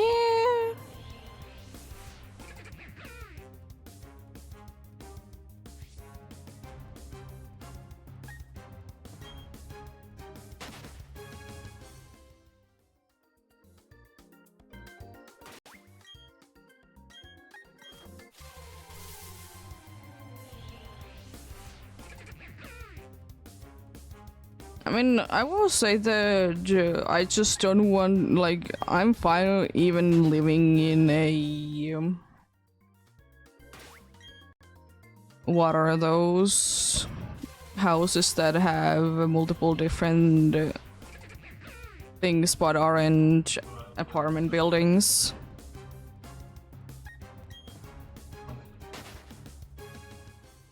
Like, I wouldn't mind to be living in one of those.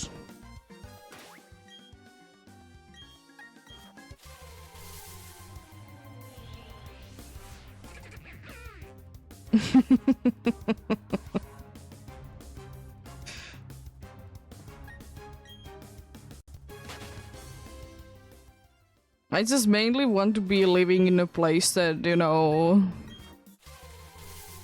I don't need to be caring that much about neighbors.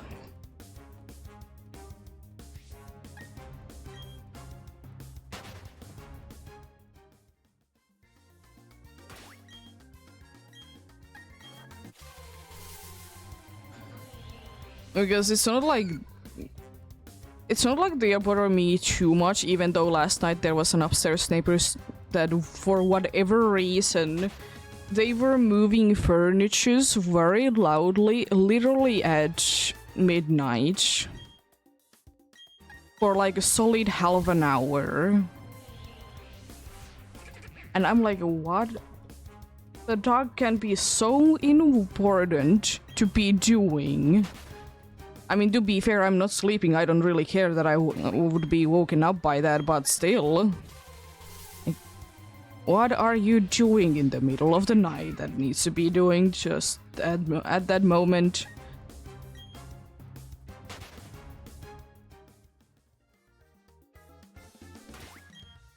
But yeah, I don't want to be, you know, burn into the neighbors, even though, you know, we have been living in here for soon 5 years and we haven't received a single complaint. Which is quite interesting because, like, even though you're not really doing anything wrong, usually you're gonna be getting a warning anyways about something at some point, you know?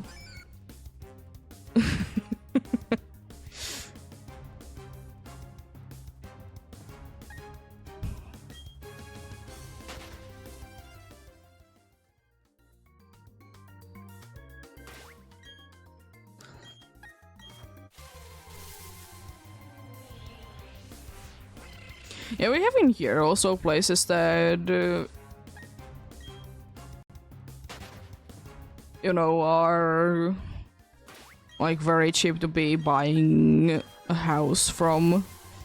I will say though, at least from one of the places, I don't want to be moving there because I want there to be a store that is open 24/7. And also I don't want to be living in the middle of the nowhere.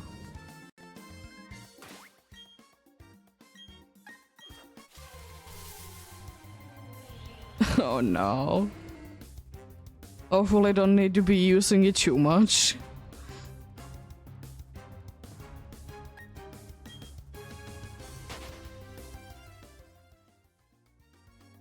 Yeah, we literally live in the city center. Technically not, but you know, it's few meter difference. Would this like a lot be considered city center? I mean, I will say that there's absolutely nothing in the city center. So it doesn't really say anything. All the like bigger shops are 5 to 10 minutes right away, depending on do you go to the bigger road or will you go to the smaller road.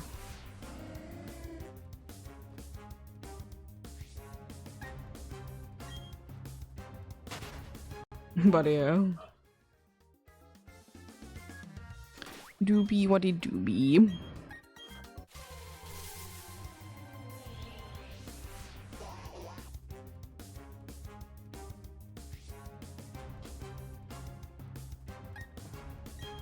But yeah.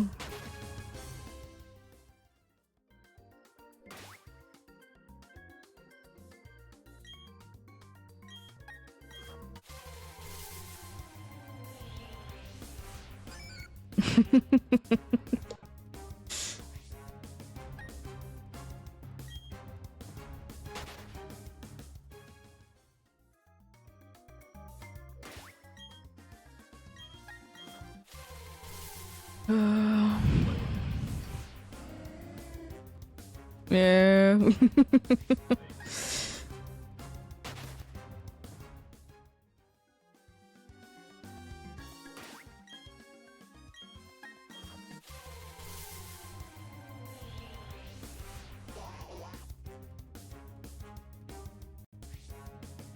Yeah, also, I don't know, is like, I'm of course be joking about things that I'm gonna be saying. That is the apartment that is literally like just like above us. Is it cursed or something? Because every single time there has been 3 neighbors or 4 in like the 5 years that we have been living in here. It has been 4, yeah. And every single time there is someone living there and they are absolutely paying. First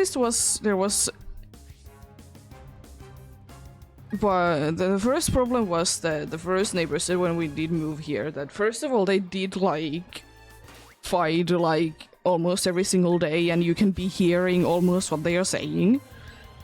Second thing is that wife every single day for like starting at 9 AM started cleaning the entire house And then at some point they did get a dog that was barking all the time.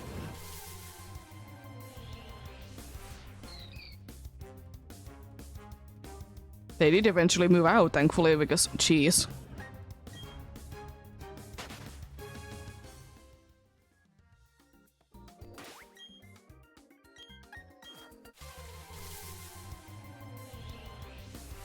I guess there was one set of neighbors that were just there for a little while and they weren't too annoying. But the ones previous to this, they also did have a dog that was barking all the time, and you know, it was getting quite old. Because sometimes the barking started at the middle of the night for 2 hours. Straight. And then I was like, who is leaving their dog alone at night? That, you know, they can't be bringing it somewhere. And also, I will say that most of the time there is at least 4 people living in there. And I'm pretty sure that the daughter did own the dog. And the son didn't care that her sister's or his sister's dog was, you know, yelling about, because the son was even worse. He was yelling and doing throwing tantrums when he was, you know, not doing well in games. And sometimes my mic even could be picking it up. So, you know, it's that bad. And now there is the neighbors that are dragging the furniture in the middle of the night. They were fighting a little bit in the start. They are not fighting anymore. As much as, at least. So, I guess the worst thing is that they're just dragging the furniture in the middle of the night. And the question is that there is 2 adults there, so why couldn't they be both, like, lifting it up? If they need to be moving it in the middle of the night? Because why drag furniture if you don't need to, you know? It is not good for the floor. If the floor is damaged enough, you need to be paying for it. You're not gonna be getting your money back that you did do like a 2 months rent. You're not gonna be getting that back.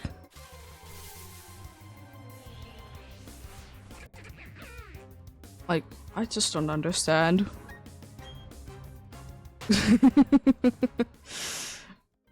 There's something going on.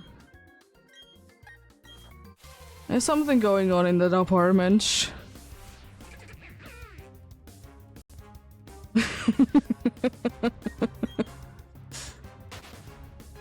Honestly.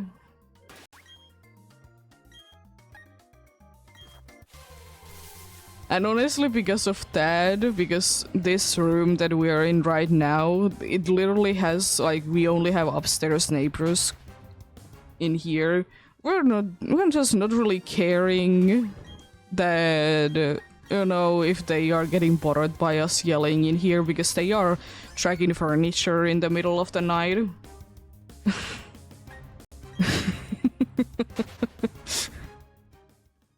You know, a thing that definitely everyone can hear in the building. But yeah.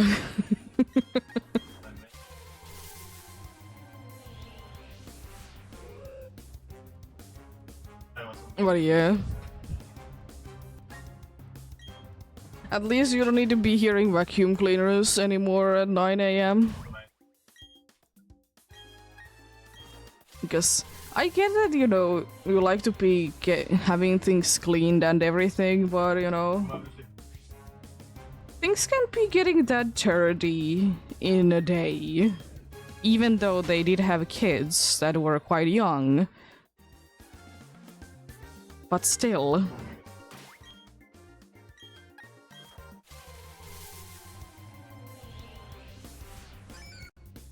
Like, I understand that, like, you can be using, like, not a vacuum cleaner, you can be just having, like, I said, like, a dustbin and those kind of things.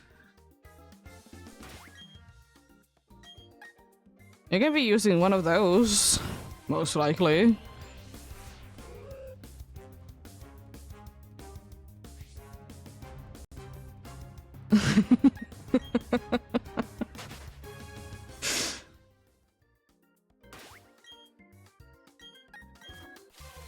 But yeah, it is what it is, I suppose.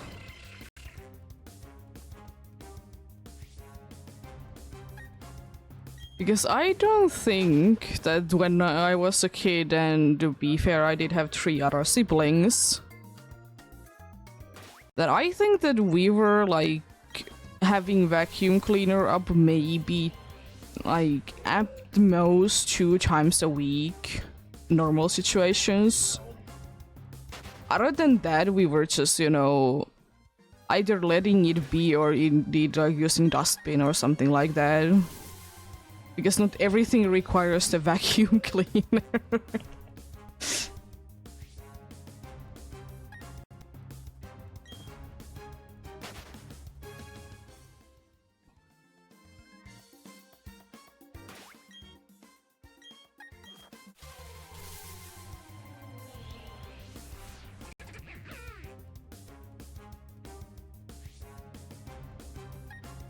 But yeah, each to their own, I guess, still, but sometimes I would be wishing that people would be thinking about other people, though.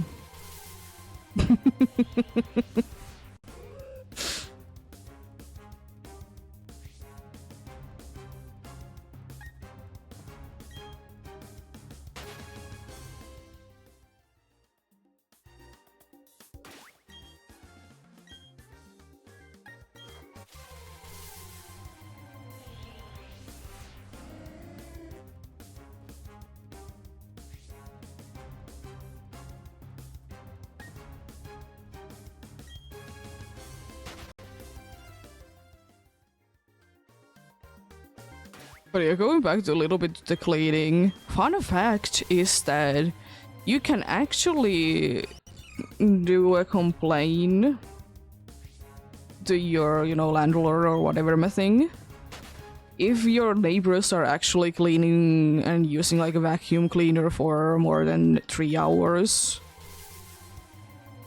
You know, because in normal situations, why you would be running a vacuum cleaner for 3 hours? And it doesn't even matter like what time of day it is.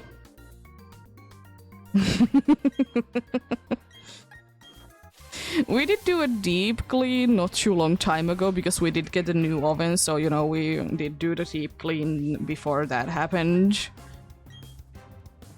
But yeah. Try to be keeping, you know, try to be keeping, you know, things nice and tidy though. I will say though, in my opinion, the place that I'm living in, if it's not a little messy, it's not home to me.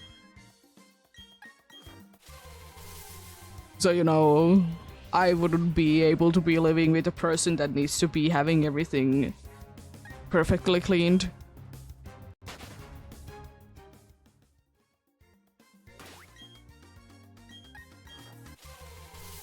Because I just feel like mess makes the place look like a little bit of mess looks like the place is being lived in. Because for me, if the place is too clean, it just doesn't have the feel like someone is living in there, you know?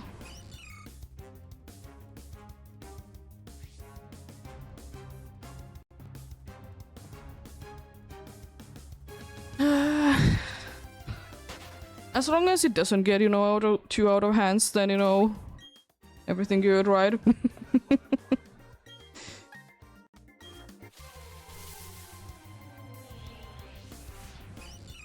I mean, still, like, quite a big thing is that if you can just be bothered to be taking the trash out, you know?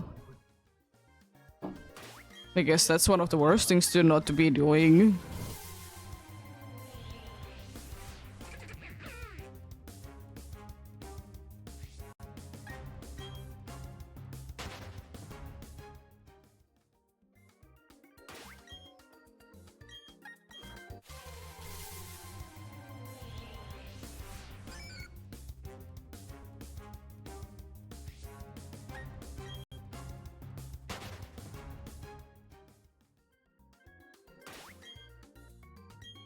But yeah. It do be what it do be.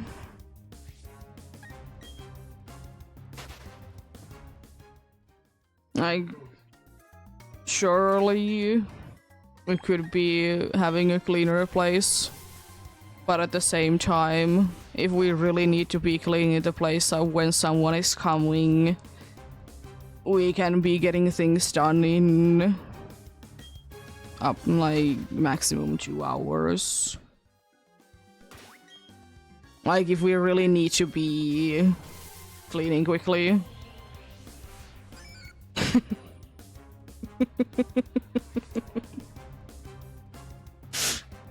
In here, at least, you could be returning them and getting a little bit of money back.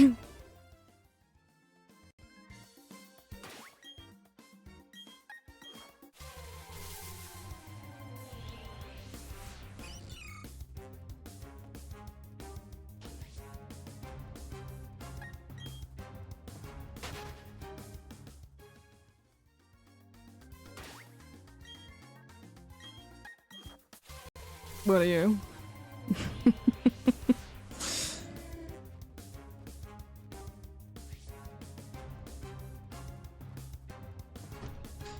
Because that makes, because it's like big thing in here to be returning, you know, your empty bottles back to the store. I will most likely never be getting, you know, people throwing their bottles in the trash. Because as I said, you're like when you're buying a bottle of water, for example,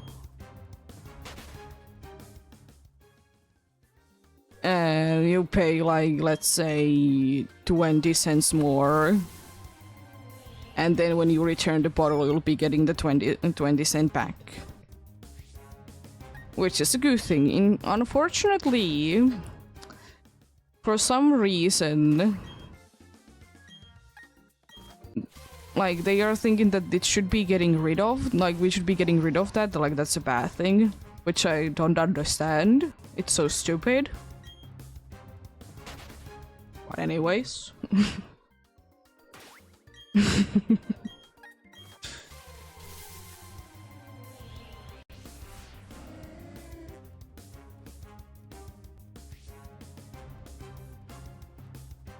Yeah.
Jeez. Any sparkles today?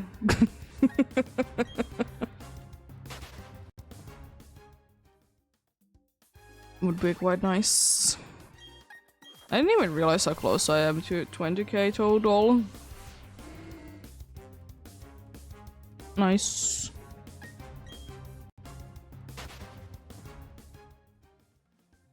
Just happens.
The air is moving too fast, so cans are falling down.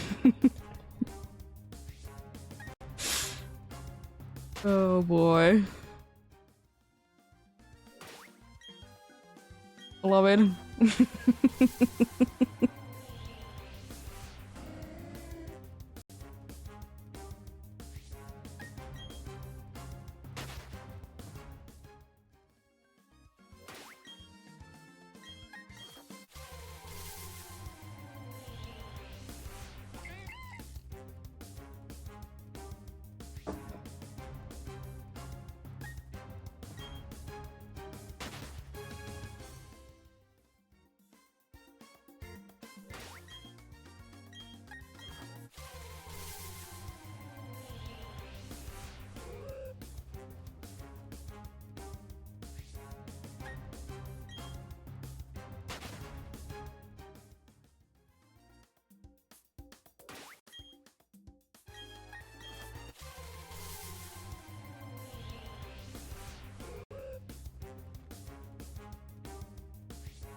I will say one thing that I have never understood in my life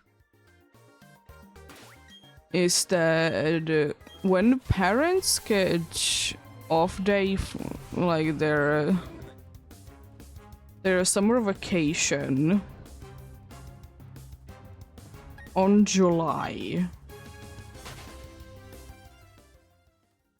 Like, I get it that, you know, kids are out of school, but they're also, like, as I said, in here at, like, most of June as well. Like, I just don't get it. Because it's just so ridiculously hot in July.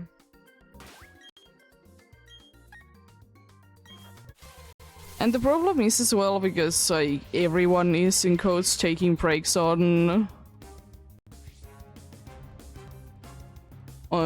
July. Most of the places are closed on July. Unfortunately, even, you know, things like smaller clinics, they might be closed. Or at least have, like, more limited... They have more limited, like, open hours. I just don't get it. Because I will say that if I have a chance to be... like, deciding, like, when I want to be having my summer break, I'm gonna be either having it as late as possible, because in some places you can be having it as late as September, but maybe August even, or I'm gonna be having it in June. I don't want to be having my summer break on July.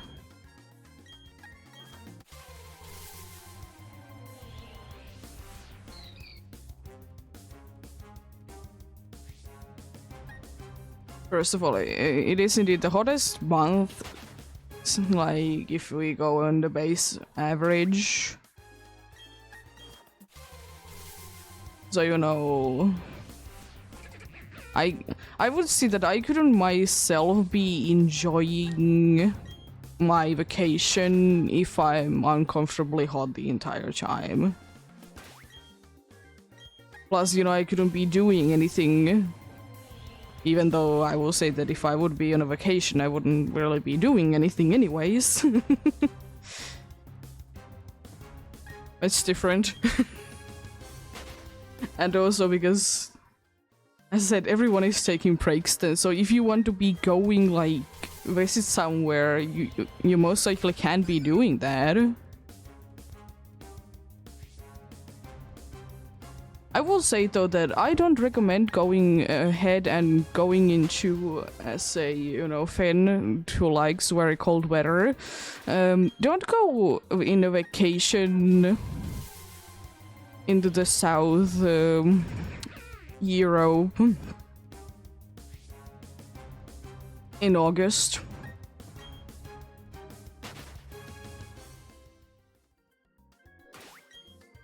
We did do it once. Oh boy, was it fun to be in a 40 Celsius weather. When you're totally not used to it.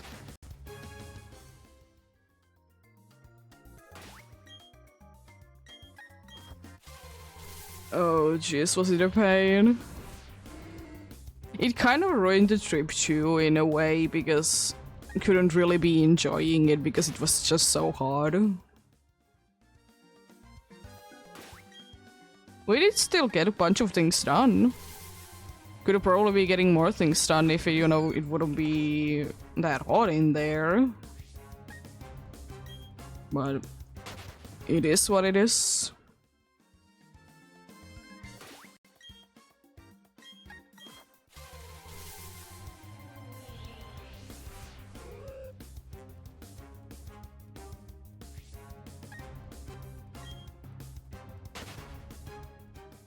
And it's the trip that I've been talking about where it's the story that I've talked about, that we did get sparkling water instead of still water. But then again, it was just so hot, so we didn't care, even though I absolutely hate sparkling water. But you know, when you're thirsty enough, anything is good.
I'm just wondering, because I don't like wearing jeans, like at all in general. I'm wondering, how uncomfortable would it be in jeans right now in work? Because some places, you know, they have quite a strict, you know, policy what you can be wearing.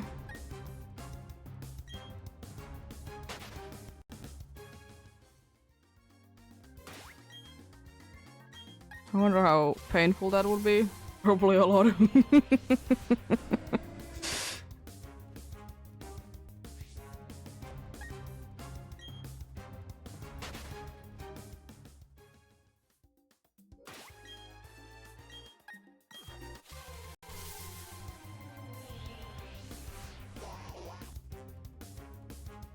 Thankfully, in most places, you could be having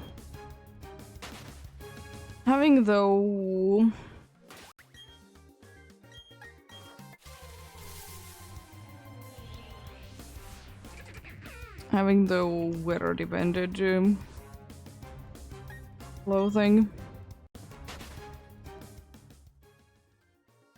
Because I just feel like jeans wouldn't be too comfortable, because like even if there would be cool, like good air cooling and everything, I still feel like it would be feeling like there would be a little bit of sweat anyway, so it wouldn't be too nice. The reason why I never want to ever be again in a leather car in the summer. No. I mean, I don't like leather seatings anyways in cars. But especially during summer, jeez, was that painful.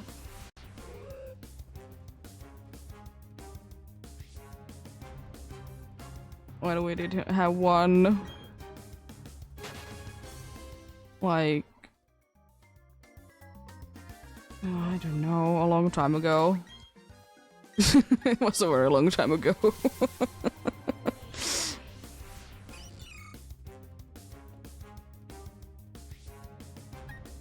Maybe like 15, 16 years ago that car was.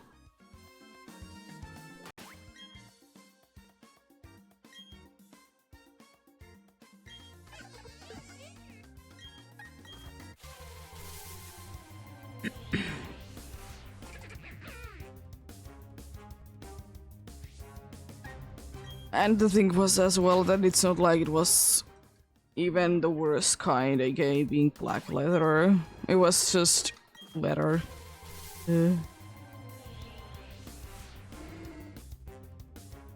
No, thank you. No, ever.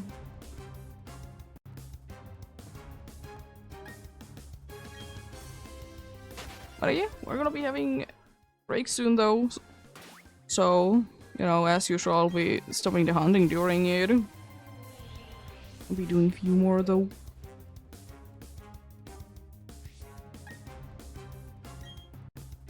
Would like to squeeze in at least one more. I think that's gonna be it then for now. Continue after the break indeed. 200 more to go, then we hit 20k in the total. It's gonna be taking half an hour-ish of hunting. We'll see. We'll see.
Yeah, I think 21k is a little too out of the question today.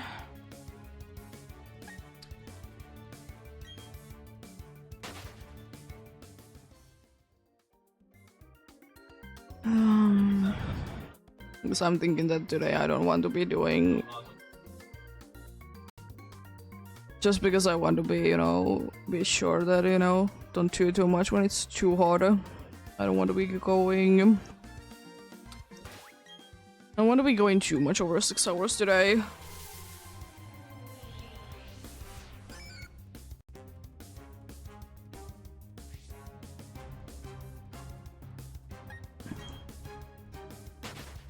Thankfully, the good thing is that I know that nothing is gonna be overheating, because everything has good condition. Everything is in good condition for that, you know.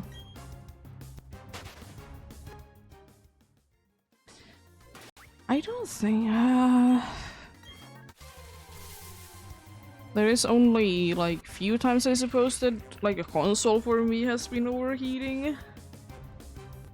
It's so rare to me. I do remember that our old family computer, one summer, it literally did burn. Not like it wasn't in flames or anything. It's just something, you know, did get so hot that it literally burned. So, you know, it wouldn't be working anymore. And it also did burn one of the games that was, you know, the game that was in the being played at the time. That was Sims 1. It did burn that as well. So that couldn't be played anymore. At least from that, you know, city. We didn't get a new one, to be fair.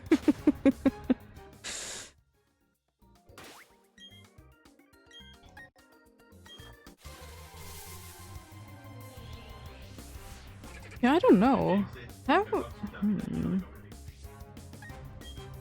Either I have never been getting a device to be overheating, or it has been so long time ago. But I don't remember.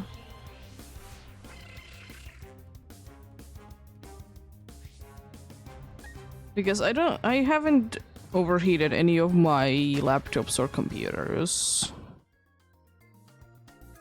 Keyword I haven't, because I wasn't playing when the family computer did get overheated. Switch... I have been few times close. In the way that, you know, I was playing with the Switch Lite and I did hear the fan going wild, so, you know, I stopped.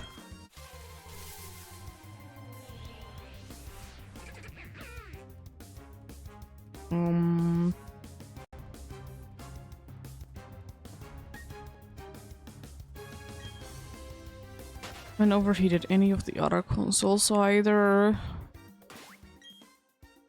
I guess one of the closest things is kind of the phone.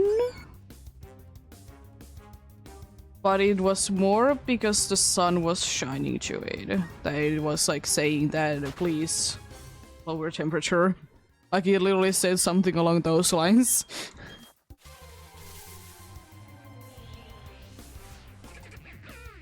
I like that phones nowadays can be detecting that if it's too like long in the sun, it's gonna be actually saying something about it. That could you please move me away from the sun?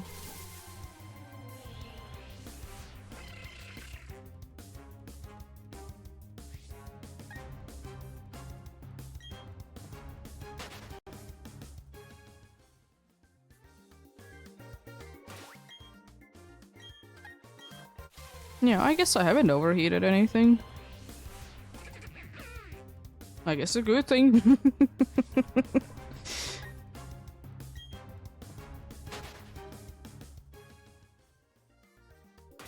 Because I will say that I'm always surprised about one thing, and it's like, how... Even though there like isn't like any computer power on the device, but... Like, how cool is like DS and 3DS? Like, they are super cool. Like, it's not like, as I said, they don't really have anything, but also they don't really have that big of a cooling thing, I would like to say. If they have anything, you know.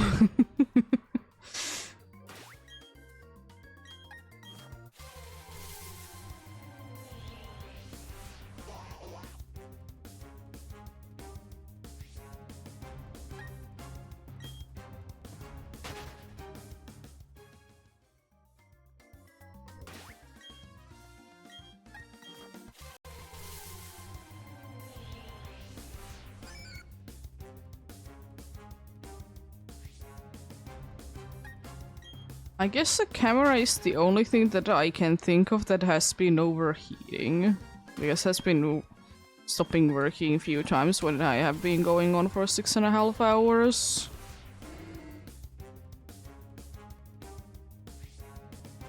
But then again, I'm still not sure, like, is it actually, like, for a second, like, the cable is not working, or if the program goes to idle mode after, like, certain amount of time. Or is 6.5 hours how much the battery would be lasting? So, I don't know what's going on with that. Because it's the thing that it doesn't turn off. It just stays on, it's just like, all of a sudden it just stops, like, being, at least in the mind of my computer, a webcam.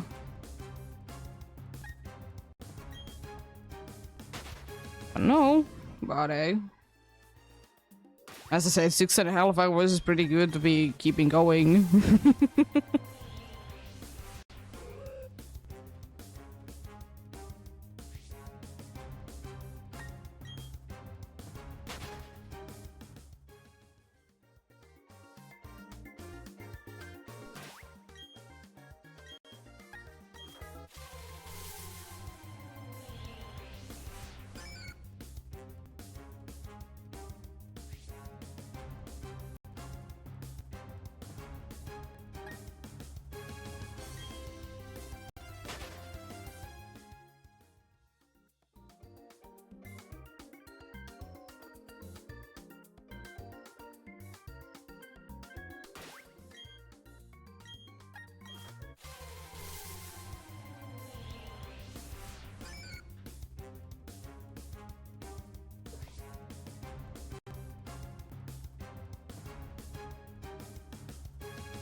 And hopefully the whoever have been doing the 7-star rates for Sceptile in Scarlet and Violet, hopefully they have been going well.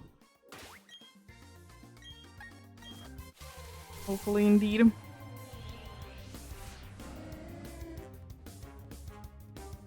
As usual, I'm not really too much into doing them myself, so I'm not doing them.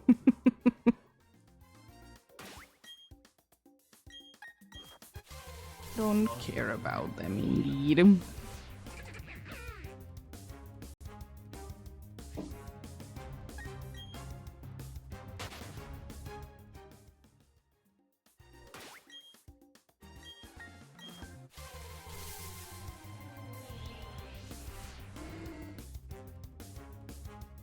Interesting one for sure.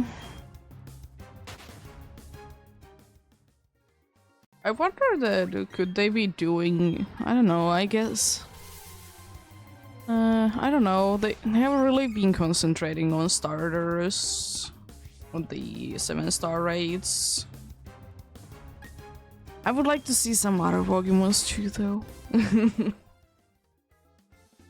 I'd really like to be seeing some other Pokemons too, though.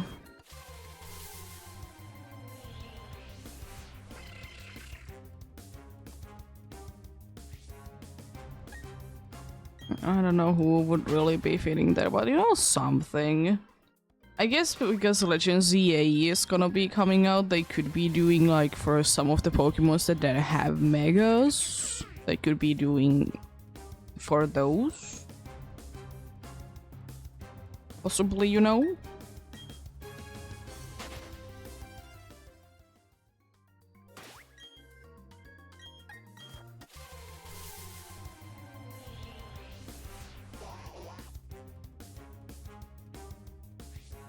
So I'm wondering like how many they are planning to be getting done anyways before they are gonna be done with, you know, Scarlet and Violet and updating it. Even though I will say that Scarlet and Violet, in my opinion, have been releasing. Yeah, they have been. The Scarlet and Violet games have been releasing. Yes, they have been like getting a lot of like cool events. Because indeed, they are gonna be soon 2 years old games. I say soon, like in like 5 months. You know, soon. But yeah, I'm gonna be there, you know.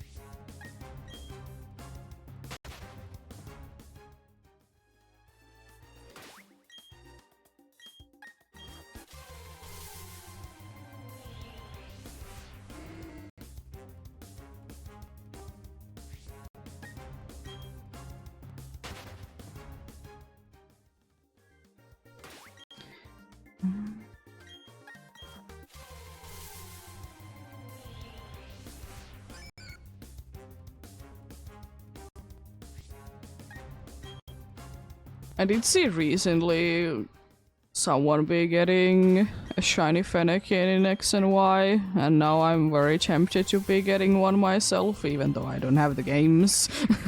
I don't have the games at the moment. It's just so tempting. So I really want to be hunting for Fennekin. The thing is though that I don't know what to do with X and Y. There's so many cool hunts that I would like to be doing as a part of a team. But in general, I just also want to be using the Pokemons as well. So, you know, I don't know if I want to be, in quotes, wasting my time on shiny hunting them or not.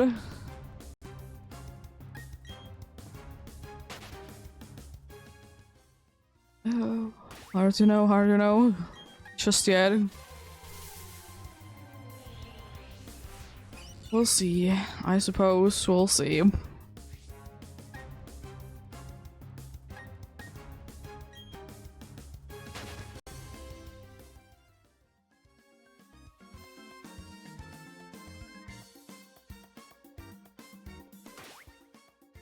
Because I know that at some point I will be hunting in X and Y for a Fennekin.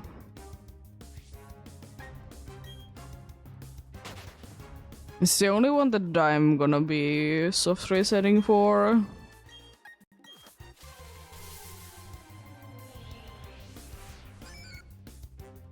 I don't know that much.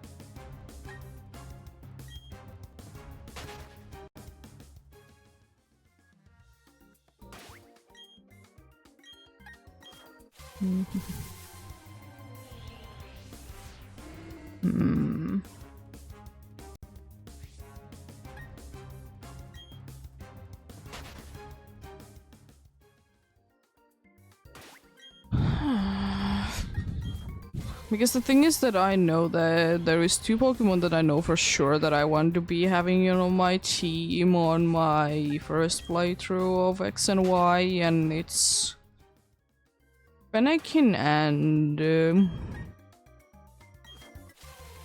Mora.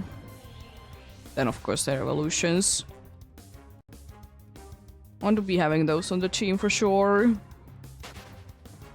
I don't know really about the other ones yet. I mean, as usual, I most likely will be playing through like both of the versions, so I don't know who I'm gonna be picking as a starter in there, if I'm even gonna be using a starter. the problem is that I really would like to be using Talonflame, but you know, if I have a... if I have, you know, a Fennekin as the starter, it's probably not gonna be the smartest choice. So I'm most likely gonna be picking one or the other.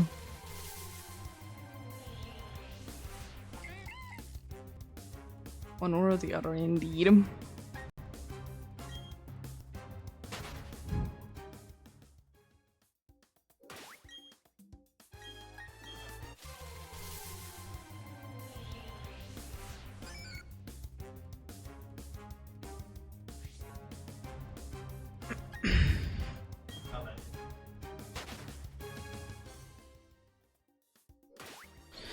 I need to be seeing. There's a bunch of Pokemon that I would like absolutely love to be using, but since I know that I want to be playing through both of the versions, which I want for most of the things anyways, I really need to be thinking that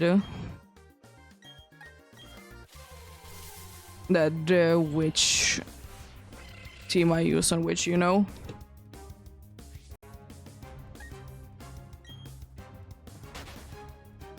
Like which Pokemons I use on which team.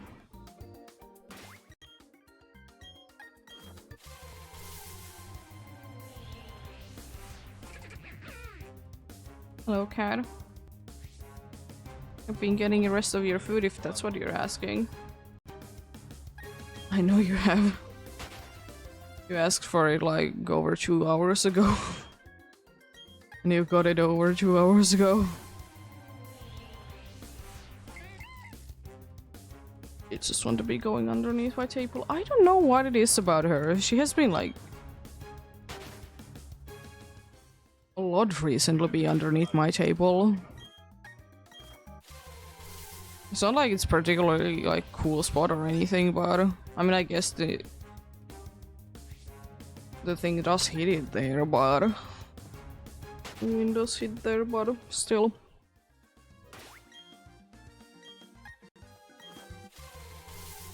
I might be, in quotes, very cruel to her today. Take a damp towel and, you know, do that. Maybe that would be helping her. She might be, you know, too hard. Because she doesn't, you know, of course, like to be going in the water, so, you know, a damp towel. She doesn't mind it. Like, at all. So, like, if that would be helping her out a little bit. Because I think that she's just like too warm at the moment.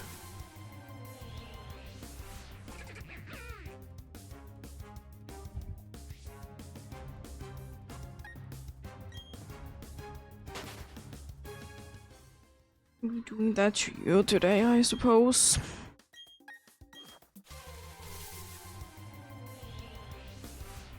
Like, it would be so like nice. I mean, we haven't really tested it, but I doubt that it will be working for her. If we could be just having like a container that is having a little bit of water, so, you know, she could be going there. Like, maybe just get her toes like nice and like maybe, you know, a little bit cold. I haven't tested it. You know, it could be helpful.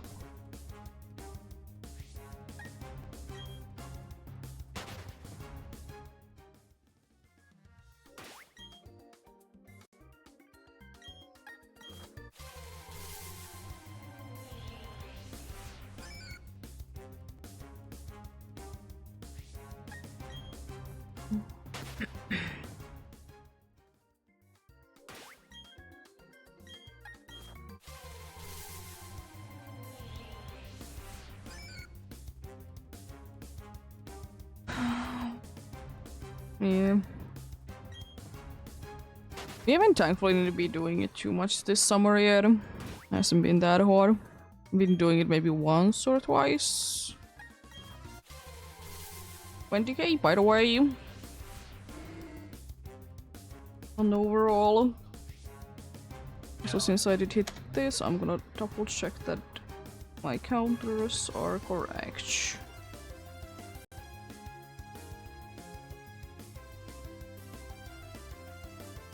Time to be checking that in the... I don't remember that one that well, so I'm gonna double check. And it's all the faces.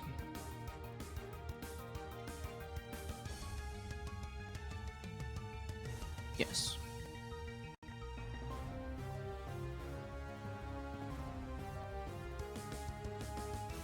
Seems to be correct, but I'm gonna add the last one as well. Yep. Counter's correct. Nice.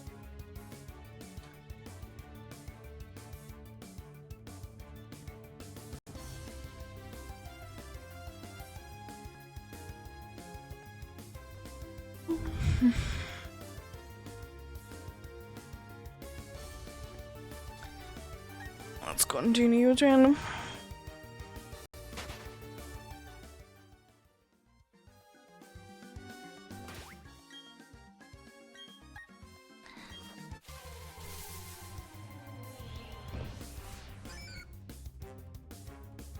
Also, I guess I'm halfway to the odds. I have been for quite some time in PDSP again. I don't think that I will be hitting halfway to the odds today in Soul Silver though. I would need to be getting like 500 or so checks there, and no, not gonna be happening today. As nice as it would be, of course. I could be getting always another under odds one. Possible, possible.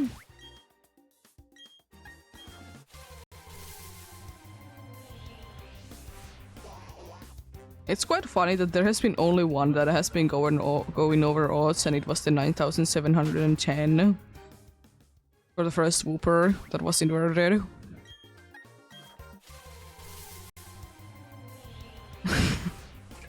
Everything else has been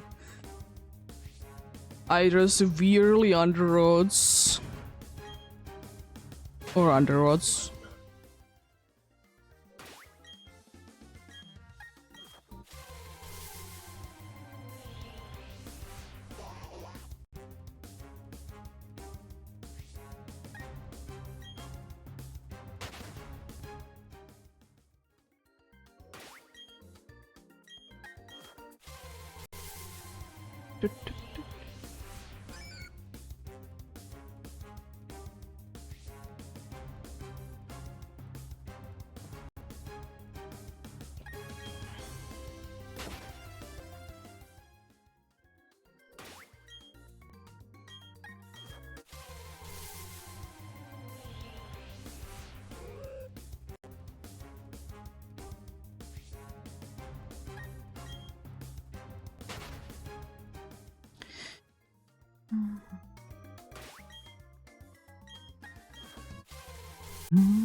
Also, my half an hour was quite accurate as well. It was a little bit under, but quite accurate though.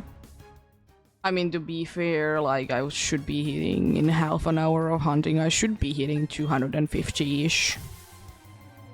So... that was enough though. You know, giving me some space to be making mistakes and stuff is always good. It's always good to be giving yourself time to be making all the mistakes. Doing other things as well.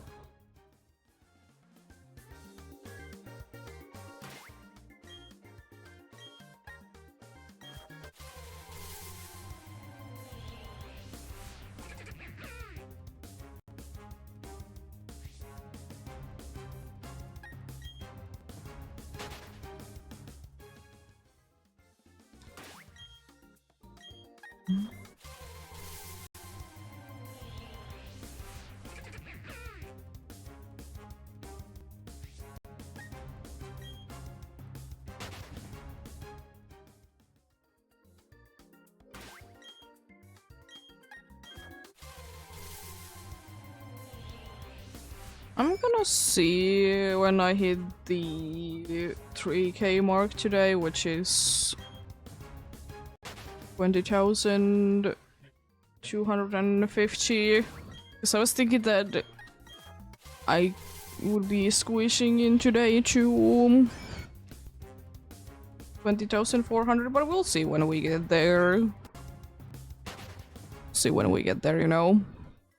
It's not as big of a deal, you know, if I don't get it to be exact, you know.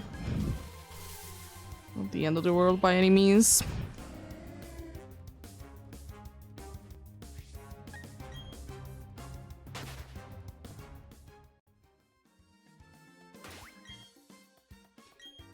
We'll see, we'll see.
Getting a little bit of tired as well, I see.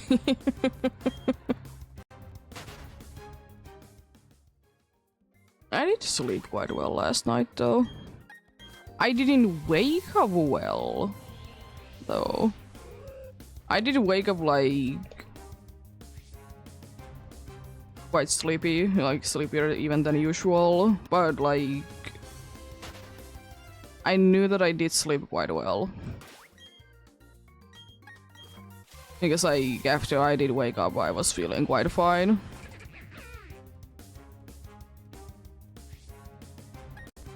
And now I'm really wanting to be eating soup today. Because I just want, you know, a lot of, you know, water. And salt. And good things. But the thing is though, I don't also want to be eating it because soup is so warm. And you know, not all the soups are good when they are cold. They're not no good. Wouldn't recommend half of them. That I eat at least.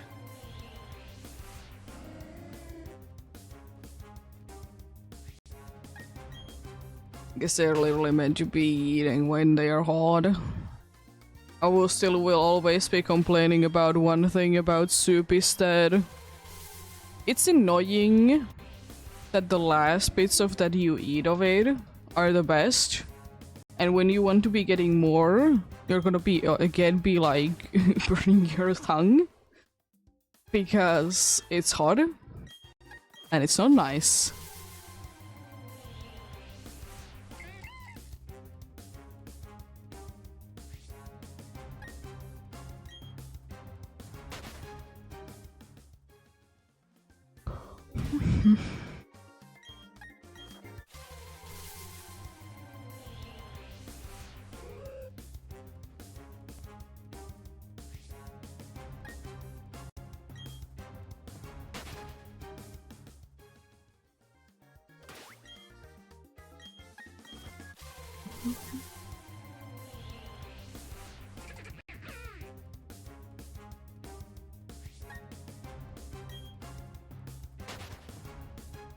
Because the thing is that if I could, in any shape or form, if it's needed, because I will say that if I find a shiny tomorrow, for sure, if the next shiny that I find is tomorrow, I'm not gonna be continuing hunting in.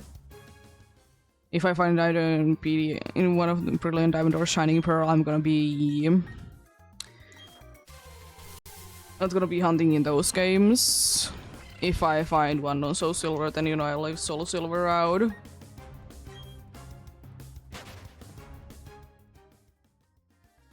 But I'm kind of tempting, depending on... I guess if I find something on Soul Silver today, I might be cutting that off. Then again, there technically is still, you know, tomorrow to be hunting for sure, because I'm not too sure what I do on Sunday. Will I be having an off day or not? Because it really depends on, like, how things go. Because worst case scenario, I was thinking, even though it might be a little bit of a push, especially because I don't know if I will be streaming on Sunday or not, is that I would like to be hitting 24k if I need to during, like, the Incode's official Safari week and the little bit of overtime of the weekend that is also counted. But then, you know, we go most likely overtime. Or not. As I said, if I find something tomorrow, I'm not gonna be starting a new hunt.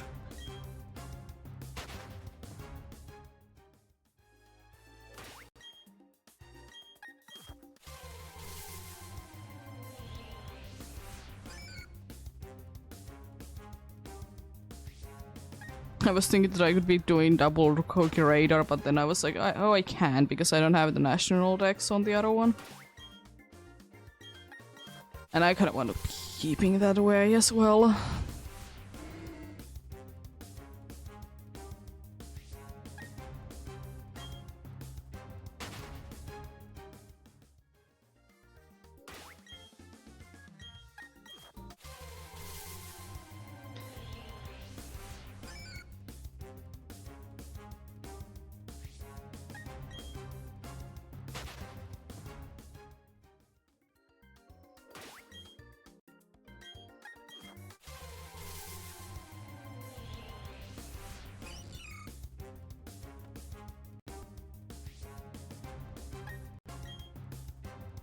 Yep.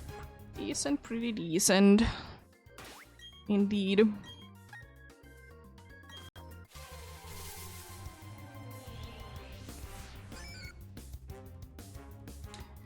Good amount of progress indeed today. Even though there's still some to be done. But yeah, indeed, I still do be hoping best of luck to anyone else that do be hunting indeed. Hopefully you can be getting whatever you're looking for. Or get something, but remember, progress is progress no matter what. How little, how big amount you do.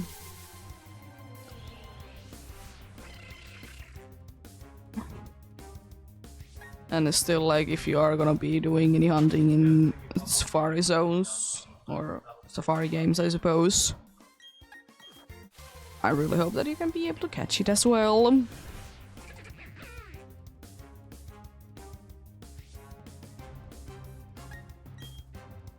Hoping that indeed.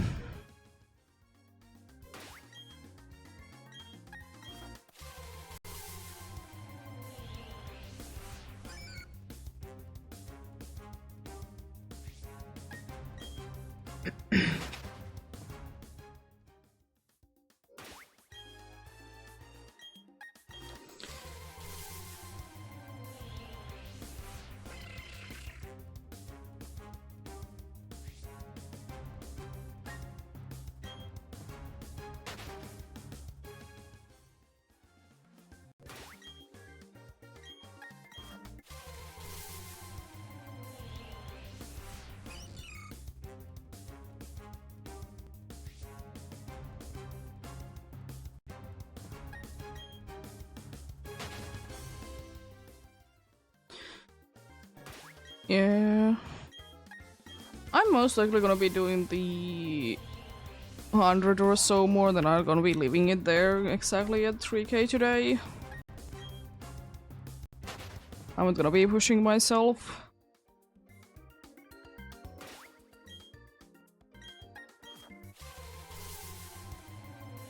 Yeah, I'll even hop into like a nice cold shower. Maybe that will be making me feel a little bit better. Because like it's really hitting again like heat waves. You know, I'm gonna be taking care of myself, and also I'm a little bit worried about the cat as well. She is moving a lot. Indeed, I'm gonna be giving her the cold. Not cold, but the damp towel treatment. Hopefully she'll be feeling better.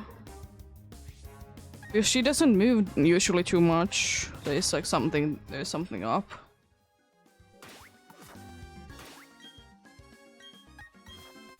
Most likely nothing too serious. I think it's just, you know, heat for her as well. Also, trouble 1%. Nice. Lovely. Lovely indeed.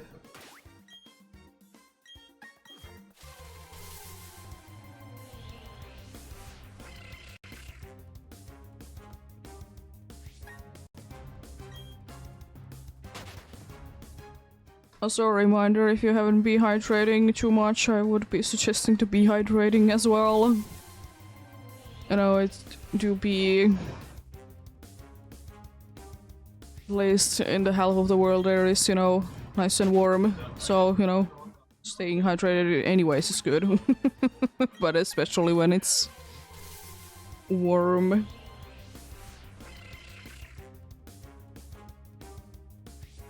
Very important thing to be remembering, but easy to be forgetting, indeed. Especially when you're like doing something, it's very easy to be forgetting. Then all of a sudden you are like questioning why you're feeling so bad. Has happened to me a few times. Thankfully not that like badly, but you know, a few times there has been definitely the way that if I wouldn't be so to be, you know, hydrating at that point, it would be quite bad, but it just happens. It's so annoying how human body works. And you know, like when it's hot, it doesn't tell you that, you know, you need to hydrate, but when it's, you know, cold, then yes.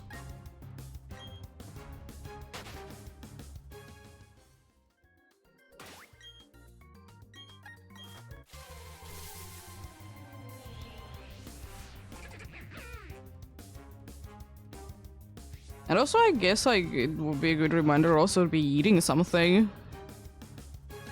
Nice.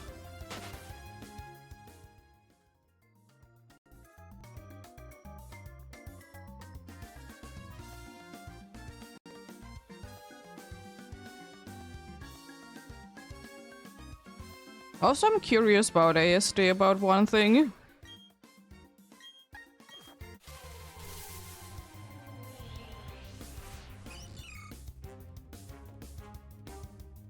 Are you gonna be having next weekend an extended like weekend because 4th of July is on Thursday? Like, are you gonna be having Friday off as well? Yeah, I did see that you were very lucky. I didn't get myself, unfortunately, anything.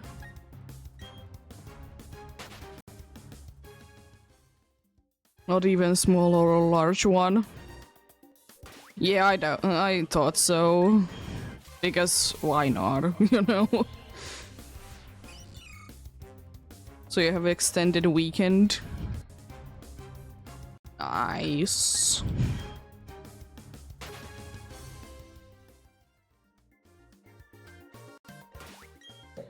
Nice. Are you gonna be celebrating 4th of July too much, or what are you gonna be doing?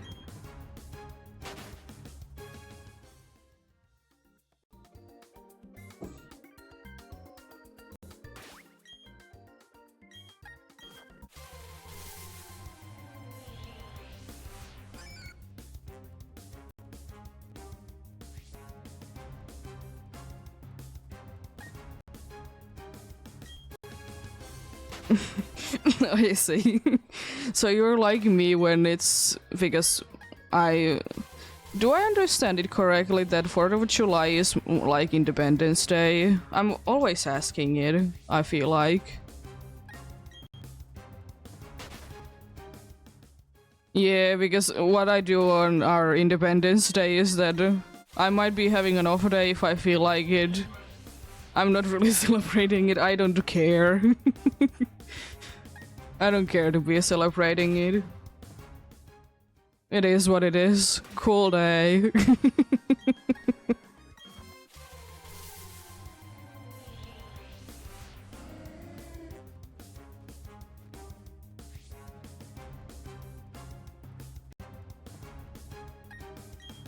But yeah. I was shocked by the way that you did have such a bad power outage. It'd take like ages for them to be fixing it.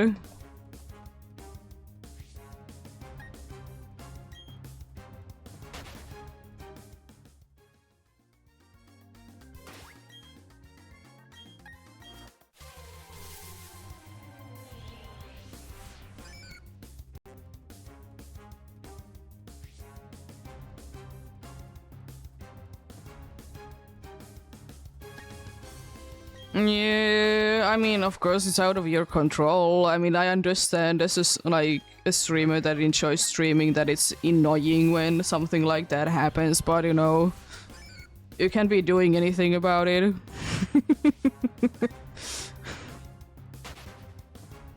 It is what it is, you know. But if you want to, then sure.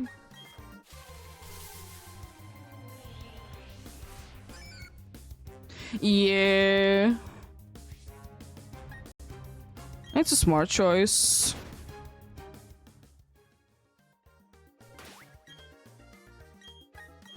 I will say though that that wouldn't be probably working for me because I have an actual like PC. I don't think that that would be too much working for that.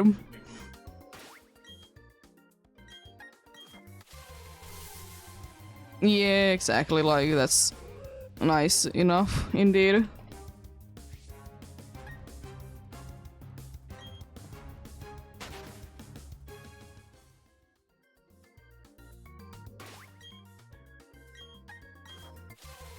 But yeah, I've talked about it today that I don't know if I have been having I have never had a power outage for sure for the reason of the weather, because we have only the very powerful cables are exposed like in the air.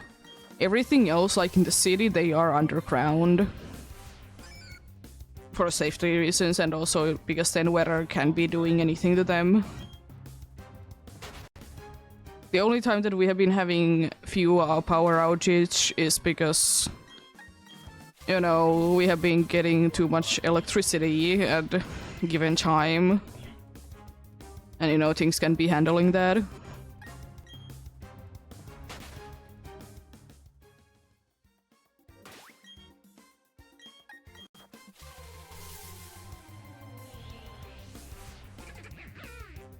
But yeah, it's good. We don't have any extreme weathers in here, apart from blizzards and thunderstorms, but they aren't really extreme weathers. But I guess because it's the most extreme weather that we can have, it's the extreme weather. Outside of a ping pong ball sized hail every once in a while. AKA very rarely, actually. But yeah. 2 more encounters to go though. Then we're gonna be heading off today. Getting cooling to myself and to the cat. And hoping that... as I said, I think she's fine. She's just probably too hot.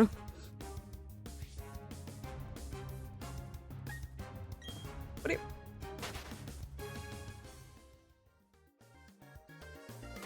Yeah? Nice.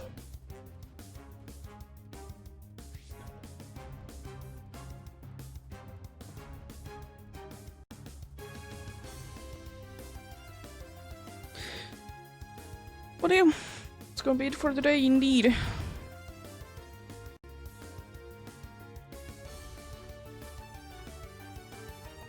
Oh, that's nice.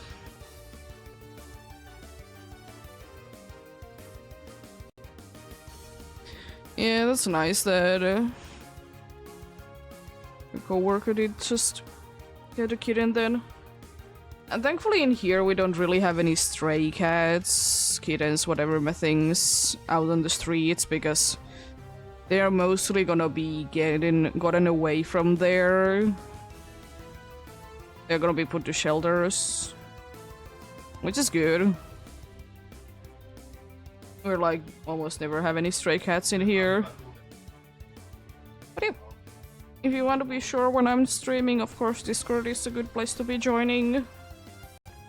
But most likely tomorrow around the same time as today. We'll see. Yeah, thank you so much for watching and sticking around. Have a great rest of the day. Remember to take care of yourselves. Remember to do everything you need to do today. And remember to get enough rest as well. I'll see you guys. Indeed. Most likely tomorrow. Indeed. Until then, bye!